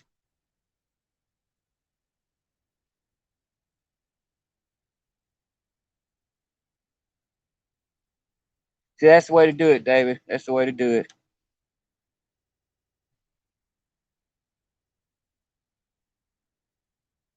Yeah, that's the way to do it. I mean, that's me. I've always been one of them people. I don't expect gifts. I told my wife, don't get me a dang thing. I don't want nothing. I told my mother-in-law, I don't want nothing. I ain't no gift person. I've been working since I was 13 years old, and that's a legitimate job. That's not counting cutting grass when I was 9 and stuff like that for people, for neighbors. But I've had a legitimate job since I was 9 years old. I mean, since I was 13 years old. Uh, I started working at fun like a carnival when I was 13. By the time I hit 16, I was doing hard labor and work in construction. Then I went into becoming a mechanic. So yeah, I've always, if I want it, I get out and get it. So my wife, I said, you focus on the kiddos. That's all I care about is the kiddos. Even though sometimes they make you feel like they don't care about you, but you know what? It is what it is.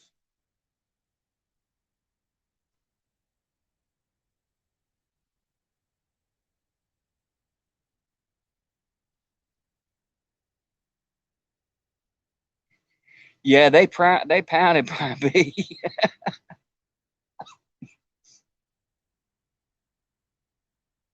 Even George Ray got in on it, and I didn't expect that. I did not. I did not at all. George Ray usually he just even when everybody else is knocking each other off out of the stream left and right, George is just usually focused and running through, just keeping the trolls out, dropping links. But yeah, he even got in on it. That was fun.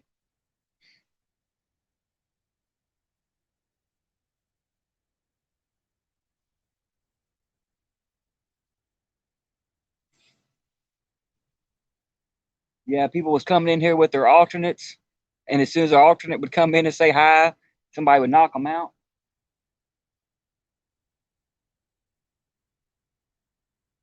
The only thing bad about that is if I sit down and we do that like once a week, have a game of whack a mo, whack a mod, whatever you want to call it. Uh, we had to sit down and I had to sit down and figure out like guidelines to it as far as like new names. We got to find out for sure who they are first. That way, we're not having a new person come in to figure out the game and get whacked out as soon as they walk in, like poor old Melissa did.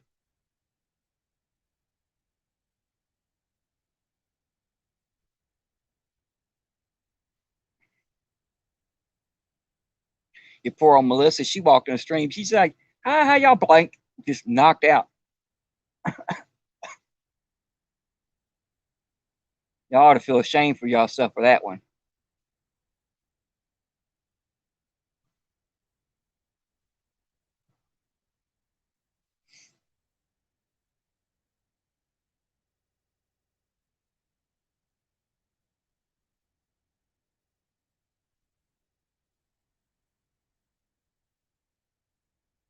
I think I'm gonna mess with this orange rod over here that y'all can't see and try to get it pulled in.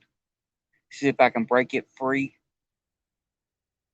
And I'm gonna go ahead and pull these other rods in. I'll probably end the stream after I pull the rods in because I've been doing that a lot here lately where I pull the rod in and have fish on it. So I want to make sure in case we do have a fish out there, y'all see it. Plus, if I come in one at a time, it gives it a chance for a fish to take one of these rods down.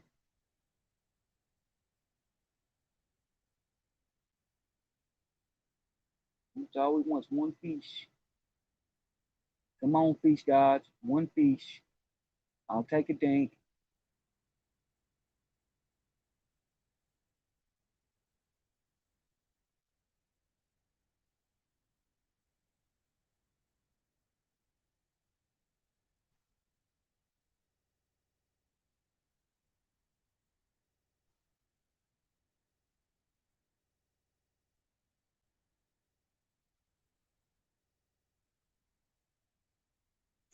I don't think they Andy, I don't think they got Ernie.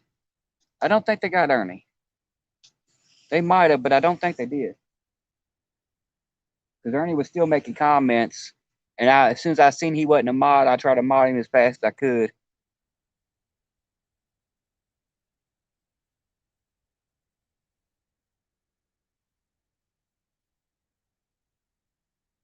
Yeah, I think I need to hurry and go ahead and start moving these rods. I'm feeling raindrops. It was supposed to start raining in between around 2 o'clock. So, oh, you got Ernie? Okay. Yeah, it was supposed to start raining about 2 o'clock, and it's 1:36 now. So that's probably why I'm feeling sprinkles.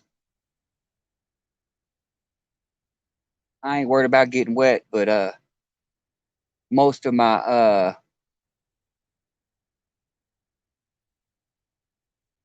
gear, like my phone and stuff, ain't waterproof.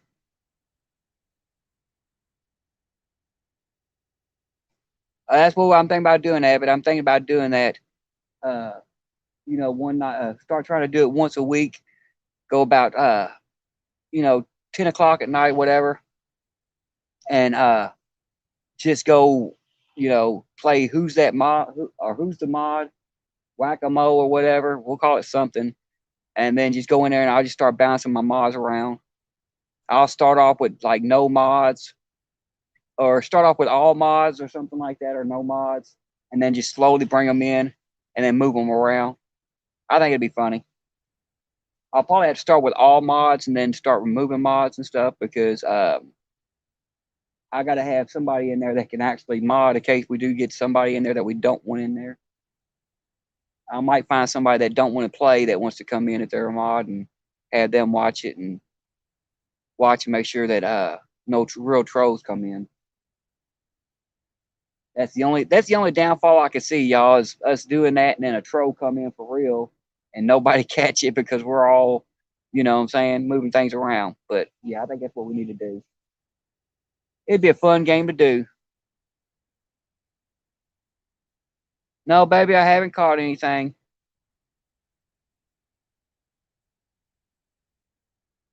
They ain't biting. I don't know if you just now come in here or if you saw the whole fiasco of the new game show we started, YouTube game we started. But yeah,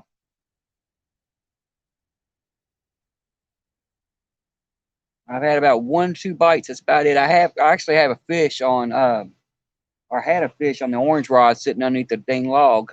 I can't get him in.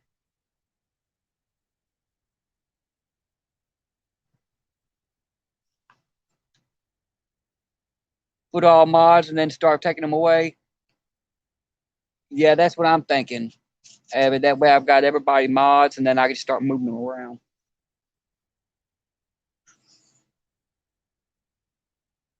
And that might be something that might be a good idea to do that also for another reason. These smaller channels when they come in, the smaller ones I'm talking about, they come in and they're used to seeing these bigger names knock everybody out. They might get a chance to knock the bigger name out for a minute or two. They might have fun with that. All right, y'all. I think I'm gonna have to end this live a little faster than what I thought I was going to, because it's starting to rain.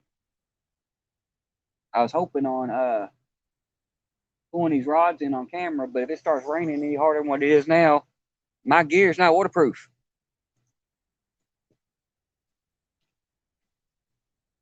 Oh, we had the troll. You got her. Okay. What Melissa was it? Because she's not a troll.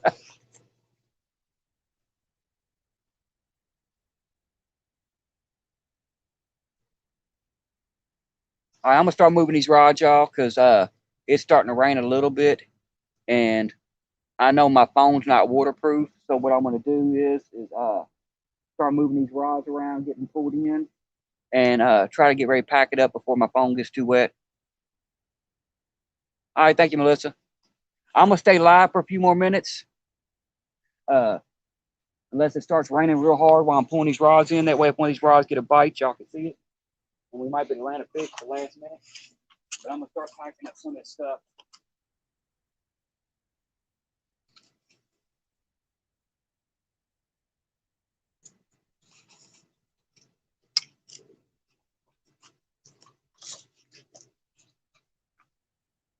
Yeah, he got off there. He ain't on that orange rod no more. Cool. So I'm probably going to break off.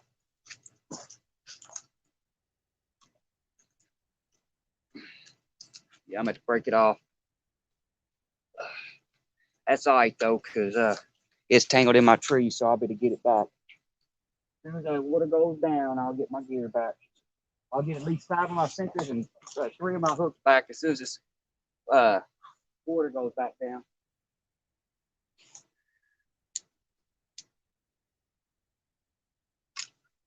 All right.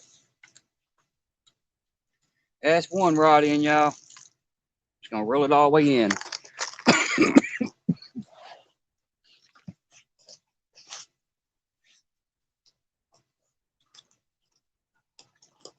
All right. Oh, my blue light, y'all. Got my blue light. Then put it up.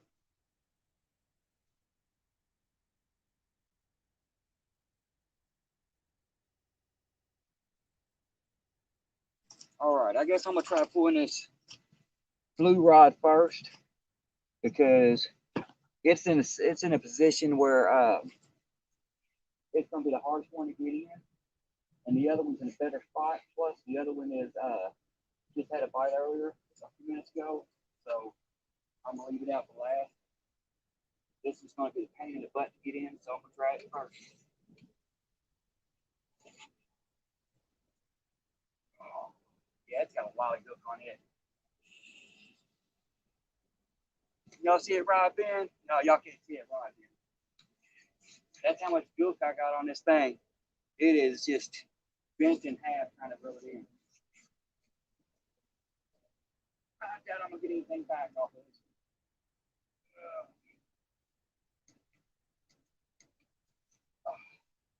Broke loose. Man.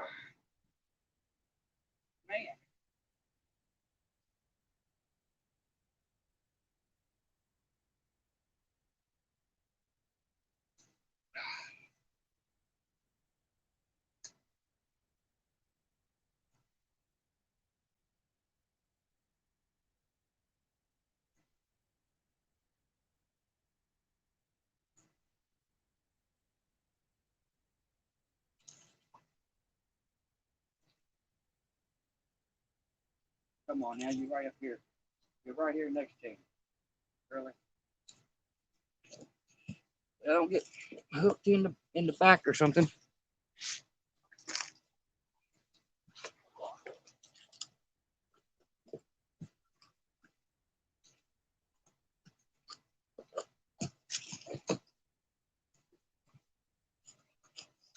And this is what we've been dealing with, y'all. For anybody that didn't get to see earlier, this is what we've been catching all day. Tree pounders. All that debris. All that debris on the bottom of the water. It is a nightmare. Hey, I'm signing off just in time, y'all. My batteries are going dead in my green rod and my other rod. So, yeah, starting to flash. Which when they go dead, they start to flash, and that start to flash. So, just in time. Pretty good. Them cheap old dollar store batteries held out for the whole stream.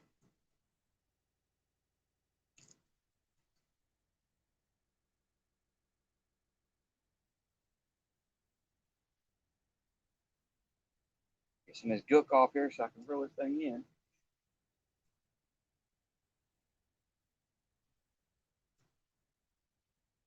Oh, I'm gonna barge. Something way down the float.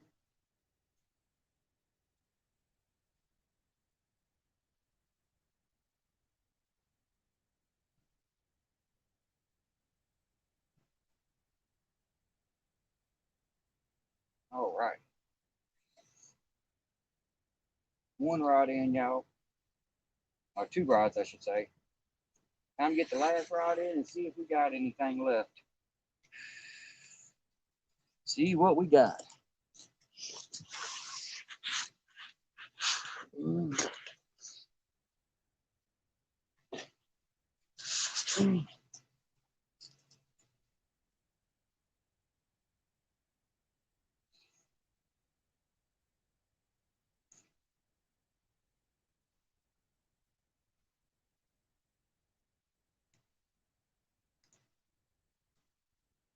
Here comes the rain.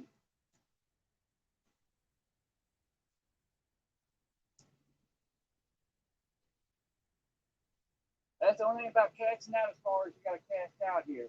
It takes a while to reel it in. When you're dragging a bunch of gook with it, it makes it even worse.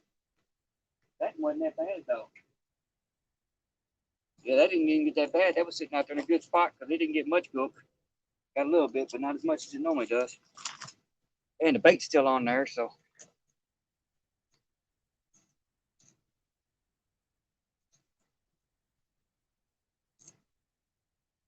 Get all these leaves and stuff off here. See how fast I can get packed up. See if I can't beat the rain. Luckily, I'm smart enough to use Ziploc baggies, bring Ziploc baggies with my gear in it, my batteries and stuff, and my phones. So, and this jacket's fairly waterproof, so we should be good. I'm not keeping this piece of bag. Here you go, fishies. Have fun with that.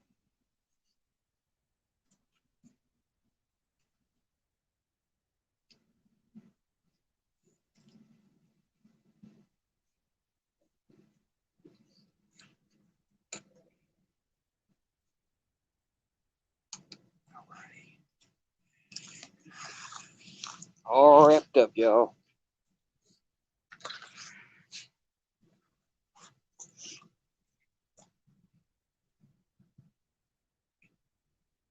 Frogster, how's it going?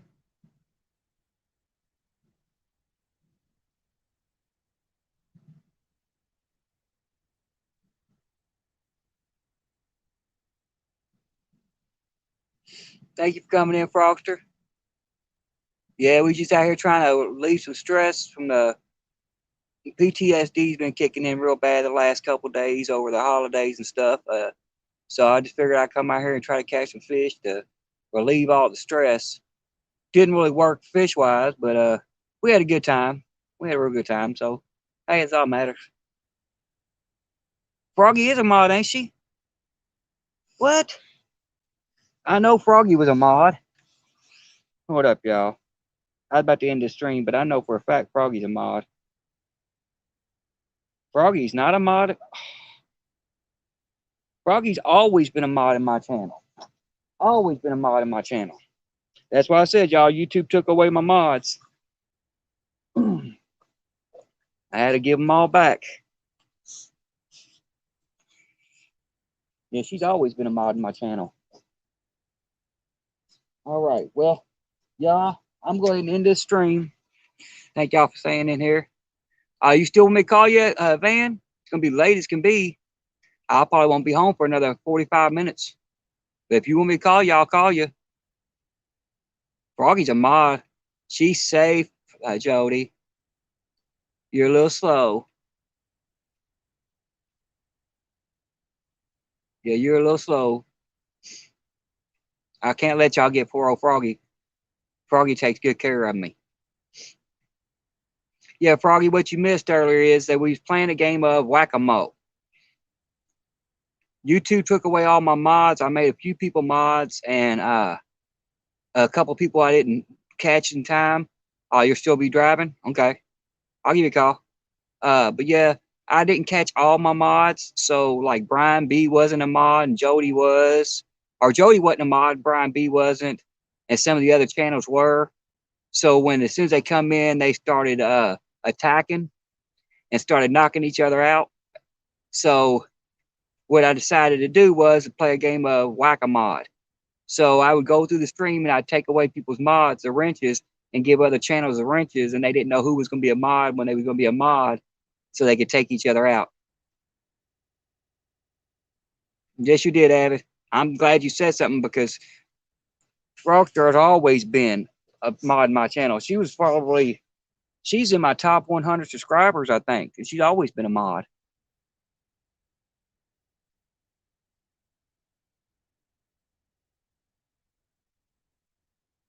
I said that too for Frogster. I didn't think Jody would whack a lot of the people, whack a lot of the mods that she did. She whacked quite a few of them.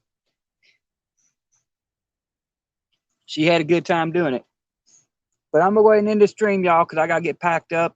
The rain's gonna be here. We got some storms moving in. We got the rain will be here in the next few minutes. It's already trying to catch up with me, so got about another 10, 15 minutes worth of packing to do before I run up the hill. So I'm gonna go ahead and end this. I appreciate y'all all for coming in. And like I said, we're gonna do this again very, very soon. I had a great time doing it. I mean, we wasn't catching fish, so why not?